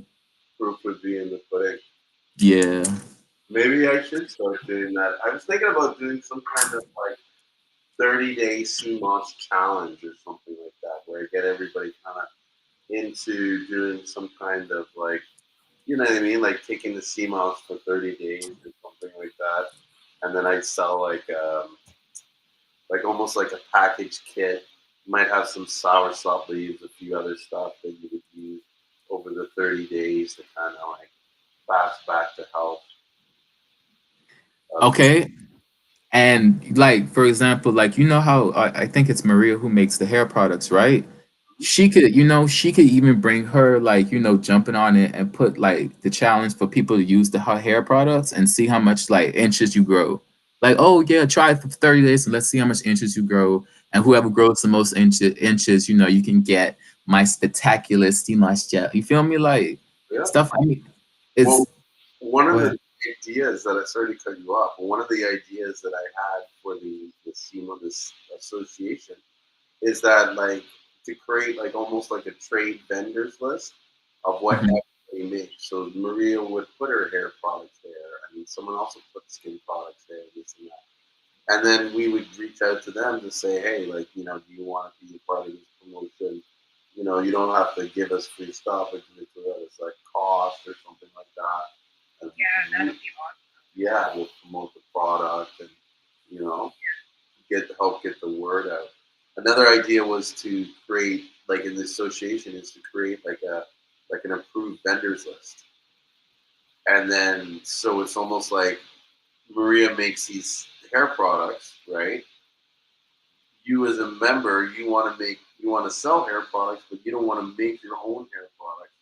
You go on the list and you find all these companies that are making products that you want to sell, and then you reach out to them and work out a deal.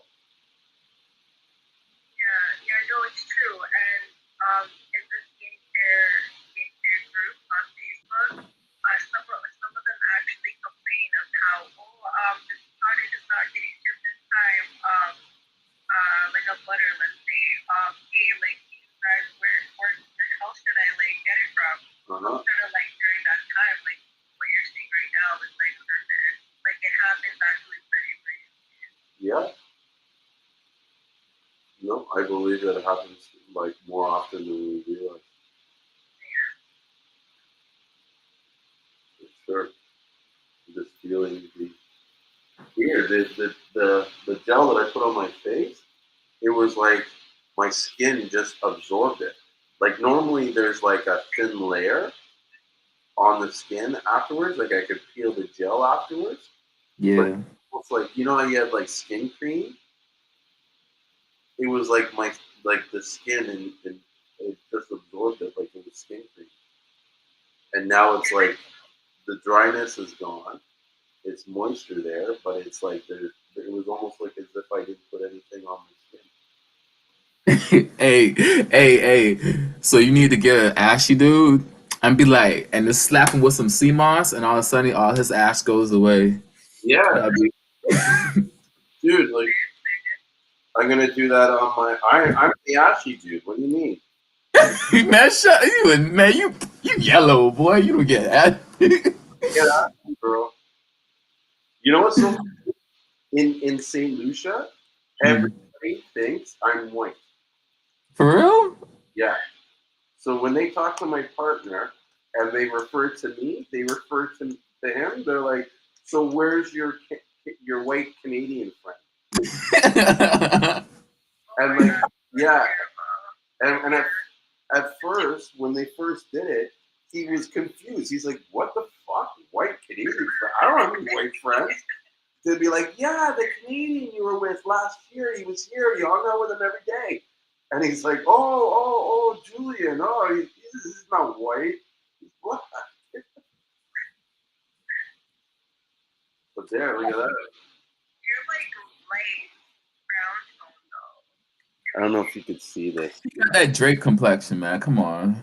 Yeah. And it's just being in Canada sometimes, right? Yeah, that's what it is. That's what it is. I'm gonna tell you, just uh, I never, I really have not ever met a mean Canadian.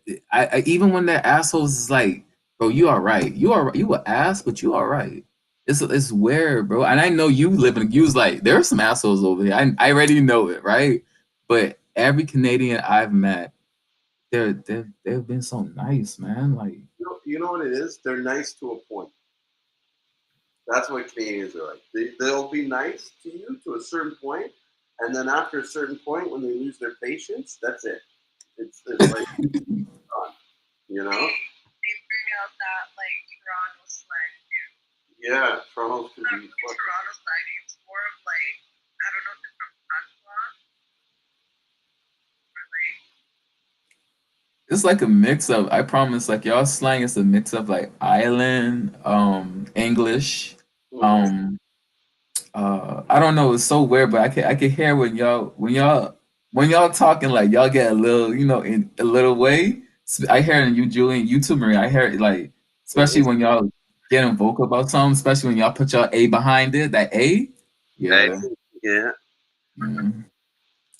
There's actually a video on. I wonder if I could pull it up. There's this one on TikTok. It is so fucking funny, and it's like basically like it's a scene where they're all like these guys are hanging out together at a house, and it totally brings me back when we were younger, and like we'd all be chopping weed at somebody's house, and people would show up to get the weed, and you know what I mean? How we're just kind of like all lounging and hanging out. And there's always this one guy that would talk like shit or something like that. And like, yeah, it's funny. I'm going to see if I can find the video that I had before. Huh? Yeah, it's, he does this thing. I think it's called the Sixth News or something like that. Where's my birthday? May 6th. Okay, so you know how Sir Kanye, he about to start like his whole place, right?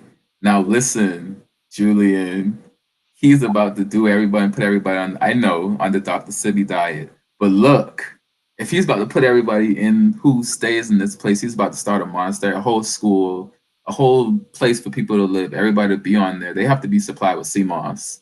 Because come on, you feel me? So that's why I think like when stuff, he hasn't actually said the word Seamoss, Uh, but just if he was to say the word, I promise, if he was to actually say it, and once that get out, is that's Brandon. It's gonna go crazy, and then I'll be so mad. I like Kanye. I can't love him, for real, right? I'll be so mad if he gets that, like, he got the branded, and it wasn't someone like, just like someone from St. Lucia or from the islands or something who really been pushing it. Like, you feel me? Like, who associated with it heavy. Like, yeah, I'm that's good. That's a good point. I don't know. I mean, my view is kind of like if he is going to do it, he's probably already worked something out with someone already. you think? I mean, but yeah, you're right. But it's still he. No, this is.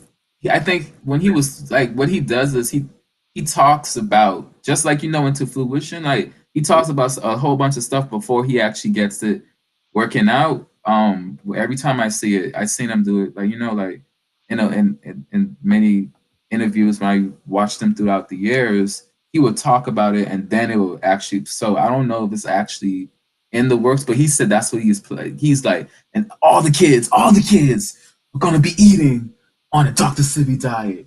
And I'm like, I'm like, okay. I'm like, that's Moss gonna be popping, boy. Like, yeah, man. Because that's a key. I don't care. That's a key part. I think.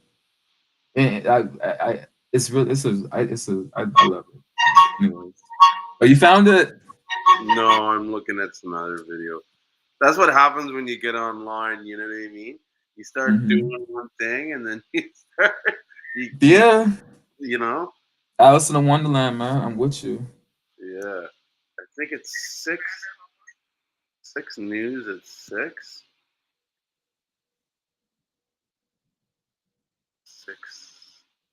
Yeah, it's kind of like I don't really care about Rihanna, but it's kind of like how she opened up that her own shop, her own like I don't know if it's like a clothing brand or something like that. Yeah, she has the clothing brand and the makeup and stuff like that. Fenty? Stuff that, you know what? It's never them fucking doing it. Do you know what I mean? Like, how is she able to run a multi-million-dollar corporation and then still, do shows and do you know what I mean? Exactly. So you, man, like your team. I promise, like your team is if everybody in your team. If you had a seven of you, for real, imagine if you had seven of you, and you had seven of you who look different, act different, and they play different positions. For real, I mean, at the end of the day, if all of us if all of us was to like just be like, okay, let's just combine, figuring out some Power Rangers, whatever, we all just get together and we make a Megatron, see how we do. You could, depending on who you had doing it, the different combination of people you have, you will get a different product. But if you had seven of you, like people who was thriving as you, who's doing almost the same thing but just different positions, come on, man, imagine what you could do. I'm pretty sure she have different versions of herself. I don't know who she keep around. She probably keep it. But yeah. Who keeps around? What do you mean? Riri. Oh, Rihanna. Oh, okay. Sorry, I missed that. Yeah. Yeah. Keep her. It's the people behind the scenes, the front. And you have the people in the front and the Well, face. that's what I always feel is a lot of times these guys when they come up with a what's the word I'm looking for? When they come up with like an idea or a business plan, it's like someone that pitched it to them. Yeah, like they're Hmm. uh, you know um, constantly um, pitching people stuff. You know, try and see if they will you know give them the money.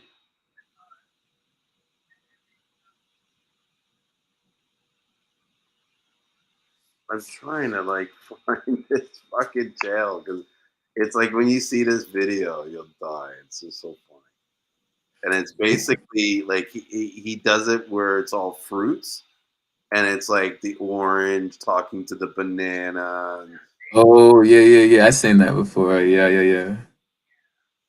But I don't know the actual one you're talking about, but the fruit with the mouths and then just the eyes. yes, yes, that's the one. Yeah,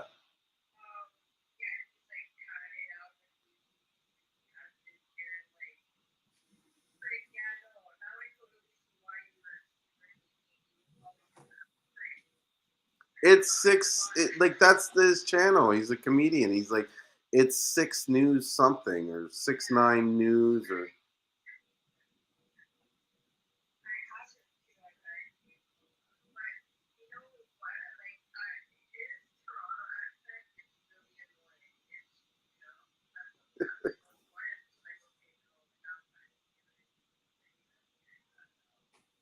listen. A lot of these Toronto accents are just straight annoying.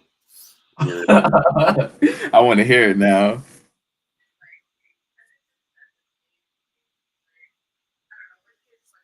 you know what? And I think it might be on my phone because I'm pretty sure I messaged it to my brother. And if I can even just pull the video up.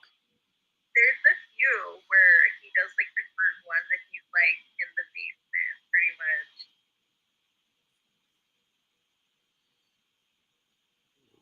Oh, look at this. Like someone sent me a message earlier at like 11 o'clock. says, "Good night. I was watching your live and it reminded me of when I was younger, and I wanted to ask you what it is I can do for you or your business. I need to put mine on pause for the time. As cash flow, I'm still creating content in the meantime. However, I'd love to work for you. It would help me greatly, and I would appreciate the learning aspects of running a business." I'll have to talk to him. The only thing is, I know it sounds incredibly mean, but I am so cheap. I don't even want to hire my kids. It's like, seriously. So like you're asking the wrong person for a job. You know? Like, I don't Okay, know. so his is the dad six. So it's the and then six H and then SIX. Yeah. What is it? 6 H. Yes. Number 6 and then 8. Yes. It's the 6 at 6. Yeah.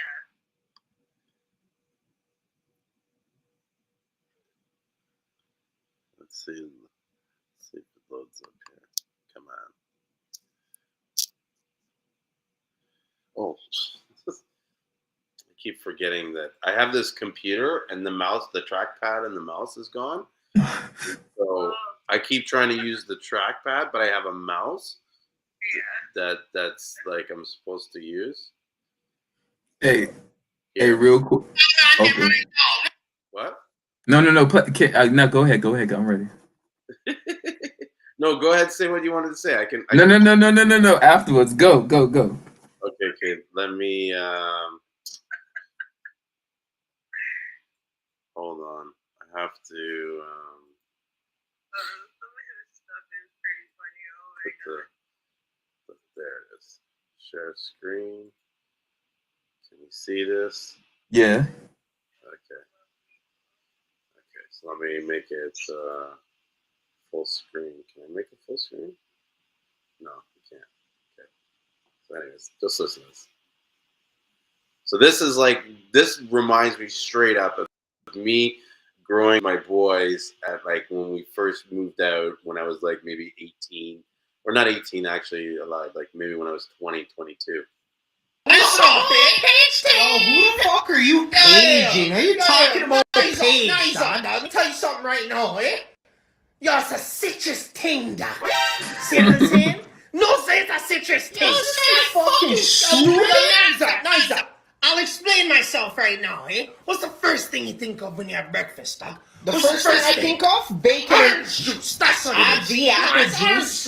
Ain't nobody trying to have apple juice with their breakfast, you little rusty, dusty, crusty. Are you sick? Yo. Strawberry, banana.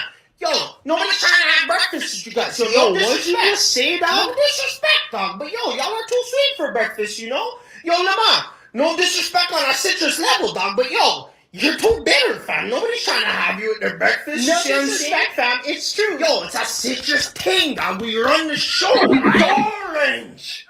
Nice your beat, dog. Because the bunch ain't having it no more. You see what I'm saying? Tell you something right now, dog. Put me with my nigga Esbury. Yo, you know what I'm saying? That's a combo, dog. See what I'm saying? That's a combo, dog. You want fries with that pussy? Yo, talk to this man, I ain't trying to this man, dog. What do you mean what's wrong with me, bro? There ain't nothing wrong with me. None of that, bro. Let me tell you something right now, eh? Yo, dog. It's bad. By the grace of God, you're still alive, dog. Because the way me and the man are feeling right now, dog, I can crunch you in your cheekbone, press it into your solar plexus, and shift your differential, dog. You see what I'm saying? You want to come up in man's crib, beaking off your lips, stirring up the house, dog. Why is this man's hand doing that? Yo, dog, that's me stirring everything. You see what I'm saying? Because I'm stirring to start obscuring this man's facial features, dog. Obscuring your facial features, yo. The man's gonna bang you out. That's what he's trying to say. I know what he's trying to say, you little waste you. Oh, wow, mans are lucky, dog. No Britney. How am I lucky? Somebody's just at the door. Yo, saved by the bell, dog. Yo, I'll go on, man. Yo, Esbury. I need 2 bags, bro. Yeah, I got that for you. So, you seen Gigi around? Nah, I ain't even seen Gigi, bro. Yo, you seen Gigi around, bro? I said I ain't seen green grapes, bro. Yo, when are you guys gonna squash this beef, bro? You're just different colors. That's it. No, bro. We're not squashing that, dog. You haven't heard Mob Ties, bro? It's too late for all that lovey-dovey shit. I'm your brother's shit. All that other shit. It's too late for all that. So because you guys are different colors on some racist shit, that's why you have beef with them. I know it doesn't make sense, but it's just the way it is. And yo, that's a 0.9. You can't give me another 0.1? Yo, paging out man them right now. Listen up, Paige. Who the fuck are you paging? Are you talking about Paige? Dog. Let me tell you something right now, eh? Yo, it's the sickest. That was the best part. He's like, yo, guy, what? That's a 0.9. You can't give me a 0.01? What was that?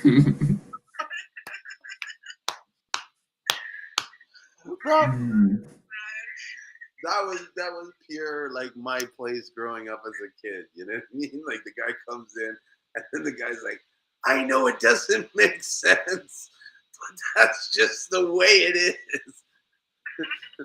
Yo, guy, you seen Gigi? No, I haven't seen. Oh, bro. I laughed so hard I'm getting a headache. Yeah, I was like that. Shit. No, it's a funny. He did it well back then. He did it. Yeah, that was really for sure. I love watching that. Funny. All right. Do you real quick? I know I'm just this. Do you think Seamoss helps with ED? Erectile. Yeah. Okay. Which I do agree to. I mean, I didn't have ED, but I noticed like super strong and okay, like a lot more action. Okay. Mm-hmm. Have you ever seen Boys in the Hood? Yeah. All right, you know that scene when he's like putting, sucking her toes and stuff like that. When he's like, yeah, she came over. All right, if you was to do that, like how someone recreated, almost like don't be a mess and East South sentence. All right, but just throwing Seamoss on there, like and just sucking on her toes and stuff like that and stuff. I know it might sound crazy, whatever, but yeah, just doing that like as a like a parody skit instead of using. You see it? What'd you say, Maria?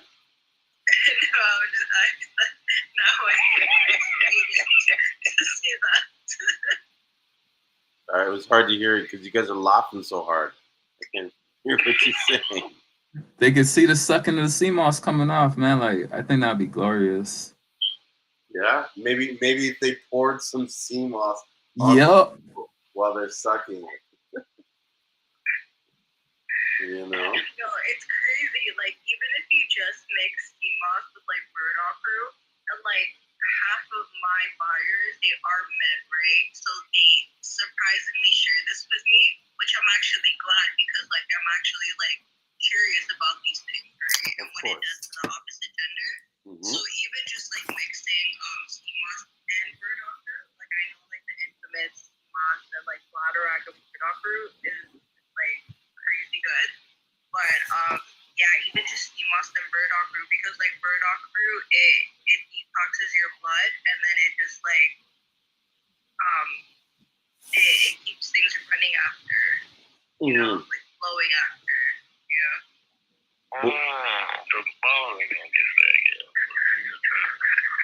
Bob one day is the shit. Oh yeah, I need some more of that too. Yeah, I gotta go ask my partner for some. I think not this shipment that's coming up because I'm shipping this week, but next shipment, I will get some more Bob and Day sticks. That stuff, Maria. You give some to your clients. They like fuck. What is that? You gonna sell it on a website, Julie? Huh? You gonna sell it on a website? You know what? Yes and no. I am gonna sell it the website, but I don't think I'm gonna sell it at the way I have it now. I might grind it up into because they're sticks, right? And they're hard to measure the dose. So I might like grind them up and put them in like a tea bag with some other herbs and sell it like a tea, where you drink it like a tea in a tea bag. So, Rio, to let you kind of fill you in on what we're talking about, there's this herb in St. Lucia. It's called Bois Bonday, and that's the Creole version of what the stuff's called. Is And it King of the Forest? It's my bad. Is it no, that? Is that okay? Go ahead. Sorry. so Bois Bonday stands for hardwood. Oh, okay, okay, okay. Go Very ahead. wood, because bois means a lot, and then bonday, the bandit, it means wood. So Okay. like very hard wood. And you take this, it's like a stick, and you boil it in a tea, and it like fuck erectile dysfunction, no more, like at all, like it's crazy. Maybe disappear. Yes, be gone. And what I've found is also your reactions are maintained longer, but there's actually more blood flow to the penis. It's like your your penis is going to look bigger than it actually is, or feel like it's. My bad. Yeah. And like sometimes it gets so hard it like hurts. Like it's crazy. So like I want it all, Julian. Yeah, You sold me, right? yeah. And then when you have an orgasm, it's like this senses and feel like you feel like yeah, you feel like a kid again. Like it's crazy, and it works on women too, Maria. So Yeah, maybe I wanted to ask, like, what's the feedback with when women take these type of herbs or barks or roots? you know what? None of them have really tried it, so I'd have to like give it to Right, sounds someone. like it. I never hear it. Yeah. Honestly. Well, maybe if you want, I'll meet up with you. I'll give you a stick or two, and you can try it out and see how it goes. Give me some feedback. Yeah. Hmm. First person. Yeah, see how because that could be a new thing for women, because there's not enough on the No, market. it's true. Like, especially after having a baby, it could either go both ways, right?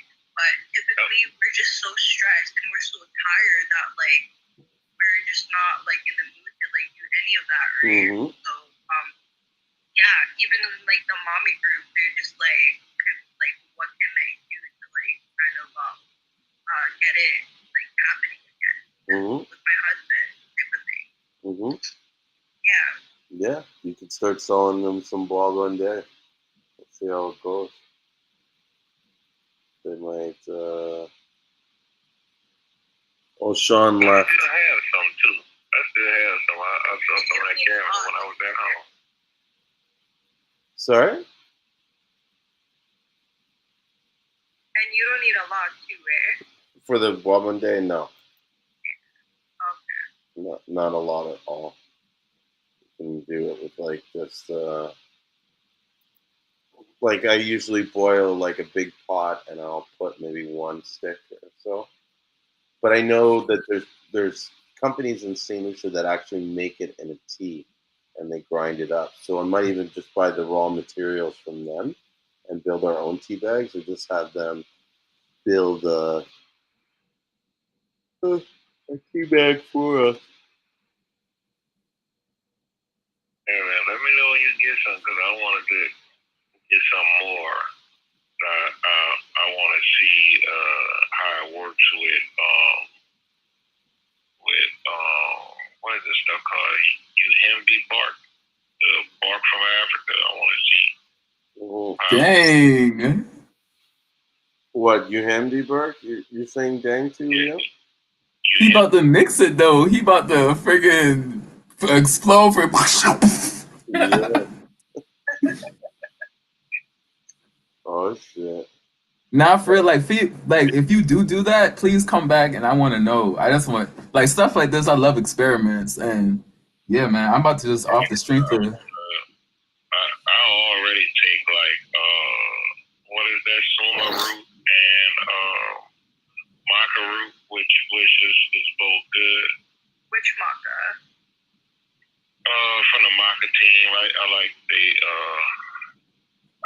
take the powder and the extract. It's multiple colors. Black, the goldish white looking one, and the reddish one. All of them do the same thing. All of them taste like dry peanut butter.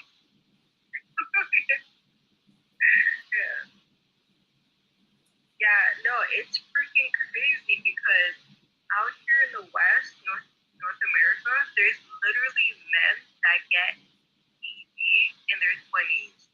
That's freaking not normal. Holy frick, that's so young. Yeah. Too much masturbation. All that meat. Yeah, man. That's your problem. Too much Pornhub. Or like having too much, like, if you're being intimate all the time, like, I know that plays a role as well. Like, you can't be pregnant over doing it. That's why. Yeah, you can. I think that's what happened to me when I was like in my 20s. I was overdoing it. Yeah. I tell you, I'll do anything to go back. Well, Yeah. more power to the herbs.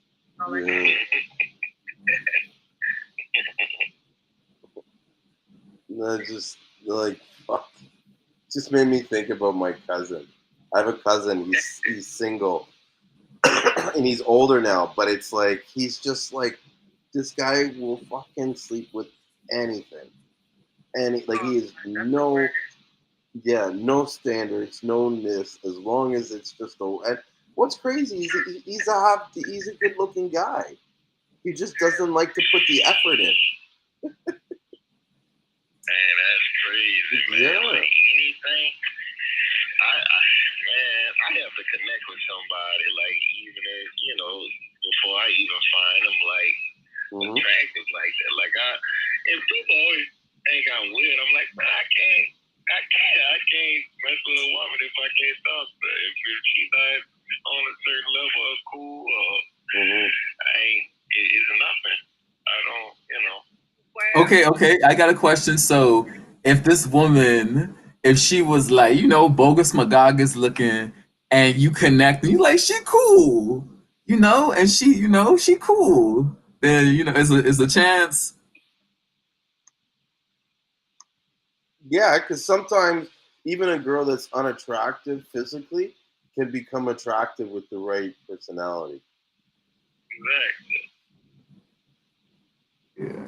I mean, I'm not superficial like that, but it's like I seen I seen some rundown because she been in the streets for a minute, and you have to understand, man. Like if you seeing someone who ran out like that, and she was cool, I was like, nope, not doing it.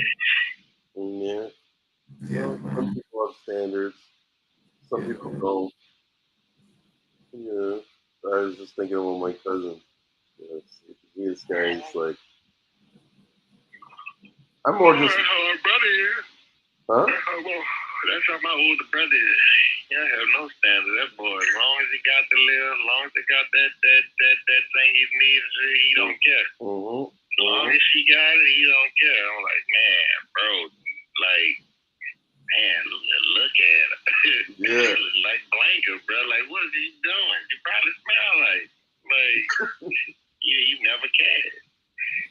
But I don't know. For me, I wouldn't care so much. I think I'm low key just bitter because he was supposed to help me one day, and he blew me off to like get some pussy, and I was just kind of like, what? Like, and what bothered me was like he didn't like imagine it's like he calls you, oh, what's going on?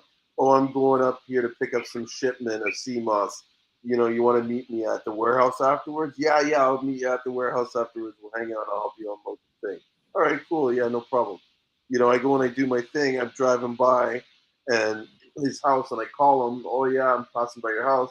Oh, yeah, I can't meet you. Why not? Oh, this girl just called me. She's on her way over. And I'm like, what do you? And he's like, yeah, now I feel like such an ass. I'm like, well, you didn't feel like such an ass. You said it was okay for her to come over. Like, what do you mean you're telling me you feel bad now? Like, it's too late for that. I feel like an ass, but I'm about to get some ass, so I Yeah, that's what he was basically saying. And I'm in my mind, I'm just like, this guy is blowing me off with some like fucking like a grade 5, or you know what I mean? Like this girl's a 5 out of 10 at that. You know, I know it. It's just like whatever. Like, okay, Rod, you enjoy yourself. Have a good night.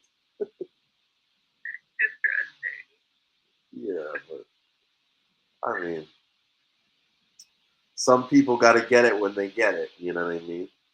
Oh, especially during COVID. Yeah, Got to have it. that's it. You know what I mean? You don't want to miss out. You miss opportunity. You know what? I can't even lie to you. Like I don't know how low I'll get if I was like fiending. I might could get low too. Like, cause you always have to put that person in that position to really see, right? So Fuck I that. don't. He's like, fuck, yo. I'll use my hands. Save me money. Out of prison, I guess you'd run after any woman, but other Yeah. than that, you know, I mean, you gotta be able to talk to a woman, kind of connect with her mentally. Mm-hmm. And, you know, I mean, that's just me. You know, and it's not saying, you know, I don't even talk to people, to be honest. This is the most I ever talk, because I really don't talk to people. I'm quiet as hell when I'm not talking to y'all. Yeah. No, I'm pretty low key. Not as like I wouldn't say antisocial, but I'm not a super sociable guy. You know? Yeah, I'm antisocial for real. Yeah, I am too. Pardon? Oh, I thought I heard the guys Rio say something. Oh no, I am too. I'm antisocial. I wanted to ask, because I haven't really gotten a chance to ask like the ladies this, because they can practice this. But have you guys tried doing like semen retention? Something like that. I probably had to do that before. Probably had to do it before. When I was in Texas, I mean, I don't know if that's what it is, but I went without for about a year and a half or so. Without like ejaculating? Yeah, I didn't have any, you know, I didn't have nobody up there in Texas. I didn't like Texas. Texas was just bad for me. I hate that place. I hate it with a passion. I think that I did it once in St. Lucia when I was there. Like the whole period that I was there, I didn't like ejaculate ever. Okay, so like, what did you feel though? Like, did you feel anything like going like flowing anywhere throughout your body? I felt more maybe clear-headed and more sort of focused and more energetic. Okay. Like, you know what I mean? I found when I came back to Canada, I started getting into things that were just more distracting. I was less distracted in St. Lucia. Like my mind was focused. Like my partner would constantly come to me and be like, "Are you gay?" Like, Yeah. he'd be like, "Well, you must be gay." And I'm like, "What?" He's like, "I haven't even seen you look at a girl. What the fuck is wrong with you? Do you need me to set you up with a girl? I'll set you up with a girl. Don't worry, I get something for you." I'm like, "No, bro." I go, "The only thing you need to get for me is Seamoss." I go, "That's my girlfriend. I'm married to the moss." You know, and that was it. I know most bodybuilders do semen retention. Like they really be on like some bodybuilder shit. They don't be touching nothing. Well, you know. It's interesting you bring that up, Maria, because I've read if you've ever read this book called Think and Grow Rich, there's a chapter which talks about transmuting sexual energy. And so in the book it talks about like love and sexual energy is like a strong force, and applied in the right way you can use it to push your increase your level of desire, right? But by using this force of sexual energy channeled the right way, it helps you build up your ability to manifest things quicker. Right. Yeah. To add on what you were saying, your sexual energy and you everything you just hit on point is it is creative energy because your seed does create. So when you do harness that, and because I did no flat well, it was a point in my life when I was just trying to figure out stuff about myself, and I did celibacy for a while, and then I found like no flap on Reddit, and I just started reading up on it. So I just did it for I don't even know. I think it was some months, and I broke 1 month. I just broke, okay, but whatever. Um, and with that creative energy, I can't lie. Like I was more clear headed, like just how you said, clear headed. I had like a crazy drive, Mm-hmm. and it I it was like man, I don't know. You got me want to do it again, but it in a way like that creative and sexual energy when it could be dispersed kind of so easy. I did try to do retention at one point, and that's it's all a part of training your mind. But I felt everything that you said. I felt, and I could confirm, like the drive behind it and all that. So Yeah, that's what pushed me to move so quickly to drive St. Lucian Seamoss Company. You know what I mean? Think about it. Like a year ago, a year and a half ago this time, it didn't even exist. Do you know what I mean? And I had no intentions of doing any Seamoss at all. I'd never even shipped to Seamoss. You know, never even shipped anything outside of St. Lucia. And so within that, this is why to me it's like when people say they can't do this, they can't do that. It's like your can't is really you don't want, because if you wanted it, you could get it. Like to me, like one only has to look at me and what I've accomplished to realize that almost anything is possible that you put your mind to it. Okay, I knew nothing about shipping, and now I'm shipping 3,000 pounds almost, like if not every month, every other month. Do you know what I mean? You like, and that's the thing. Like you gotta just push forward and learn things on the go. You know what I mean? You just gotta go and you know you gotta want it. Like I don't know how to say it. It's like when people ask you like what is it, why are you successful, or when I look at myself and ask myself why is our business successful and others aren't, it's like it's because I'm up at 3 in the morning doing live streams. Do you know what I mean? Like, or like I have that energy to do it. Like I'm willing to do whatever it takes. Like people don't realize that like I spend almost 2 hours a day liking people's posts. Just straight like as I'm doing stuff, I'm doing that. Just to keep that presence, to keep that energy, to keep that buzz. You know what I mean? And yeah, and so it's almost like if you're not spending an hour to 2 hours every day on your business, you're not going to be successful. You're just going to coast. You know what I mean? Like this business has, at least in the beginning stage, you have to be willing to put it above everything, above you watching TV, above you, you know, like anything, except for like your family. You got to put your family first. But like if you are jumping to go hang out with your friends, you know what I mean? You're not ready for this. Like I haven't hung out with any of my friends. I literally lost like 2 friends last year, 2021. No, I literally go to the warehouse. I work at I get up here, I work my real estate, and then I go to the warehouse. I work the warehouse, and then I come home, and then I eat dinner, and then I read and I study like research stuff, learning things, and I work on the marketing and the Facebook, and then I go to bed, and I get up and I repeat it every day. Yeah. but I know it's because after a certain point, the business is going to get to a level where I don't need to do this every day. But you need to do it every day in the beginning, because the less you do it, the more longer your growth is prolonged.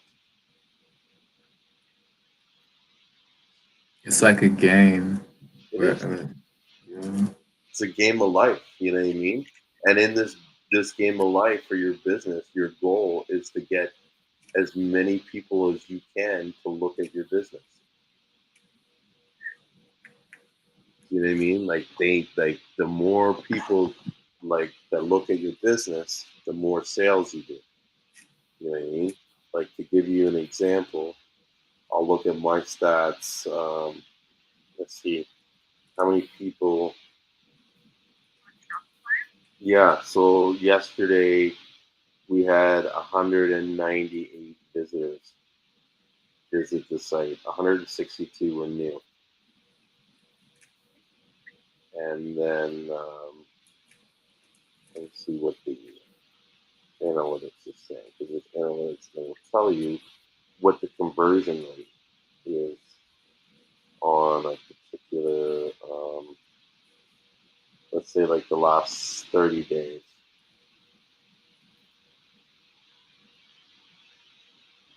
Sales are done. So the conversion rate is 2.85%. What if it tells me the total online sessions? Let's do that. Because you would take 2% of that online sessions, and the last 30 days there was about 5,000 online sessions, 5,201. So calculate 5,201 times 2.59%. Okay, so that's like 134 orders, plus my average order is 145. So yeah, that's actually pretty accurate. So if you had an average order of like $140, which is what we have, in order to make $1,000 a sale. Fuck, I don't know if I'll be able to do this right.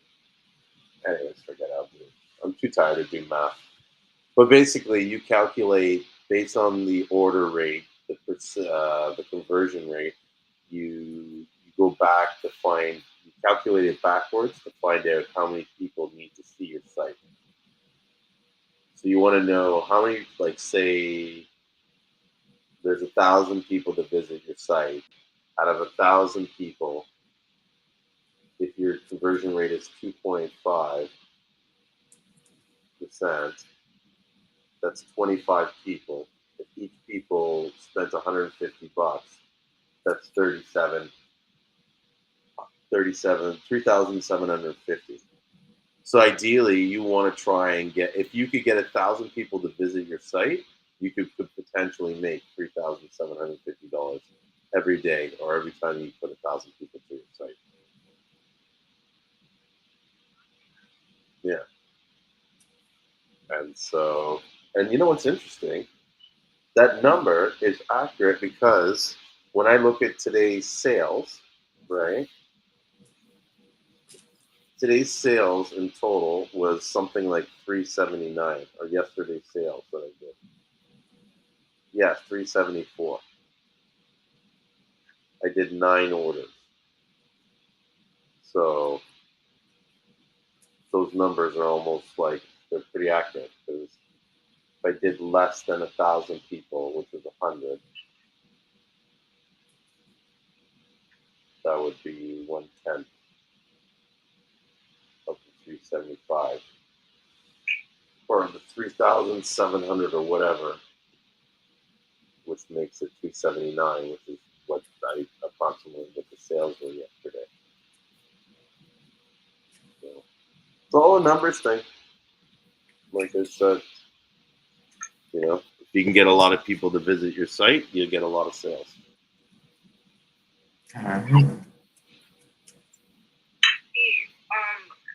Do you get a lot of local orders? Before I didn't. I am now, but mainly sorry. Okay, yeah. Yeah, mainly because now I'm running a Google AdSense campaign, and I'm targeting Canadian sites. Oh, okay. Yeah, because have you heard of the company called Flashbox? Flashbox, no. Yeah, delivery company. The what?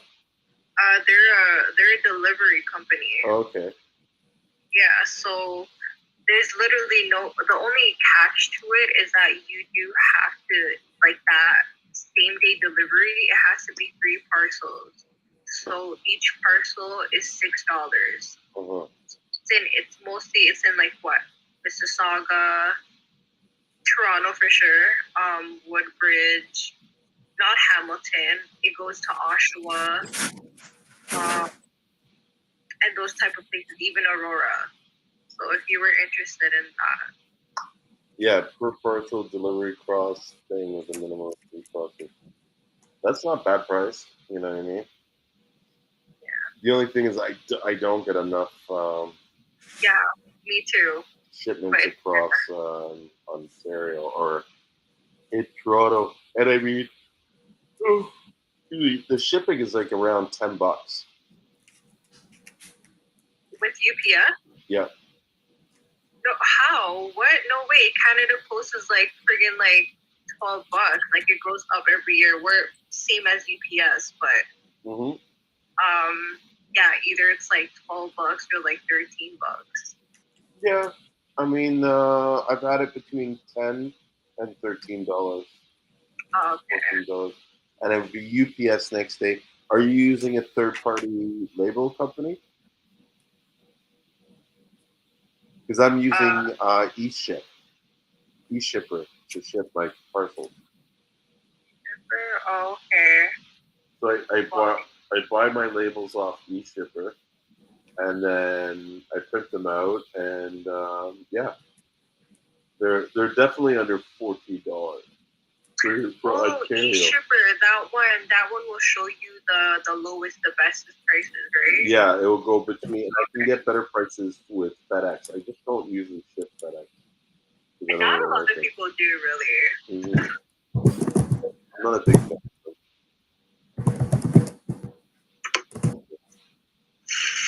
But yeah, try eShipper or NetParcel. Okay. That's another good company for buying third-party shipping labels. But see, that's even another thing. Like when we look at the Seamoss Association, I would go to the Seamoss Association, like to UPS, and be like, "Look, I have an organization. We're all moving parcels. How do I, you know what I mean? Put this all under one umbrella so that we all get, ridiculously low discounts. I'll bring them all from, I'll get them to all stop shipping FedEx and just ship UPS, and maybe I can get a deal. There's so many ways to negotiate discounts when you can show people that you have traffic. You know what I mean? Or you have people that are sort of all, in a club or a group. Yeah, can't go wrong. No, you can't at all. So, well, I don't know. I was tired, then I wasn't. Now I'm tired again. Yeah. Trust me, I feel so bad, and I've been there. So yeah, whatever. Yeah. No, I think I am going to get going. Because, no, I made a promise to myself I'm not going to stay up past 2, and it's already 3:20. 2:20. You might as well stay up for 5:20, man. No, it's 3:20 here, and I still, I still have to get up and do some work. And what do I got to do tomorrow? I don't know. I'm just so tired because I sold 2 houses last night. I think I was talking about it earlier. And so I was up till 12 o'clock with my clients. We did 20 offers on each property. And each property sold. One went, what? It would probably be almost 400,000 over. Let's say $370,000 over asking. And then another house we sold, it was $215,000 over asking. Yeah, so I sold just a little over $1.8 million worth of property last night. Yeah, Thank you, thank you. for real. Good job, man. Oh, I mean, dude, I know you're doing it for the love of it, Seamoss. hmm? I said, I know you doing Seamoss for the love of it because you sound like you doing your thing. Oh, bro, trust me. Like, I laugh when people are like, "Oh, you're in it for the money." I'm like, money, like to yes and no. I'll put this in perspective. Last night I made enough money selling those 2 houses that if I choose to, I don't have to work for the rest of the year. Mm. That's big money there. Yeah, Mm-hmm. that was enough to pay for all my bills for all the year, car payment, mortgage payment, everything. Oh, Do you know what I'm saying? So if I was really about the money, if I really cared about the money, I wouldn't be doing Seamoss. You know what I mean? other people gonna hit it. Huh? People gonna hit it. Yeah. You about to give up selling Seamoss? No, I'm not gonna give up selling Seamoss. I loved Seamoss too much. No, honestly, I realize your passion too in terms of like helping out the farmers and your people back home. That's a good thing. that is my why. I truly believe that I've been put on a mission, directed by God, to basically go out and change particular people's lives in St. Lucia and create prosperity. And then not only that, but to show them like the opportunity that lies in their face. You know what I mean? Now, I may not have like I've directly helped people. I know that. Like I've given people customers. I've helped them with their foreign market. I've given guys that did not know even how to ship and was like, okay, here's a buyer for you. You know what I mean? Figure it out. And been there to kind of like hold their hand to the point where if there was any problem, the buyer could call me and I would sort it out and figure it out for them. You know what I mean? Like I was there to hold his hand. And then when he got to the point where he didn't need my help, he just continued doing business with that person. You know what I mean? And I did not make a cent. I don't want to make a cent off it. That's not why I'm doing it. You know what I mean? And so I know that there's a lot more people selling Seamoss that are direct farmers than now because they've looked at me and my partner and pretty much was like, if these guys can do it, we can do it. Right, I bet. And that's what I wanted. You know what I mean? Like to me, that was yes, you're right. If we can do it, you can do it. There's nothing that's you know what I mean extra special about me or my partner's super special. I shouldn't say that, but for me, you know what I mean. There's nothing super special. There's no skill that I have that's extraordinary that no one else has or couldn't build themselves. You know, the only reason why I'm here where I am is because I put the time and the energy into it. Right, exactly. Yeah, that's it. But yeah, so to me, it's not the CMOS. I mean, it's not for the money. I mean, I don't know. I can't even begin to describe like what my life was like when I was there, and you know what I mean. How like everything just changed, And even just like going in the water and finding that sea moss, like growing it on the lines, everything. It's just like being in the water, setting up the farm. It's amazing. Oh, you know, even like so for a long time when I was there, what we do a lot is we would help farmers set up their own farms.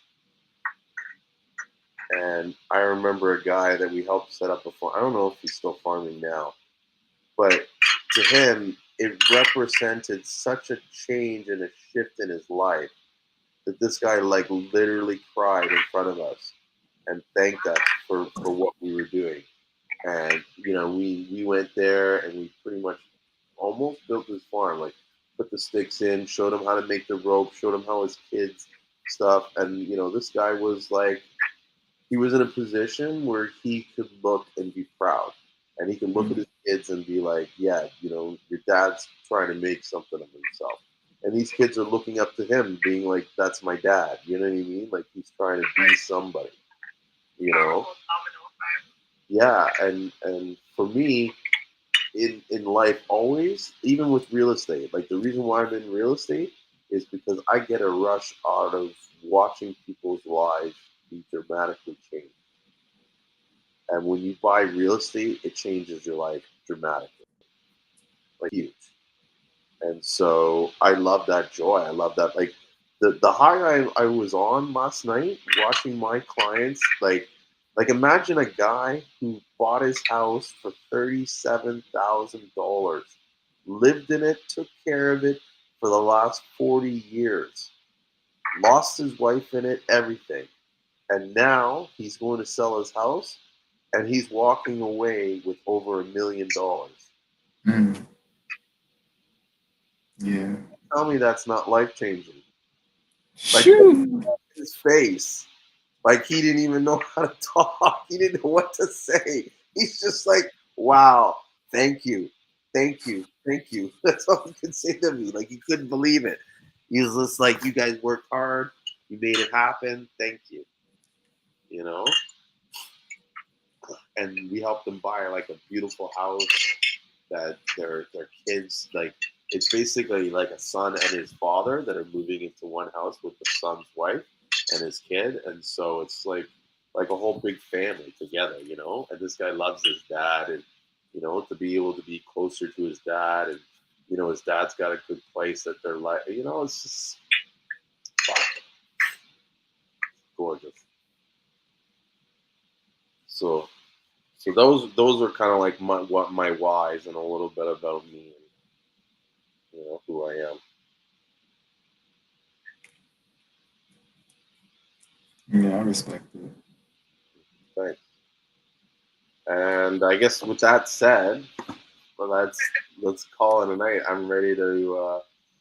Fuck, I gotta go sleep.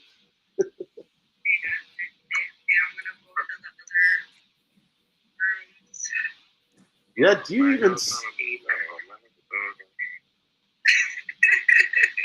Maria, you're like the ultimate like night owl. Do you ever sleep? Yeah.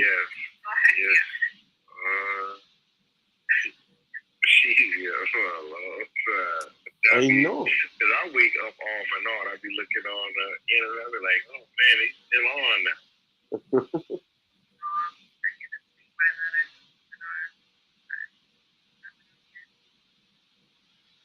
But I guess like this is your you time because all day it's your son, right? Yeah, and like I haven't even gotten a chance to like um after sleep here properly. Like there's supposed to the boxes, Mm-hmm. and I'm doing that today. Yeah, moving sucks. Yeah, totally. Yeah, I don't wish it on anybody. Okay, well, I mean, I'm sad to see you guys all go, but it's only a few more days till Sunday. So we'll be back. And Rio, thanks for joining tonight and coming in on the live, even though you didn't mean to. It was cool hanging out with you nonetheless.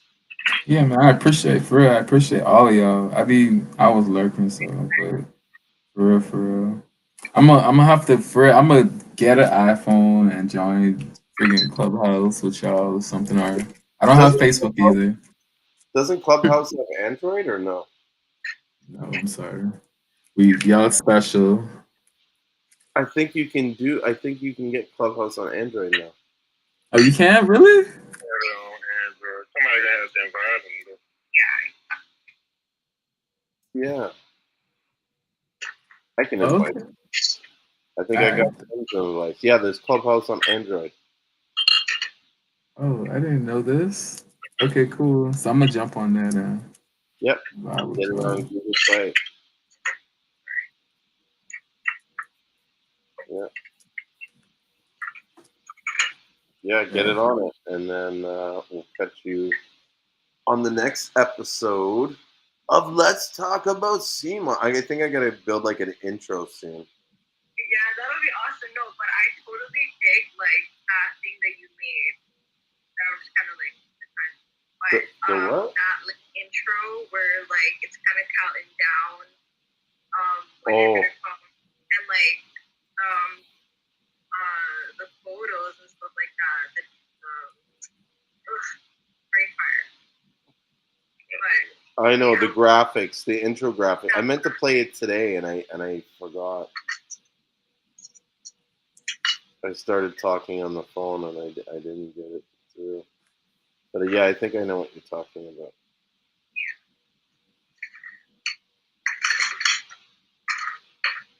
Yeah, I'll work on doing that.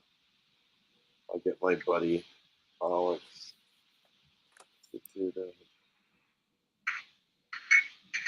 I'm actually looking up his name because he made. I'm gonna share this one funny video that he made the other day. I know. I was supposed to get off. yeah, no, I honestly love like talking to you guys because seriously, like surprisingly, like I'm all about this health conscious stuff, but nobody around me is. Yeah, it's kind of fucked up how like no one like cares to even have a little bit, you know. But at the same time, I remember years ago I had a best friend, and he what was it? He was big on the health and all the diet, and he was getting acupuncture and all this kind of shit, and he would always laugh at me because it was like he'd make a joke like if he gave me a piece of broccoli that I would die because it's unhealthy or something. I It was funny when he said I I said I made a tincture for my one of my friends, and well, not I didn't make it for my friend, but I made one, and it was just basically like helping with COVID and all that. It breaks up mucus, etc., and gets mucus out your body. And he caught COVID, and I told him I was like, "Come on, bro, just take it," and he would not take it just because it was like because he know like how I am. I like health wise, etc., and all that. And he would not take it from me, and he ended up in the hospital. I'm not. He's okay. He's okay, but he ended up in the hospital. I'm like, yeah, man, it'd be like that. it's cold. Where are you in the? In the I've been trying to warm my damn self up. I don't want to turn the heat on when it gets too hot up in here. because you're in the truck, yeah. Man, it's dry. That's the truck. You gonna get a Tesla truck one day? You gonna get a Tesla truck? They look incredible. Yeah, the Tesla truck. You're not gonna get a Tesla truck, are you? Those things are expensive, bro. No, I'm a million, man. I mean, I can't afford that or make a million. And if I make a million, I ain't gonna need it because I ain't dealing with it.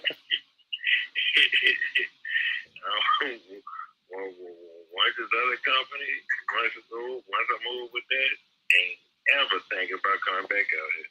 That's it, eh? Fuck. Yeah. So check out this video, right? I'm gonna play. This is basically a cartoon animation that my friend built. Basically, he has a business where he produces music for TV.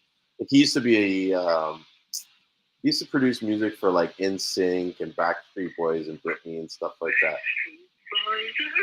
Yeah. Like I'll never forget the one time he came to Canada and he had brought, I think the guy's name is Lance Bass. And so I had no idea. I don't even know who the fuck NSYNC was at the time. Like I was pure hip hop. That was it, right? And so yeah, and so imagine he goes down as like, yeah, I'm in NSYNC camp and we're producing blah blah blah. So he comes back like 2 years later in like this like fucking high-end Mercedes and stuff like that. And so at the time I was DJing this nightclub. Do you remember Maria, do you remember fuck, what was the name? I wanted to say Mad Dog, but it wasn't Mad Dog. It was some fucking club. It was on Richmond. I don't think I'm gonna. Remember, eh? Yeah. Anyway, so there was this club, and I'll never forget it. He showed up, and I'm talking to him, and the guy Lance is right there, and I have no idea who this guy is. And I'm just kind of like, who the fuck is this white guy? And then I'm like looking around, and I'm like, who the fuck is this black guy behind? Because there was this like 7-foot black dude behind the guy Lance Bass. And then all these people in the club were just staring at us, like freaking out. And so I turned to my friend, like, what the fuck is going on here? And he's like, you don't know who this guy is? Like, he's pointing to the guy Lance. And I'm like, what do you mean? He's like, he's from NSYNC. And I'm like, NSYNC? He's like, yeah, you know the group that I'm doing work with, you know? I'm like, oh, okay. And then it started cluing in. Like, these girls were, like, literally dying because fucking he was in the club with us. Fuck. So anyways, he now produces commercial music for people. And so he wrote this video that basically shows, like, what it's like for him to deal with, like, the clients that he has to deal with and how he hates his fucking job. So, Mr. Composer Boy, I'd like to speak with you, please. What up? My name's Alex, by the way. Yes, Alex. It's such a wonderful name. Listen, I've got a small, tiny, itty-bitty request. did you say something? Were you saying something? Sorry, I didn't realize my mic was on. I'm looking at the video on YouTube, actually. Oh, okay. Yes, Alex. It's such a wonderful name. Listen, I've got a small, tiny, itty-bitty request. Which is a robot voice. I need you to make it like you know BB-8 from Star Wars? Yeah. Everybody knows BB-8. Exactly my point. That's why we must make it exactly like BB-8, but not like BB-8 at all. It's got to sound nothing like, but it's quite exactly like BB-8. So you want it to sound not? No. I need it to sound nothing exactly like BB-8. Alright, motherfucker, why don't you just say, I need you to rip off BB-8, but fuck it up enough so we don't get fucking sued. That didn't sound like that. You do. Oh, dude. Okay, look, do you understand what I'm saying? Yeah, you know what? I'll do it. Wonderful. I've got big plans for you, my friend. You're signing off on it. What? No, I'm the director. I don't need any more creditations on my... Listen, you are the star. You should get all the credit. You'll sign off on it, and that way, you'll get all the glory. Yeah, people want to know. I'm gonna tell them who did it. Yeah, I'm gonna tell the fucking judge. You're the one that... No. I'm telling you not to make it like BB-8. But exactly like $5,000. Okay. Remember, Nothing like BB-8. Yes, I got it. But it's nothing like BB-8. Like if you've ever been in one of these kind of like meetings where they're doing this shit. Did you know 47% TikTok users say that they bought something they saw on TikTok? Want to know something else? Now you can sell. And they're all trying to compliment you and be like, oh, you know, we're gonna do such great work, and oh, this is gonna be spectacular. And then it's just like, dude, you're so full of shit, you know. You So I think with that's the end of my show. Now I'm all right, we ain't gonna drag you back in. I'm not gonna even do it. All right. Yo. I'll still be up. Doing nothing. Yes. Staring at the ceiling, waiting. Really talkative. Oh shit. All right. Well, thank you again, guys, for watching. I'm gonna end this, even though I don't want to end this, and I will see you guys on Sunday. Okay, thank you so much, Julian. No problem. Thank you, and don't forget to take your Seamoss, guys. Take care. Yes. Night. Bye.